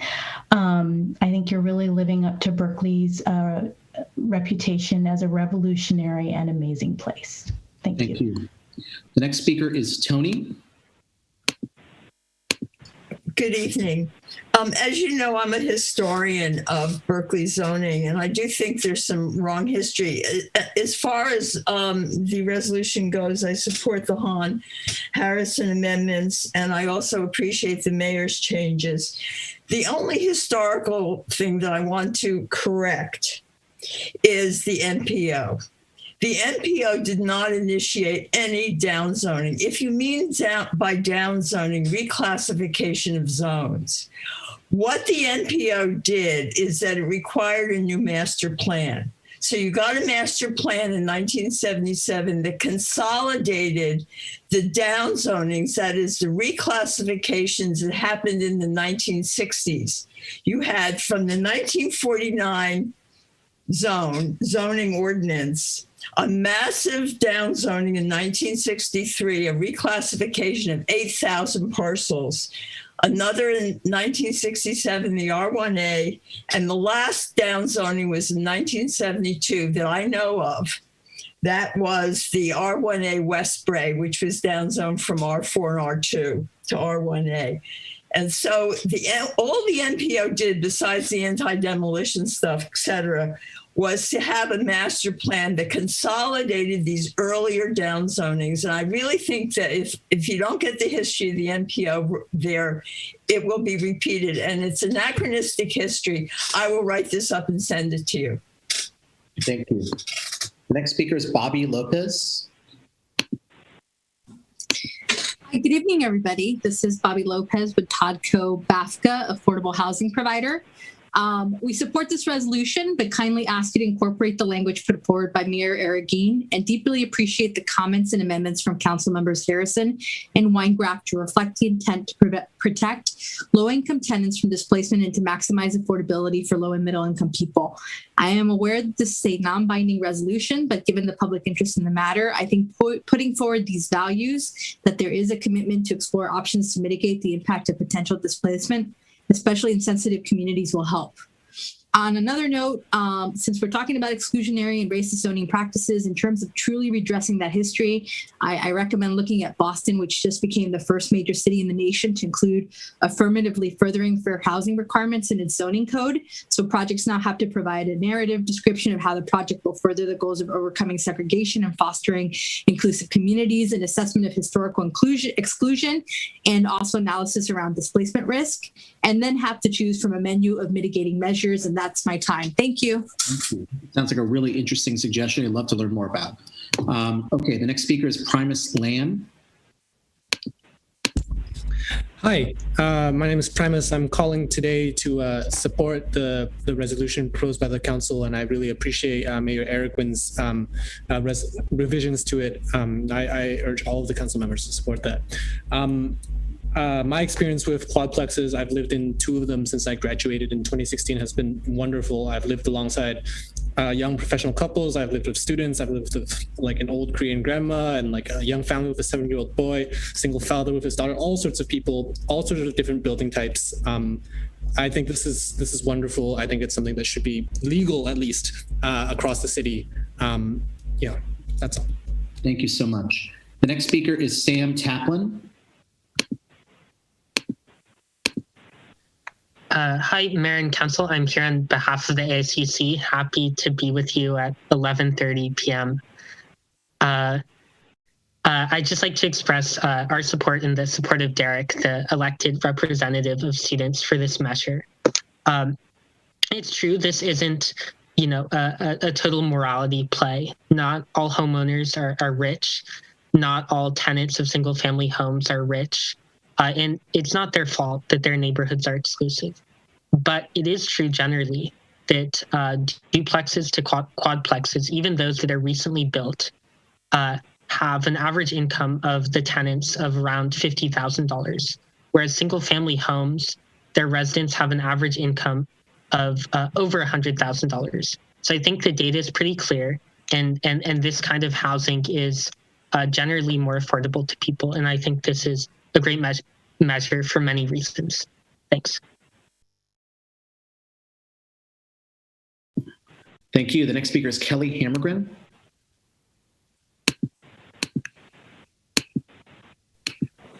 Hi, I support Han Harrison improvements on this, and I have 4 points. One, the city of Berkeley really needs to get a handle on the vacancies, because even before the students left, we had lots and lots of vacancies in the city. I see them all the time when I walk. I'm worried that this is going to be set as a priority and we'll never get the bird safe glass on all the buildings that are going up. That right now is at the very, very bottom of the planning work plan. I'm concerned that there aren't strong enough measures in this to stop speculation. That needs to be really spelled out. And I'm worried that this may result in predatory lending, and we'll have other situations that are similar to what happened to Mr. Powell. And so the speculation and predatory lending really needs to be written in here. Thank you. Thank you. The next speaker is Joe Spalding.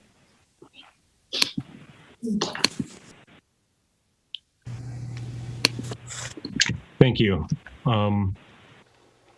So thanks for running this discussion pretty well. I really enjoy the tone. It's a lot better than I have been seeing in a lot of other places with a lot less intense subjects. So I work in politics, so I wanted to give my perspective from that. I ran strategy on the campaign that ended gerrymandering in Michigan.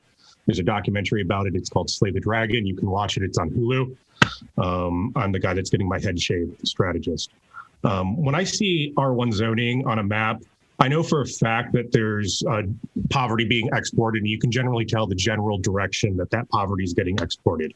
I also see historic redlining like everybody else who understands the subject, and I also see future gerrymandering. I happen to come from the same hometown as Betsy DeVos. She spent hundreds of thousands of dollars to preserve single-family zoning by trying to keep that city council on lockdown. And I helped unseat the mayor that she was backing, actually. And then we swung 9 points away from Donald Trump when Joe Biden ran from when Hillary Clinton ran countywide. And it's not a coincidence. Donald Trump gave a full-throated defense of single-family zoning and started scaremongering about people coming for it. Joe, if you could please wrap up, we greatly appreciate it. Got 2 seconds. Yep. And so that's my last point. Trump supported it, and I think that says a lot. So thanks, everyone. Thank you. Okay, the next speaker is Kyle Hamilton. Hello. I just wanted to say I grew up in Berkeley, and I no longer am able to afford to live in Berkeley, even though I work in Berkeley. And I just really, really, really want to live in the city that I love, and I can't do that right now. So I appreciate people trying to take steps to make that possible. Thank you. That's all. Thank you. The next speaker is Kathleen. Hi. Your intent for upzoning suggests the inclusion of homes that can accommodate families.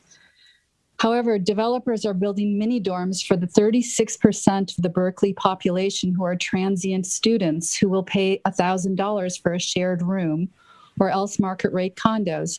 Developers would continue to do more of the same, only 4 times.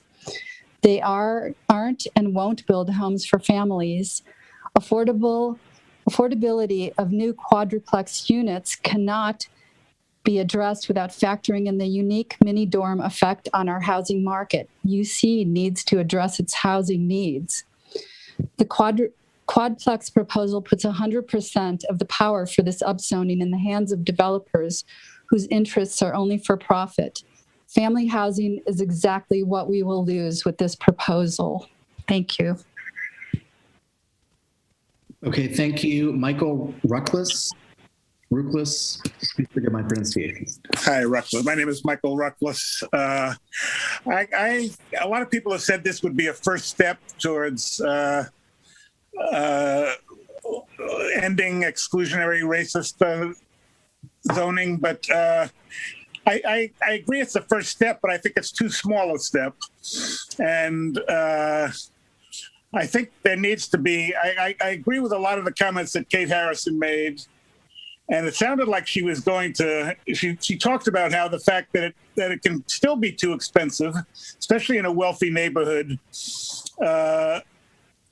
with upzoning, that only upper middle class people will be able to afford it in a wealthy neighborhood. And I think there needs to be an affordability provision as part of this. Most Berkeley developments require 20% affordable housing, requirements for lower income housing. And I think before I would support this proposal, I would like to see real affordability, low income housing, extremely low income housing, Section 8 accepted. Thank you. Next speaker is Lotus Rising.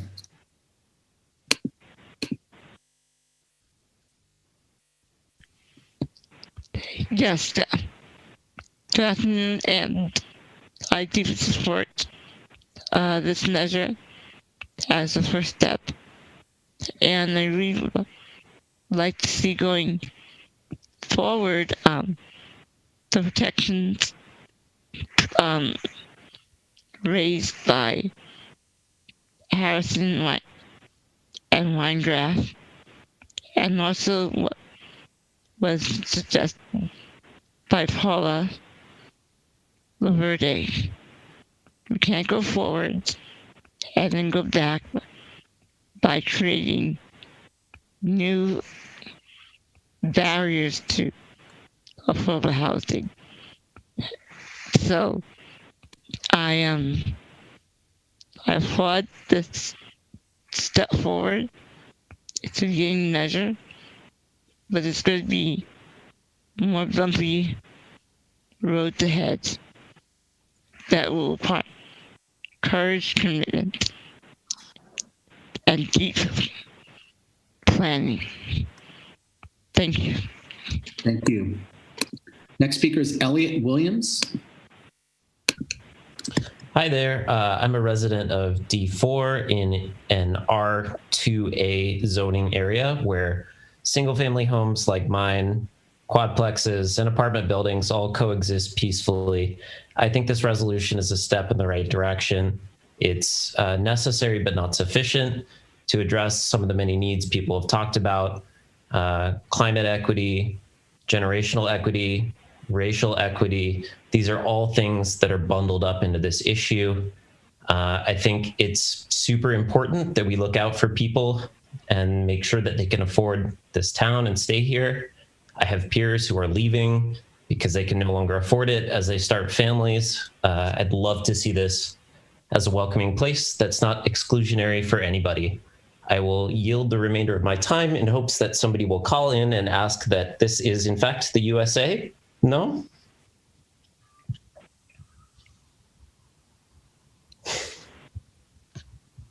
You have 4 seconds. Yep, yielding, hoping for someone from Russia to call in. Okay. We'll go to former council member Cheryl Dapple. Thank you. There was quite a few things. I agree with the first 3 speakers. The 2 prior to Thomas Lord, including Thomas Lord, Paola Laverde, and Bobby Lopez. We must ensure that we protect affordable rent-controlled units, of which many people live in Berkeley. Ensure that our buildings won't be demolished, per Paola's comments. And we must think about who's really going to occupy these units. They're not going to be low-income folks. They won't be able to afford it. They won't be rent controlled. So we have to think about that. And I'm not truly convinced that this will eliminate the racial injustice. It might cause more with predatory practices and with speculative purchases. So think about that as well. Next speaker is Zach Bowling. Hi there. I'm a housing advocate, and I wanted to voice my support in this resolution. We need more affordable housing and abundant housing for all incomes throughout the region, and this will set a positive example for all of Berkeley's neighbors in the East Bay. I did want to say I wanted to caution against the earlier suggestion to putting this on the ballot. In November, one of Berkeley's neighbors, Alameda, who followed Berkeley's lead in adopting racist and exclusionary housing policies, just voted to stay in the past and keep its exclusionary housing charter amendment and maintain its exclusive single-family zoning laws. I can tell you from experience that zoning and planning are complex issues, and putting that on the voters will be a lot. To speak on the vacancies, which was brought up earlier, we're living in an unprecedented housing crisis, and even if we could compel all the landowners to rent out their vacant units, we'd still not make a dent in the problem. We still need more abundant housing for everyone at all income levels, and I applaud you for bringing this issue forward. Thank you. Thank you. Next speaker is Joshua Newland. Hi, yeah. I live in North Berkeley near the BART station in a single family home. I want to thank the council members who proposed and supported this one. This is an expression of intent. we can ensure equity and renter protection in the long process to come when we try to meet RENA requirements.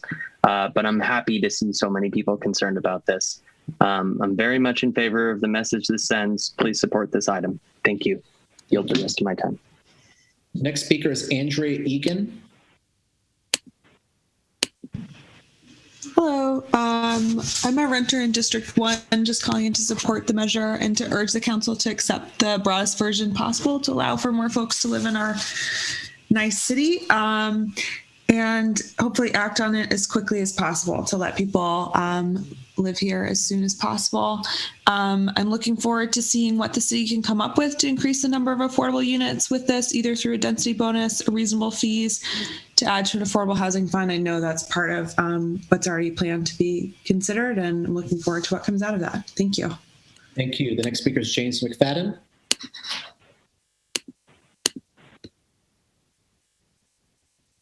James McFadden, please unmute yourself. Excuse me. I also have a minute from Rachel Katz. This resolution was apparently crafted by a developer-funded lobbying group, California YIMBY. Staff may have made changes, but let's be clear, this is a lobbyist-crafted legislation. So, Council, where you plan to go for your next round of neoliberal policies? Are you going to solicit policy talking points from ALEC? And in this case, are you going to fix this to mandate affordability? But for the most despicable aspect is this trying to market it as a fix for past racist redlining. This is a marketing strategy to put lipstick on this pig. Let's be clear, for those same for-profit real estate interests that crafted this, they also crafted the racist redlining. And that is why this resolution doesn't include the requirements for affordability and housing as part of the rezoning. If you wanted to keep Berkeley diverse, this resolution would have requirements for affordability for at least 50%. And what about climate change? The worst thing you can do is to tear down existing usable housing and put up new housing. So again, the council is demonstrating a skepticism of climate change, and this will spur more luxury market rate housing, again, bad for climate change. This is neoliberal deregulation to make way for developer pirates who can pillage our city. This is another attempt to continue the inflation of the housing bubble pushed by the Democratic Party and funded by those same for-profit developers. It's a fraud, and you well know it. This zoning change will target the middle and lower income regions of the city and excludes the rich hill people from this rezoning, the same ones that are in Drosty's district. If you don't include affordability, then this will be the last nail in the coffin of a diverse Berkeley. James. Used to destroy existing housing and replace it with market rate housing for tech industry. Gentrification driven by a housing bubble economics is still gentrification. Thank you, James. Gentrification. Next speaker is Andreas. And as we proceed, I want to thank everyone for waiting so patiently. We had a 4:00 meeting that went over, then we had other items on the agenda. So I really appreciate people waiting to speak. If you are in support of the resolution, it would help in terms of facilitating us taking action at some point this morning by you just saying, I support the resolution, please adopt it this morning. And then we can move forward. You're welcome to offer any public comments that you'd like, but if you want us to take action at some point in the next hour, your succinct comments would be greatly appreciated. The next speaker is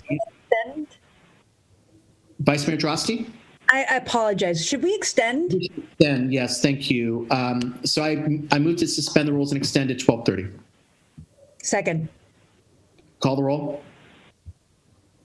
Councilmember Kesarwani? Yes. Kaplan? Yes. Bartlett? Yes. Harrison? No. Sorry, Councilmember Harrison. Oh, sorry, no. No. Okay. Hahn? Yes. Wengraf? No.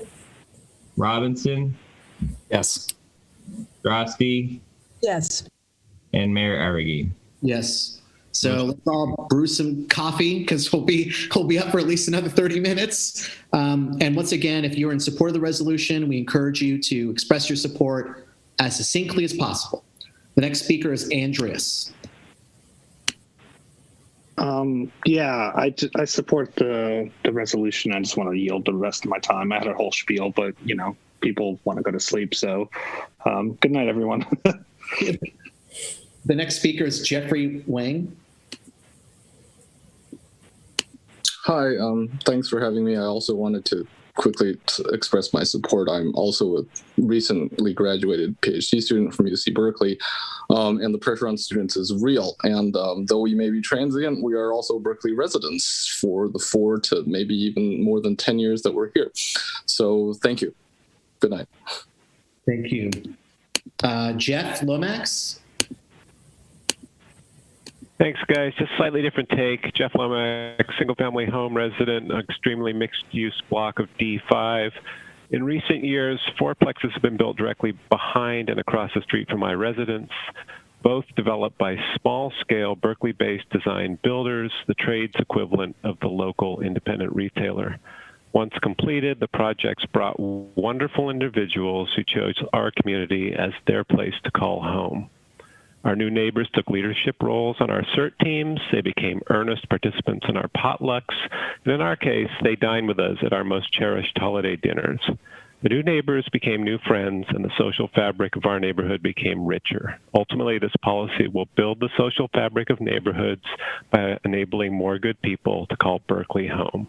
Don't view this opportunity as a threat. Celebrate it for the opportunity it represents. Thank you. Thank you very much. The next speaker is Salim. Hi. I just want to say to the council members who propose this measure that you are leaders not just for Berkeley, but for the entire Bay Area. Thank you so much. I really appreciate it. Thank you. The next speaker is Victoria Fierce. Hello? Hi, Victoria. Hi. Yeah, my name is Victoria Fierce. I'm a local resident. I just want to say thank you. Have a good night. Thank you. Have a good night as well. The next speaker is Nathan Nays. Hi, can you hear me? Yes. Hi, Mayor and Council. My name is Nathan Nays. I'm a first-time caller, D1 North Berkeley homeowner and father. I'd like to voice my support for this effort. A lot of other people have gone through the benefits, which I won't repeat, as you had mentioned, and in the interest of letting council members get some sleep tonight.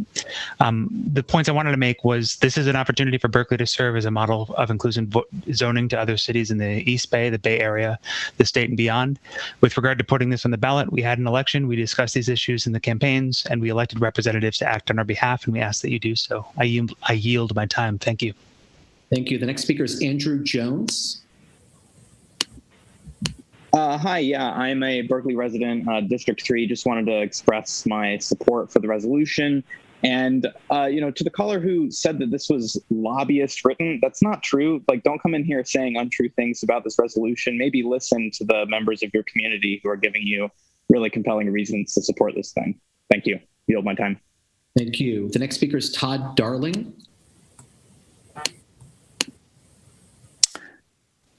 Good evening. My name is Todd Darling.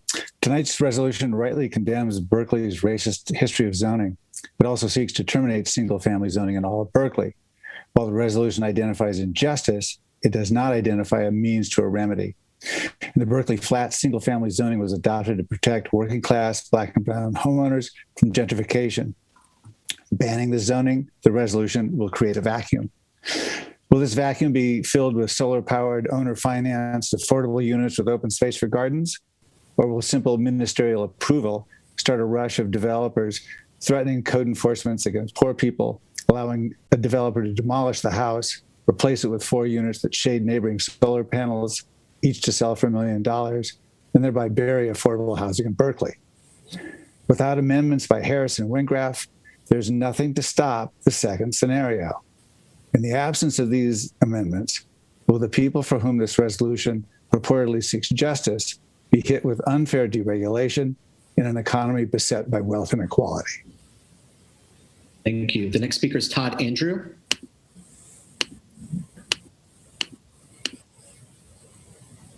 Todd Andrew, please unmute yourself if you wish to offer public comment. Todd Andrew.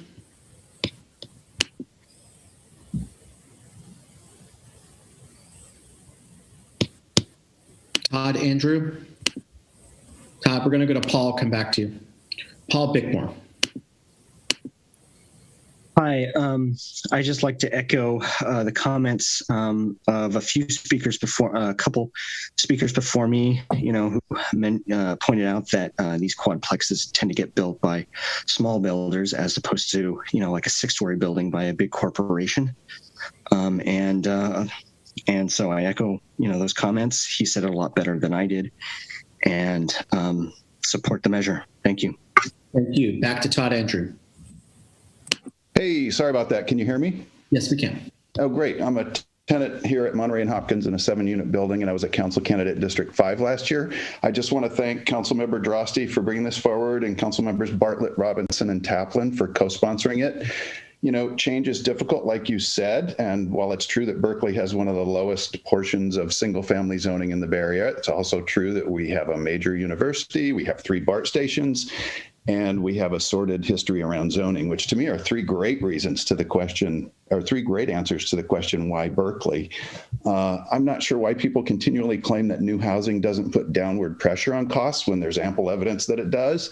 There's nuance to it, yes, and new housing alone isn't sufficient to bring about affordability and maintain it, but it's an important component. And in that vein, I would also urge you to explore helping people finance conversions on these lots. I want to also say I appreciate Councilmember Wengraff's comments about disaster preparedness, and I would also hope that we maintain our focus on mobility so everyone can enjoy everything this great city has to offer. And finally, like you, Mr. Mayor, I think we can do this without vilifying each other, and I appreciate your efforts to keep the process civil. Thanks so much. Thank you. The next speaker is Colin G.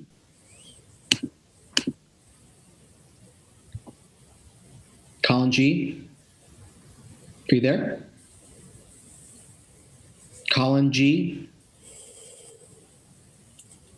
Colin G, we can't hear you. Please. Can you hear me now? Yes, we can. Great.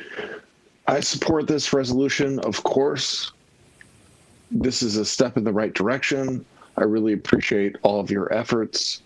I think that there's been some gross misrepresentation about what this means. And I'm in District 5, and we need this sort of something. Please do something. So that's it. Thank you very much. The next speaker is Matthew Lewis. Not sure which Matthew Lewis it is. Sorry, could you come back to me? I'm having a bit of a coughing fit. You raise your hand. Thank you. Sarah Fain is the next speaker. I didn't think I had my hand up, but I will speak. I'm a live in District 5 single family home owner, and I support this. Thank you for staying up late and for your leadership. Thank you. The next speaker is Nico Nagel. Good evening, Council. My name is Nico Nagel. I'm speaking on behalf of the Housing Action Coalition. I first want to start off, just say quickly, thank you to this council, especially author, Councilmember Drosty, Vice Mayor Drosty, for getting off to such an incredible clip of progressive zoning legislation and resolutions to dismantle those mechanics of exclusionary zoning from our past. I look forward to you all leading the region in doing so. Just thank you and get a good night's sleep. Thank you. The next speaker is the name Nay Orr. Hi, this is Naor. I've lived in Berkeley for 4.5 years now, and I think it's a great place to be. And I think this is a great symbolic step, and I appreciate all your hard work. And I hope this passes and we get eventually to having more housing and more affordable housing to allow more people to live here. Thank you. Thank you. The next speaker is Matthew Thompson. Hello. I just want to communicate my strong support for this resolution. Thank you for your leadership, not just in Berkeley, but for Bay Area and all of California. Everyone's looking at this resolution, and much appreciates what you're doing. Thank you and have a good night. Thank you. Okay, the next speaker is Sean McLaughlin. Sean is using an older version of Zoom, so I will promote Sean to panelist. And Sean, you should be able to speak. Hi, Mayor and council members. Thank you for staying up late with us tonight. I just wanted to quickly say that I'm a resident of South Berkeley in District 8, and I support the measure to abolish single-family zoning in Berkeley for all the great reasons stated by previous speakers to take steps to alleviate our housing crisis. I yield the rest of my time. Thank you. Okay, the next speaker is Vadim Grabois. Oh, I'm sorry, I accidentally activated Andrew Talbot. Vadim, you should be able to speak. Hi, this is Vadim Grabois. This is a historic moment, and I just want to be put in the record as supporting this resolution. Thank you so much for doing this. Thank you very much. Matthew Lewis. Matthew, you ready to go? The Berkeley Tenants Union can support this only if it's the Hahn-Harrison version or Harrison-Hahn version. That's the only version that was crafted with the support of tenants' rights groups. It's the only version that has the actual protections, pledges of protections needed, such as an ironclad protection of not demolishing rent-controlled units, not to mention units that are not currently rent-controlled but can become rent-controlled, such as single-family homes when they're divided into duplexes. There's a really easy solution. You can have the support of tenants' rights groups in support of this proposal, but the versions put forward by the sponsors and the version put forward by the mayor will actually worsen the status quo, while the vision put forth by Councilmembers Harrison and Hahn still allows upzoning and will have the full support of tenants' rights groups because it'll promote affordable housing as opposed to just developer profits. It's if you truly care, if the council truly cares about affordable housing and not profits for big corporate developers, it's a really easy solution. Vote for the Harrison Hahn version. That's the only version the Berkeley Tenants Union can support. Next speaker is Shane Kirpada. Thank you. My name is Shane Kirpada. I'm a commissioner, but I'm speaking on my own behalf. I want to commend everyone that helped put this together. I'm very excited to see where this can help all of us go. And so I would just like to hope that you all support this, and I look forward to working with you all.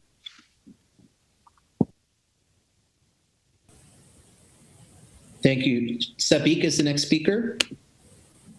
Hi, my name is Sadiq Pradhan. I'm a San Francisco resident, and I just want to briefly say preemptively, maybe jinxing it, thank you for taking on exclusionary zoning. I really hope to see you guys pass this resolution, and I really hope to one day see San Francisco follow that lead. Thank you very much. Thank you. The next speaker is Chimmy Lee. Chimmy Lee, you should be able to speak. Yeah, I just unmuted. Thank you. I'm in league with Matthew. It's versions of Harris and Hahn work together in the spirit of what I thought I heard you were talking about earlier, Mayor. If you're in lockstep with Hahn and Harrison version, I fully support it. Thank you so much. Okay, I don't see any other raised hands. Mr. Clerk, any written comments submitted which need to be read into the record? Yes, there Obviously, those that don't need to be read into the record, we don't need to read into the record. Well, it's, subject to the will of the council. It's in the rules of procedure, but we can try to go quickly or. Can we vote to suspend the rule? Generally, according to Robert's rules, any rule can be suspended by a 2/3 vote. Members of the council receive all the communications that are sent to all council mailbox, so they're in our inbox. I move to suspend the requirement that we have to read the remaining written comments into the record. Is there a second? Second. Okay, roll call. Councilmember Kesarwani. Apologize, I wasn't able to pass. Okay, Kaplan. Yes.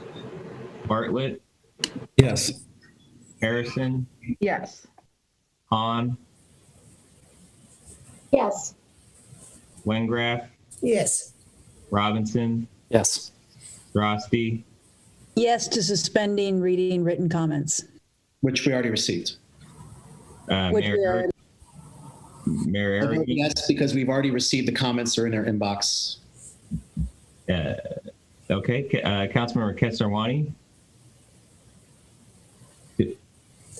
Oh, He's frozen. I think she's having connectivity issues. Me, can you hear me? Yes. Yes, I vote yes. okay. And Councilmember Taplin. Yes.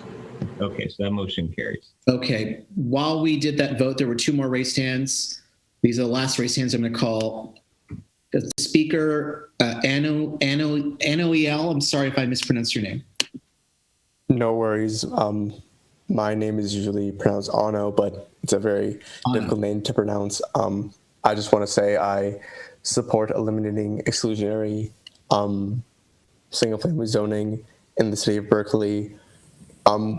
I used to live in District 4 when I went to college, and I lived in that district for about 4.5 years. And I just want to say that my housing situation was that I had to share a apartment with 7 other people, and every one of them, except for me, had to work a part-time job. I was very lucky where I was able to afford the rent and had the time to focus on my schoolwork, but all of my roommates had to work extra jobs because the rent was so expensive.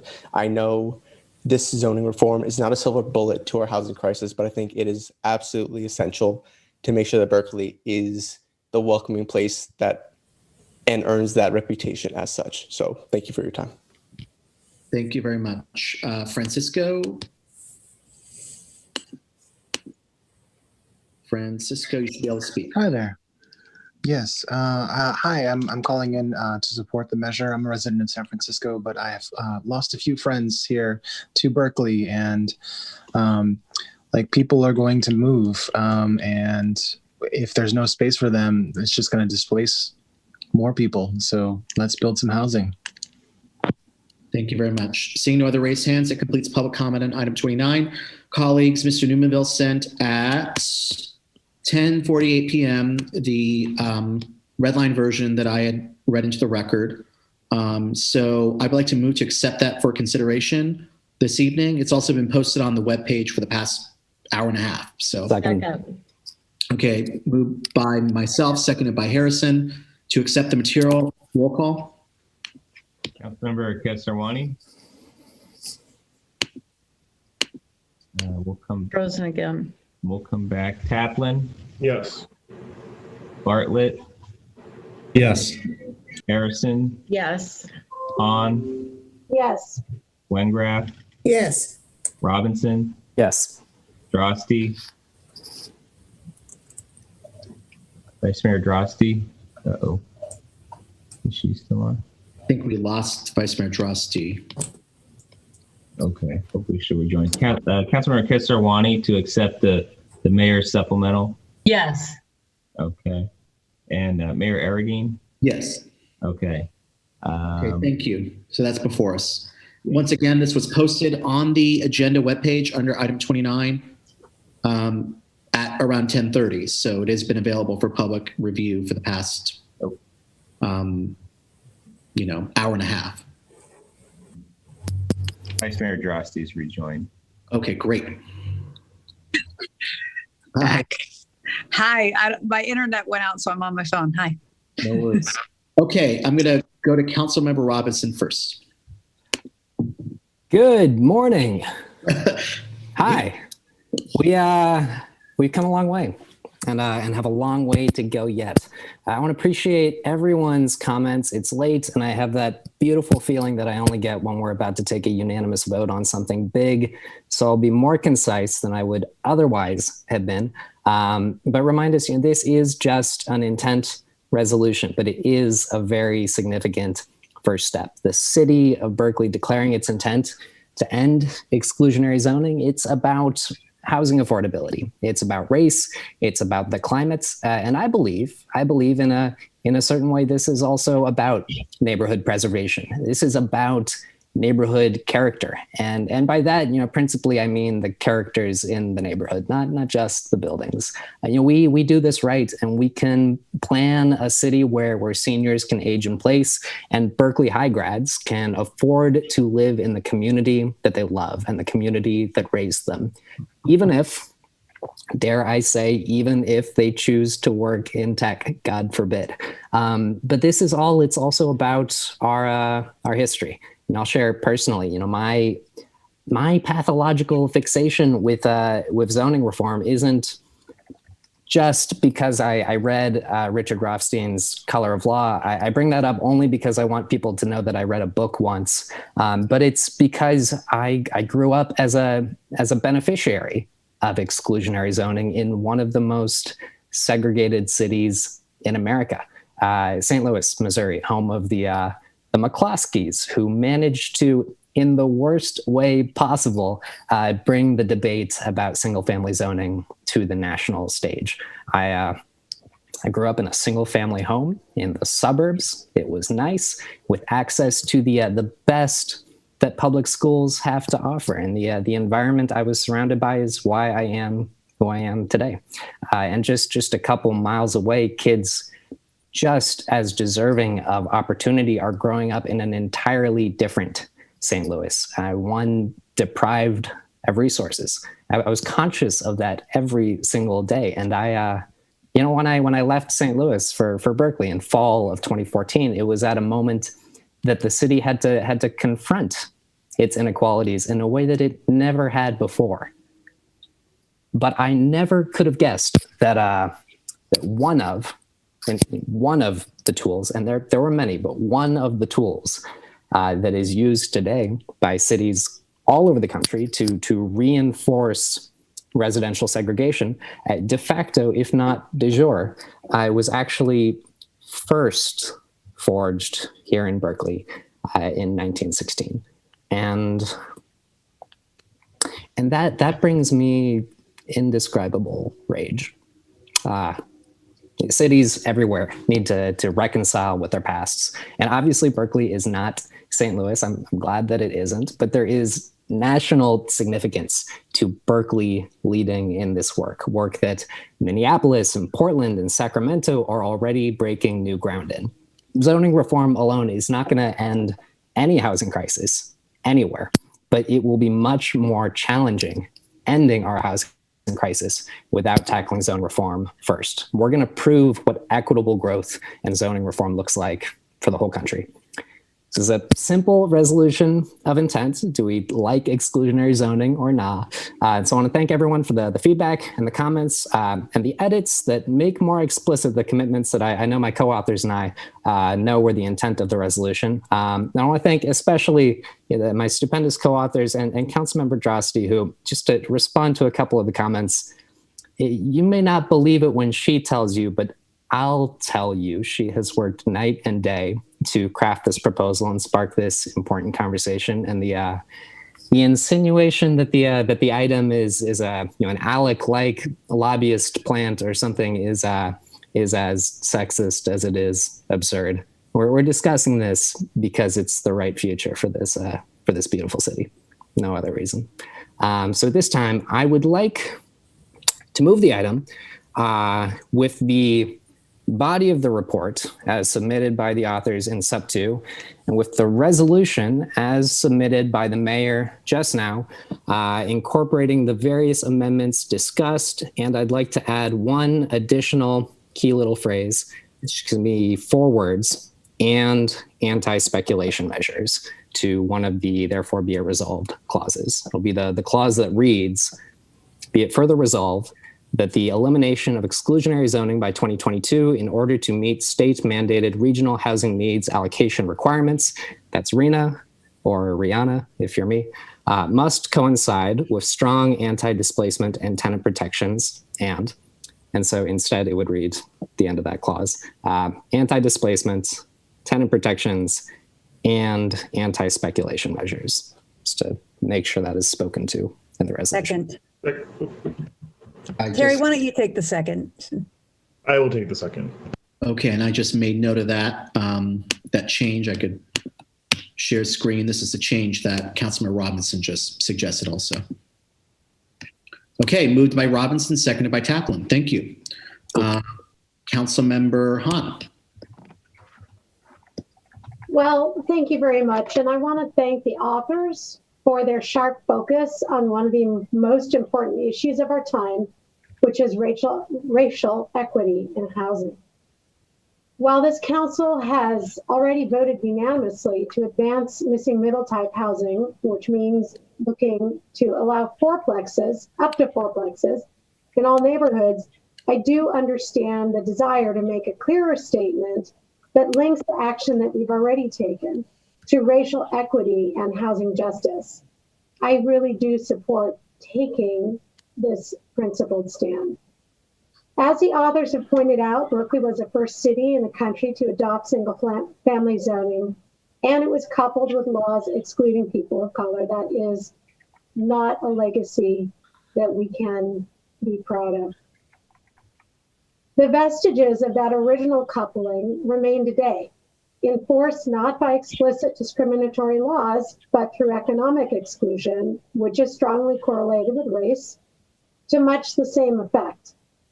Bringing missing middle housing into all neighborhoods in Berkeley is one way to undo a part of this legacy. I wish that the Karen and Daniel Karolek of Opticos with their beautiful vision for missing middle housing, and I really encourage everybody who's worried about this concept, please go to their website, missingmiddle.com, and take a look, because that is the vision that I have in mind, and that is the vision that I understand my colleagues as well. And I really think it is something that everyone in Berkeley can embrace. So I wish that this concept had been out there as an alternative when the Landmarks Preservation Ordinance was being conceived by lower and middle income communities and communities of color who were being displaced. Missing middle strikes a balance that I believe would have been acceptable then and is certainly acceptable now, providing greater density while still retaining the feel of a residential neighborhood, which some people of all economic levels and backgrounds prefer. So I'm past the question of whether we should be bringing additional housing into all our neighborhoods. And I'm really eager to focus on the more involved questions of how we do that, both in process and in substance. As with the mayor's working group on fair and impartial policing, identifying the goals is the easier part, not easy, but easier. Figuring out how to capture them in good policy is a much more complex undertaking. On the process side of this initiative, I just want to state for the record that I am fully committed to sharing information broadly and to meaningful and robust opportunities for public input, like we've had tonight. I welcome the diverse experiences and opinions of our community, and I look forward to gathering good ideas as well as answering questions and concerns with a goal of bringing us together as a city and as a city council. Our work needs to be shaped and understood by people with different backgrounds, life experiences, ages, life stages, and histories. That's what our own general plan calls for when we undertake major change, and that's what other cities like Minneapolis and Portland and Seattle have done as well. It is simply the right thing to do. At the same time, I understand that we have pressure to do this work quickly to meet our RHNA planning deadline of January 2023. And I do want to just clarify that in the resolution, it says 2022. It's not before 2022 begins. I think they mean before the end of 2022. So it's, time flies, but we're talking about a year and a half to 2 years to do a lot of work. And maybe we can even clarify that in the resolution if that is indeed what was meant. I just want to say that making funds available to study the missing middle concept and other means to achieve our housing goals, because we're going to have a lot of other things that we need to do pretty quickly, is a very important priority to me. And I welcome the opportunity to work with my colleagues to figure out how we can get the money we need to do those robust processes quickly. And that means we may have to deploy a number of planning processes simultaneously. We really need to think about how to knit them together so that, the left hand knows what the right hand is doing. And we end up with something that, hangs together and is really meaningful for the whole city. As we go, well, with respect to today's resolution, I'm really pleased that we are going to land on something that has the strength of purpose necessary to meet the moment, but also brings our community and council together. And as we go into the process of creating policy, I am mindful that the people who champion the neighborhood preservation ordinance were part of the most progressive generation of leaders our city had ever had to date. They were reacting to destructive housing policies that were decimating African American and other low-income communities here and across the nation. In hindsight, we know their response was too blunt of an instrument, with very serious unintended consequences, constraining production of housing, and contrary to their own truly passionately held beliefs, reinforcing de facto segregation in many neighborhoods. I know that was not the intent. So as we move forward on our work, we have items already in the pipeline. There are a number of topics I'm going to want to focus on, both in substantive policy as well as creating and funding good process. But I'm saving them for future discussions. Tonight, I really look forward to action that assumes the good intent and models the goodwill, inclusiveness, and respect that we need to foster as our diverse community takes on important change. And in that spirit, Councilmember Robinson, I'd like to ask if we could drop the portion of your motion that favors one set of background over another, and either bring the two in or, let it go. I think there are good faith, good points in all of the supplementals that were presented, and useful information in all of them, and we don't adopt the background. So I'm asking as a friendly amendment, and in the spirit of bringing the ideas forward that really come from the community, right? Let's not personalize this. I'm asking if we could drop that piece of your motion, or include both, or whatever. I'm asking that we be inclusive here. I appreciate the suggestion. I'll think about that. For right now, my motion stands. Okay. Well, I guess I don't think I'm going to have the floor again, and I would really prefer to do this in a collegial way, but just as a placeholder, I'll go ahead and make a substitute motion for the same thing, but letting all of the background and the supplementals that people have presented sit in the record, but not favoring one over the other. Second. Okay, thank you. Councilmember Harrison. I wanted to just thank everyone for all of their comments and just very briefly say that I appreciate the amendments that have been made by the mayor. It doesn't pick up every point, but it picks up the spirit of what I was trying to communicate. So I very much appreciate that. One of the things that we're going to have to deal with is this issue of family housing, though. That, however, can't really be dealt with here. It's going to have to be dealt with in the housing element. So as we go through this, we have to remember that's a piece we've got to look at.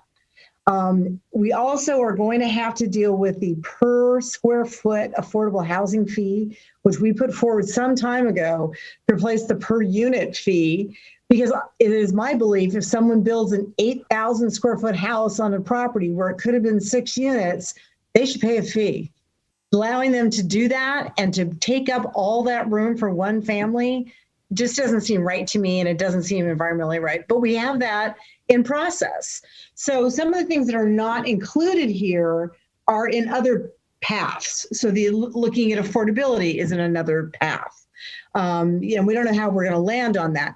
The issue of family housing will be dealt with through the housing element. So I think those things are going to be dealt with in other forums. And this is one reason I want to include both reports or neither, because I think the simplicity of the resolution as it stands now does make sense within that context. I do have some problems with some of the language in the original report, and I would feel it would be difficult for me to vote for it as a report, because I think there's some things that don't quite emphasize enough some of the other market-based reasons why things are unaffordable here, like Costa-Hawkins and like market speculation. And we don't want to list all that in a resolution. So I think having the whole body of work is important.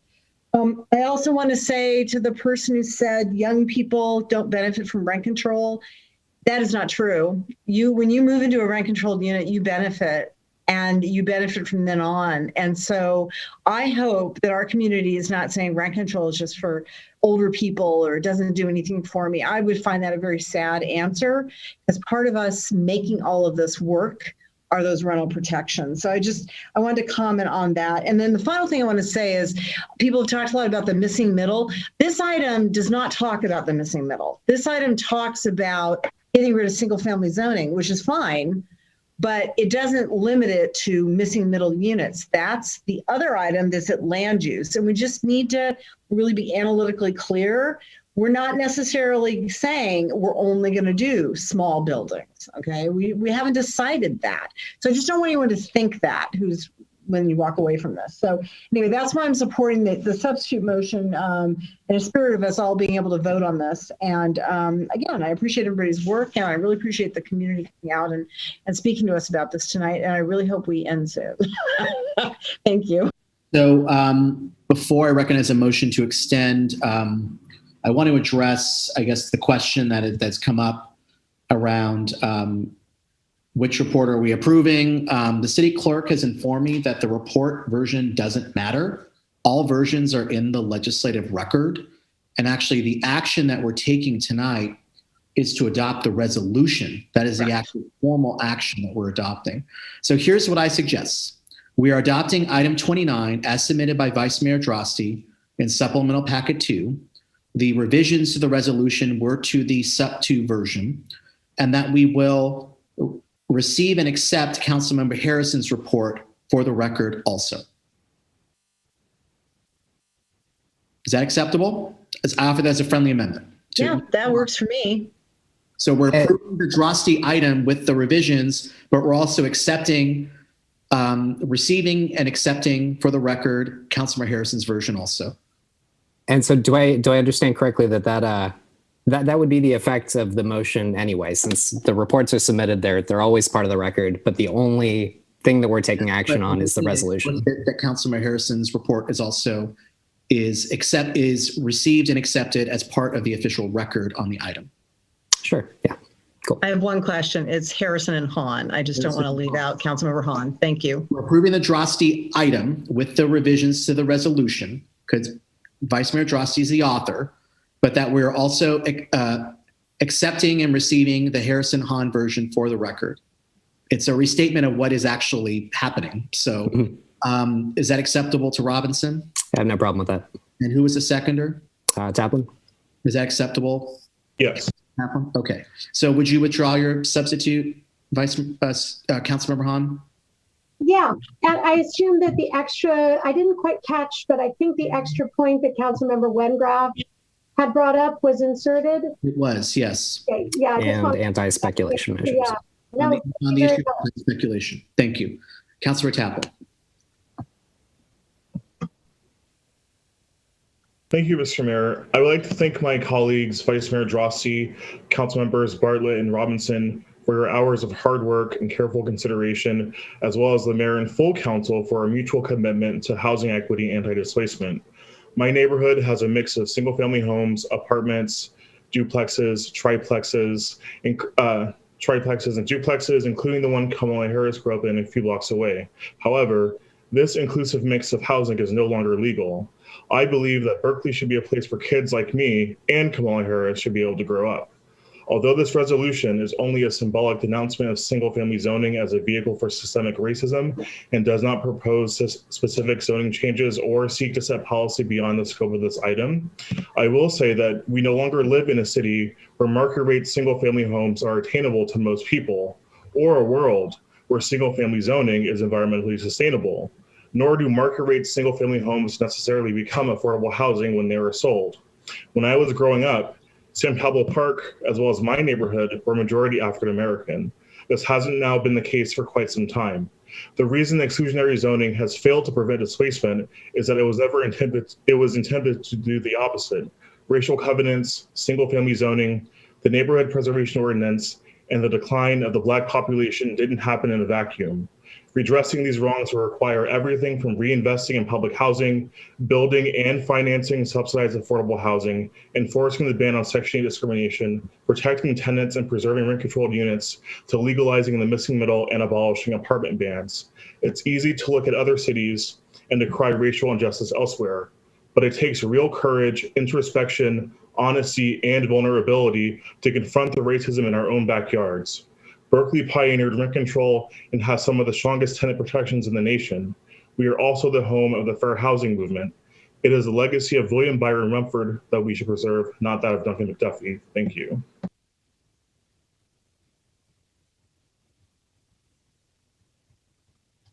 Sorry, I'd like to make a motion to extend to 12:40.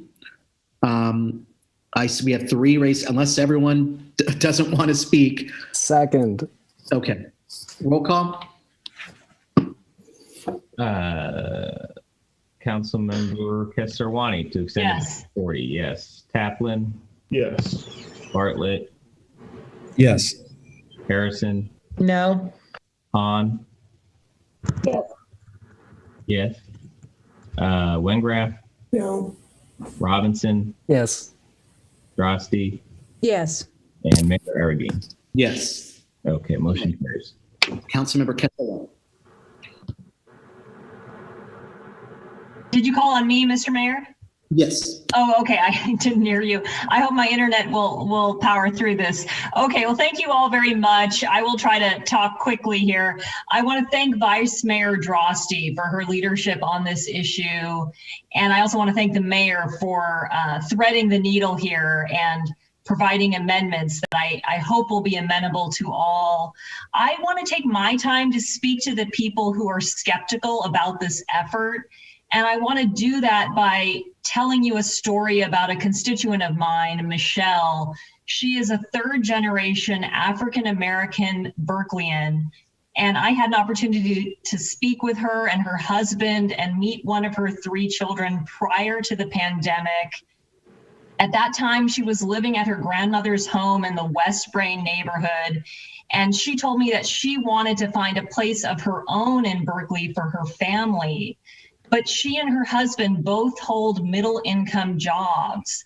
So her family does not qualify for below market rate affordable housing units. But because they work middle income jobs, they also can't afford the $1.4 million median price of a single family home in Berkeley. And I know this resolution is just about the question of ending exclusionary zoning, but there is a companion item looking at fourplexes. And we know that if we were to allow duplexes, triplexes, and fourplexes citywide, we would create more units that have a better chance of being affordable to middle income households than a single family home right now. And I just want to say, when I was a child, my parents could not afford to live in a single family home. You know, we lived in a condo, and that condo happened to be in a safe neighborhood with solid public schools. And the location of that condo is probably why I am even here on this council today. Councilmember Taplin spoke about how Kamala Harris lived in a multi-unit building in West Berkeley as a child. She is now the first Black and South Asian woman vice president. So what we are asking for, people who look like me, Kamala, and my constituent Michelle, we are asking for a chance to be part of a high opportunity community. Economic research tells us that the neighborhood where a child grows up shapes their earnings and college attendance rates. Finally, I just want to note that COVID is a powerful reminder that supply and demand is real when it comes to our housing market.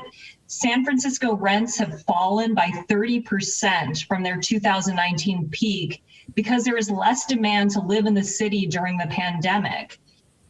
So I'm not naive enough to believe that one city ending exclusionary zoning alone is going to have the power to drastically bring down housing costs. But we're doing this in part because we saw Sacramento do this not too long ago. And my hope and belief is that we will be one of many more dominoes to fall. And maybe in that process, we are going to move the Overton window so that our state legislators can take statewide action on this issue, because that is truly what is needed to get at the magnitude of the housing shortage that we face in this state. And we also know that single family homes promote a more carbon intensive lifestyle, and we are in a climate crisis. So it behooves us to create multi-unit housing closer to the urban core rather than pushing single family homes out into undeveloped areas. So I really think that we have no choice but to go down this path. We have seen over the last 40 years that our state has failed to build enough homes to keep up with our population growth. And we see the consequences of that. Our state has the highest poverty rate in the country. The humanitarian crisis that you see with the encampments all across our community, that is because of the shortage of homes that are affordable for folks, because we have not built enough homes for anybody in this state. So for those reasons, and because of the housing element that requires us to zone for 9,000 new homes, I believe that we have no choice but to embark on this process. But, I hope everyone will keep in mind, this is going to be a multi-year process with a lot of community input. And this is really just, as I said earlier today, the plan to have a plan. So I'm really ready to take a vote on this. And thank you for giving me the time to make my comments. Thank you. 10 minutes left. Councilmember Wingrad. Okay. I want to thank everybody who worked on this, and I want to thank the mayor for coming forward with a proposal that brought everybody together. In 1972, when I bought my house, the bank would not give me a loan because I was a single woman. And I had to purchase my house subject to the previous owner's loan. The bank didn't know that I owned it. We didn't really talk about lending practices, but it was the lending practices. And gay people were discriminated against also. They also couldn't get loans. One of the questions they asked you was, are you a homosexual? And if you said yes, forget it. You do not get a loan. So I just want to keep in perspective, it was not just the zoning, it was the lending practices.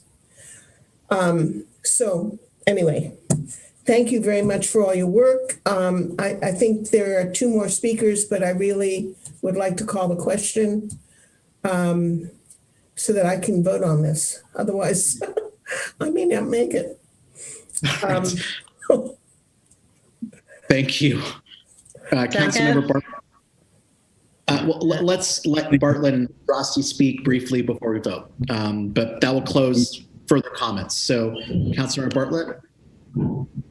Thank you, Mr. Mayor. And I want to also thank Vice Mayor Droste, Councilmember Taplin, and Robinson for your hard work in putting this together.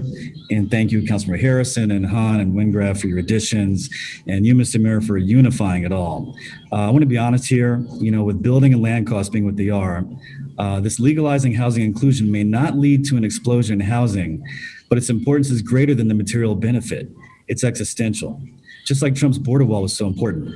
He spent so much capital on this because it symbolized the continuation of division and hierarchy. Now, anti-racism requires us to look deeply into not only our behavior, but into the design of our institutions. And if the foundation of an institution is corrupt, no amount of good intent piled on top of it will change its predetermined outcomes. We see this in policing, the prison complex, education, healthcare, business, and most certainly in housing. We cannot ignore that from the outset, the sole purpose of zoning was to segregate by race, to the detriment of people of color. They even used to call it race zoning, and it succeeded. Because even after the racist part was outlawed, it kept working because racism is inherent in the design. So we in our genius, we found a way to continue race zoning legally under a different name, single family zoning. Now listen, we don't need to show content that is continuing. The continuing effect is more than enough. And as for redlining, which keeps coming up here, redlining was simply a market validation of the prior race zoning's edict to wall people off from opportunity. And also, I want to note that we are the birthplace of race zoning, birthplace Fair Housing Act, authored by Byron Rumford, which came Fair Housing Act. This legislation guaranteed equal access to housing, and so we have a dual responsibility to address this longstanding and entrenched inequity. When we talk about wealth inequality, we focus on billionaires and CEOs, but the true basis of all wealth is land. Land is inherited, and so is landlessness. And right now, the land is being hoarded. In California, it's getting worse. We have an 8.8 decrease in building permits from 2019, which itself is a 3.8% decrease in building permits. Now, we know that where you live is the greatest single determinant of your well-being. This is why we fight so hard to keep people in Berkeley and to allow people in. So Carl Jung, he taught that when you don't face your shadow, it becomes you. So my friends, we have to face our shadow and tear down our own wall. Let's lead again and set the next generation up for success. Thank you. Thank you very much, Councilor Bartlett. Vice Mayor Droste. Well, I'm excited to vote. Thank you so much. I really appreciate all the amendments you added to our resolution, which, we've really worked hard with many of the academics across the country to try to address this issue. Just a couple things that I'll add is I really appreciate that you wanted to apply it to the whole city. That was one area that I felt was a good part of our resolution that you kept in there. I think that was really important, not just to apply it to these zoning practices to East Berkeley, but make sure that everybody could take advantage of this opportunity. And one other thing that I'll just say is that I appreciate what Councilmember Wengraf said about lending and redlining. The challenge that is in front of us is this exclusionary zoning. And of the full suite of policies that created and reinforced segregated neighborhoods, single-family zoning is the policy that continues intact in its original form to this day. And so that's why we wanted to address it. Luckily, the lending practices have changed to a certain degree, but this is the one legacy. And so I really think it's important that we address, and I appreciated that we all came together and you were able to add amendments to our resolution. And I look forward to the vote. Thank you. Thank you. So before we vote, I just want to take this opportunity to recognize and thank Vice Mayor Droste for her incredible leadership on this issue. She's coming at this from a moral standpoint, that this is something that's really critical for our community to promote a more racially inclusive and community and to expand opportunity for people in our city. So I want to thank you for her many years of advocacy on this issue and getting us to this point, and all the other co-authors. And I just want to state, that the action that we're taking today is to register our intent to allow for multifamily housing throughout Berkeley, and that the city of Berkeley will no longer ban multifamily housing and by extension affordable housing in certain parts of Berkeley. That is a significant step that we're taking tonight. And I do agree with the many public speakers that this is important, not just for Berkeley, but for the region. So thank you, Vice Mayor Droste, for all your work. I want to clarify the motion, which is to adopt the item 29 as revised in supplemental packet 2 with the amendments to the resolution that I had submitted and the amendment by Councilmember Robinson to the whereas clause around what is it? Anti-speculation. Anti-speculation, and to also receive for the record, Councilmember Harrison and Han's item. That's the motion. Roll call. Our sub 2, though, right? Our sub 2. We're approving your sub 2 because you're the author of the item.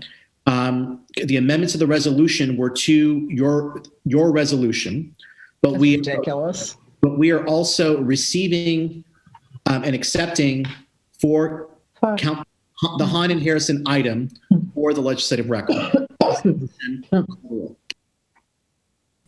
Okay, on the motion, Councilmember Kesarwani. Yes. Taplin. Yes. Bartlett. Yes. Harrison. Yes. Hahn. Yes. Wengraf. Yes. Robinson. Yes. Drosty. Yes. And Mayor Arreguín. Yes, unanimous. Yeah. Yay. Thank you. So, thank you, colleagues, for burning the midnight oil with us. Mr. Clerk, what time is it right now? 12:39. Okay. Is there anyone in the 1 minute that's left who wants to offer a non-agenda public comment? Seeing none, is there a motion to adjourn? So moved. Moved by Taplin, seconded by Robinson to adjourn the meeting. Please call the roll. Councilmember Kesarwani. Yes. Taplin. Yes. Bartlett. Yes. Harrison. I think Harrison is off. Hahn. Yes. Wengraf. Yes. Robinson. Yes. Drosty is off, and Mayor Arreguín. Yes. Okay, we're adjourned. We're adjourned. Good morning, everyone. Take care.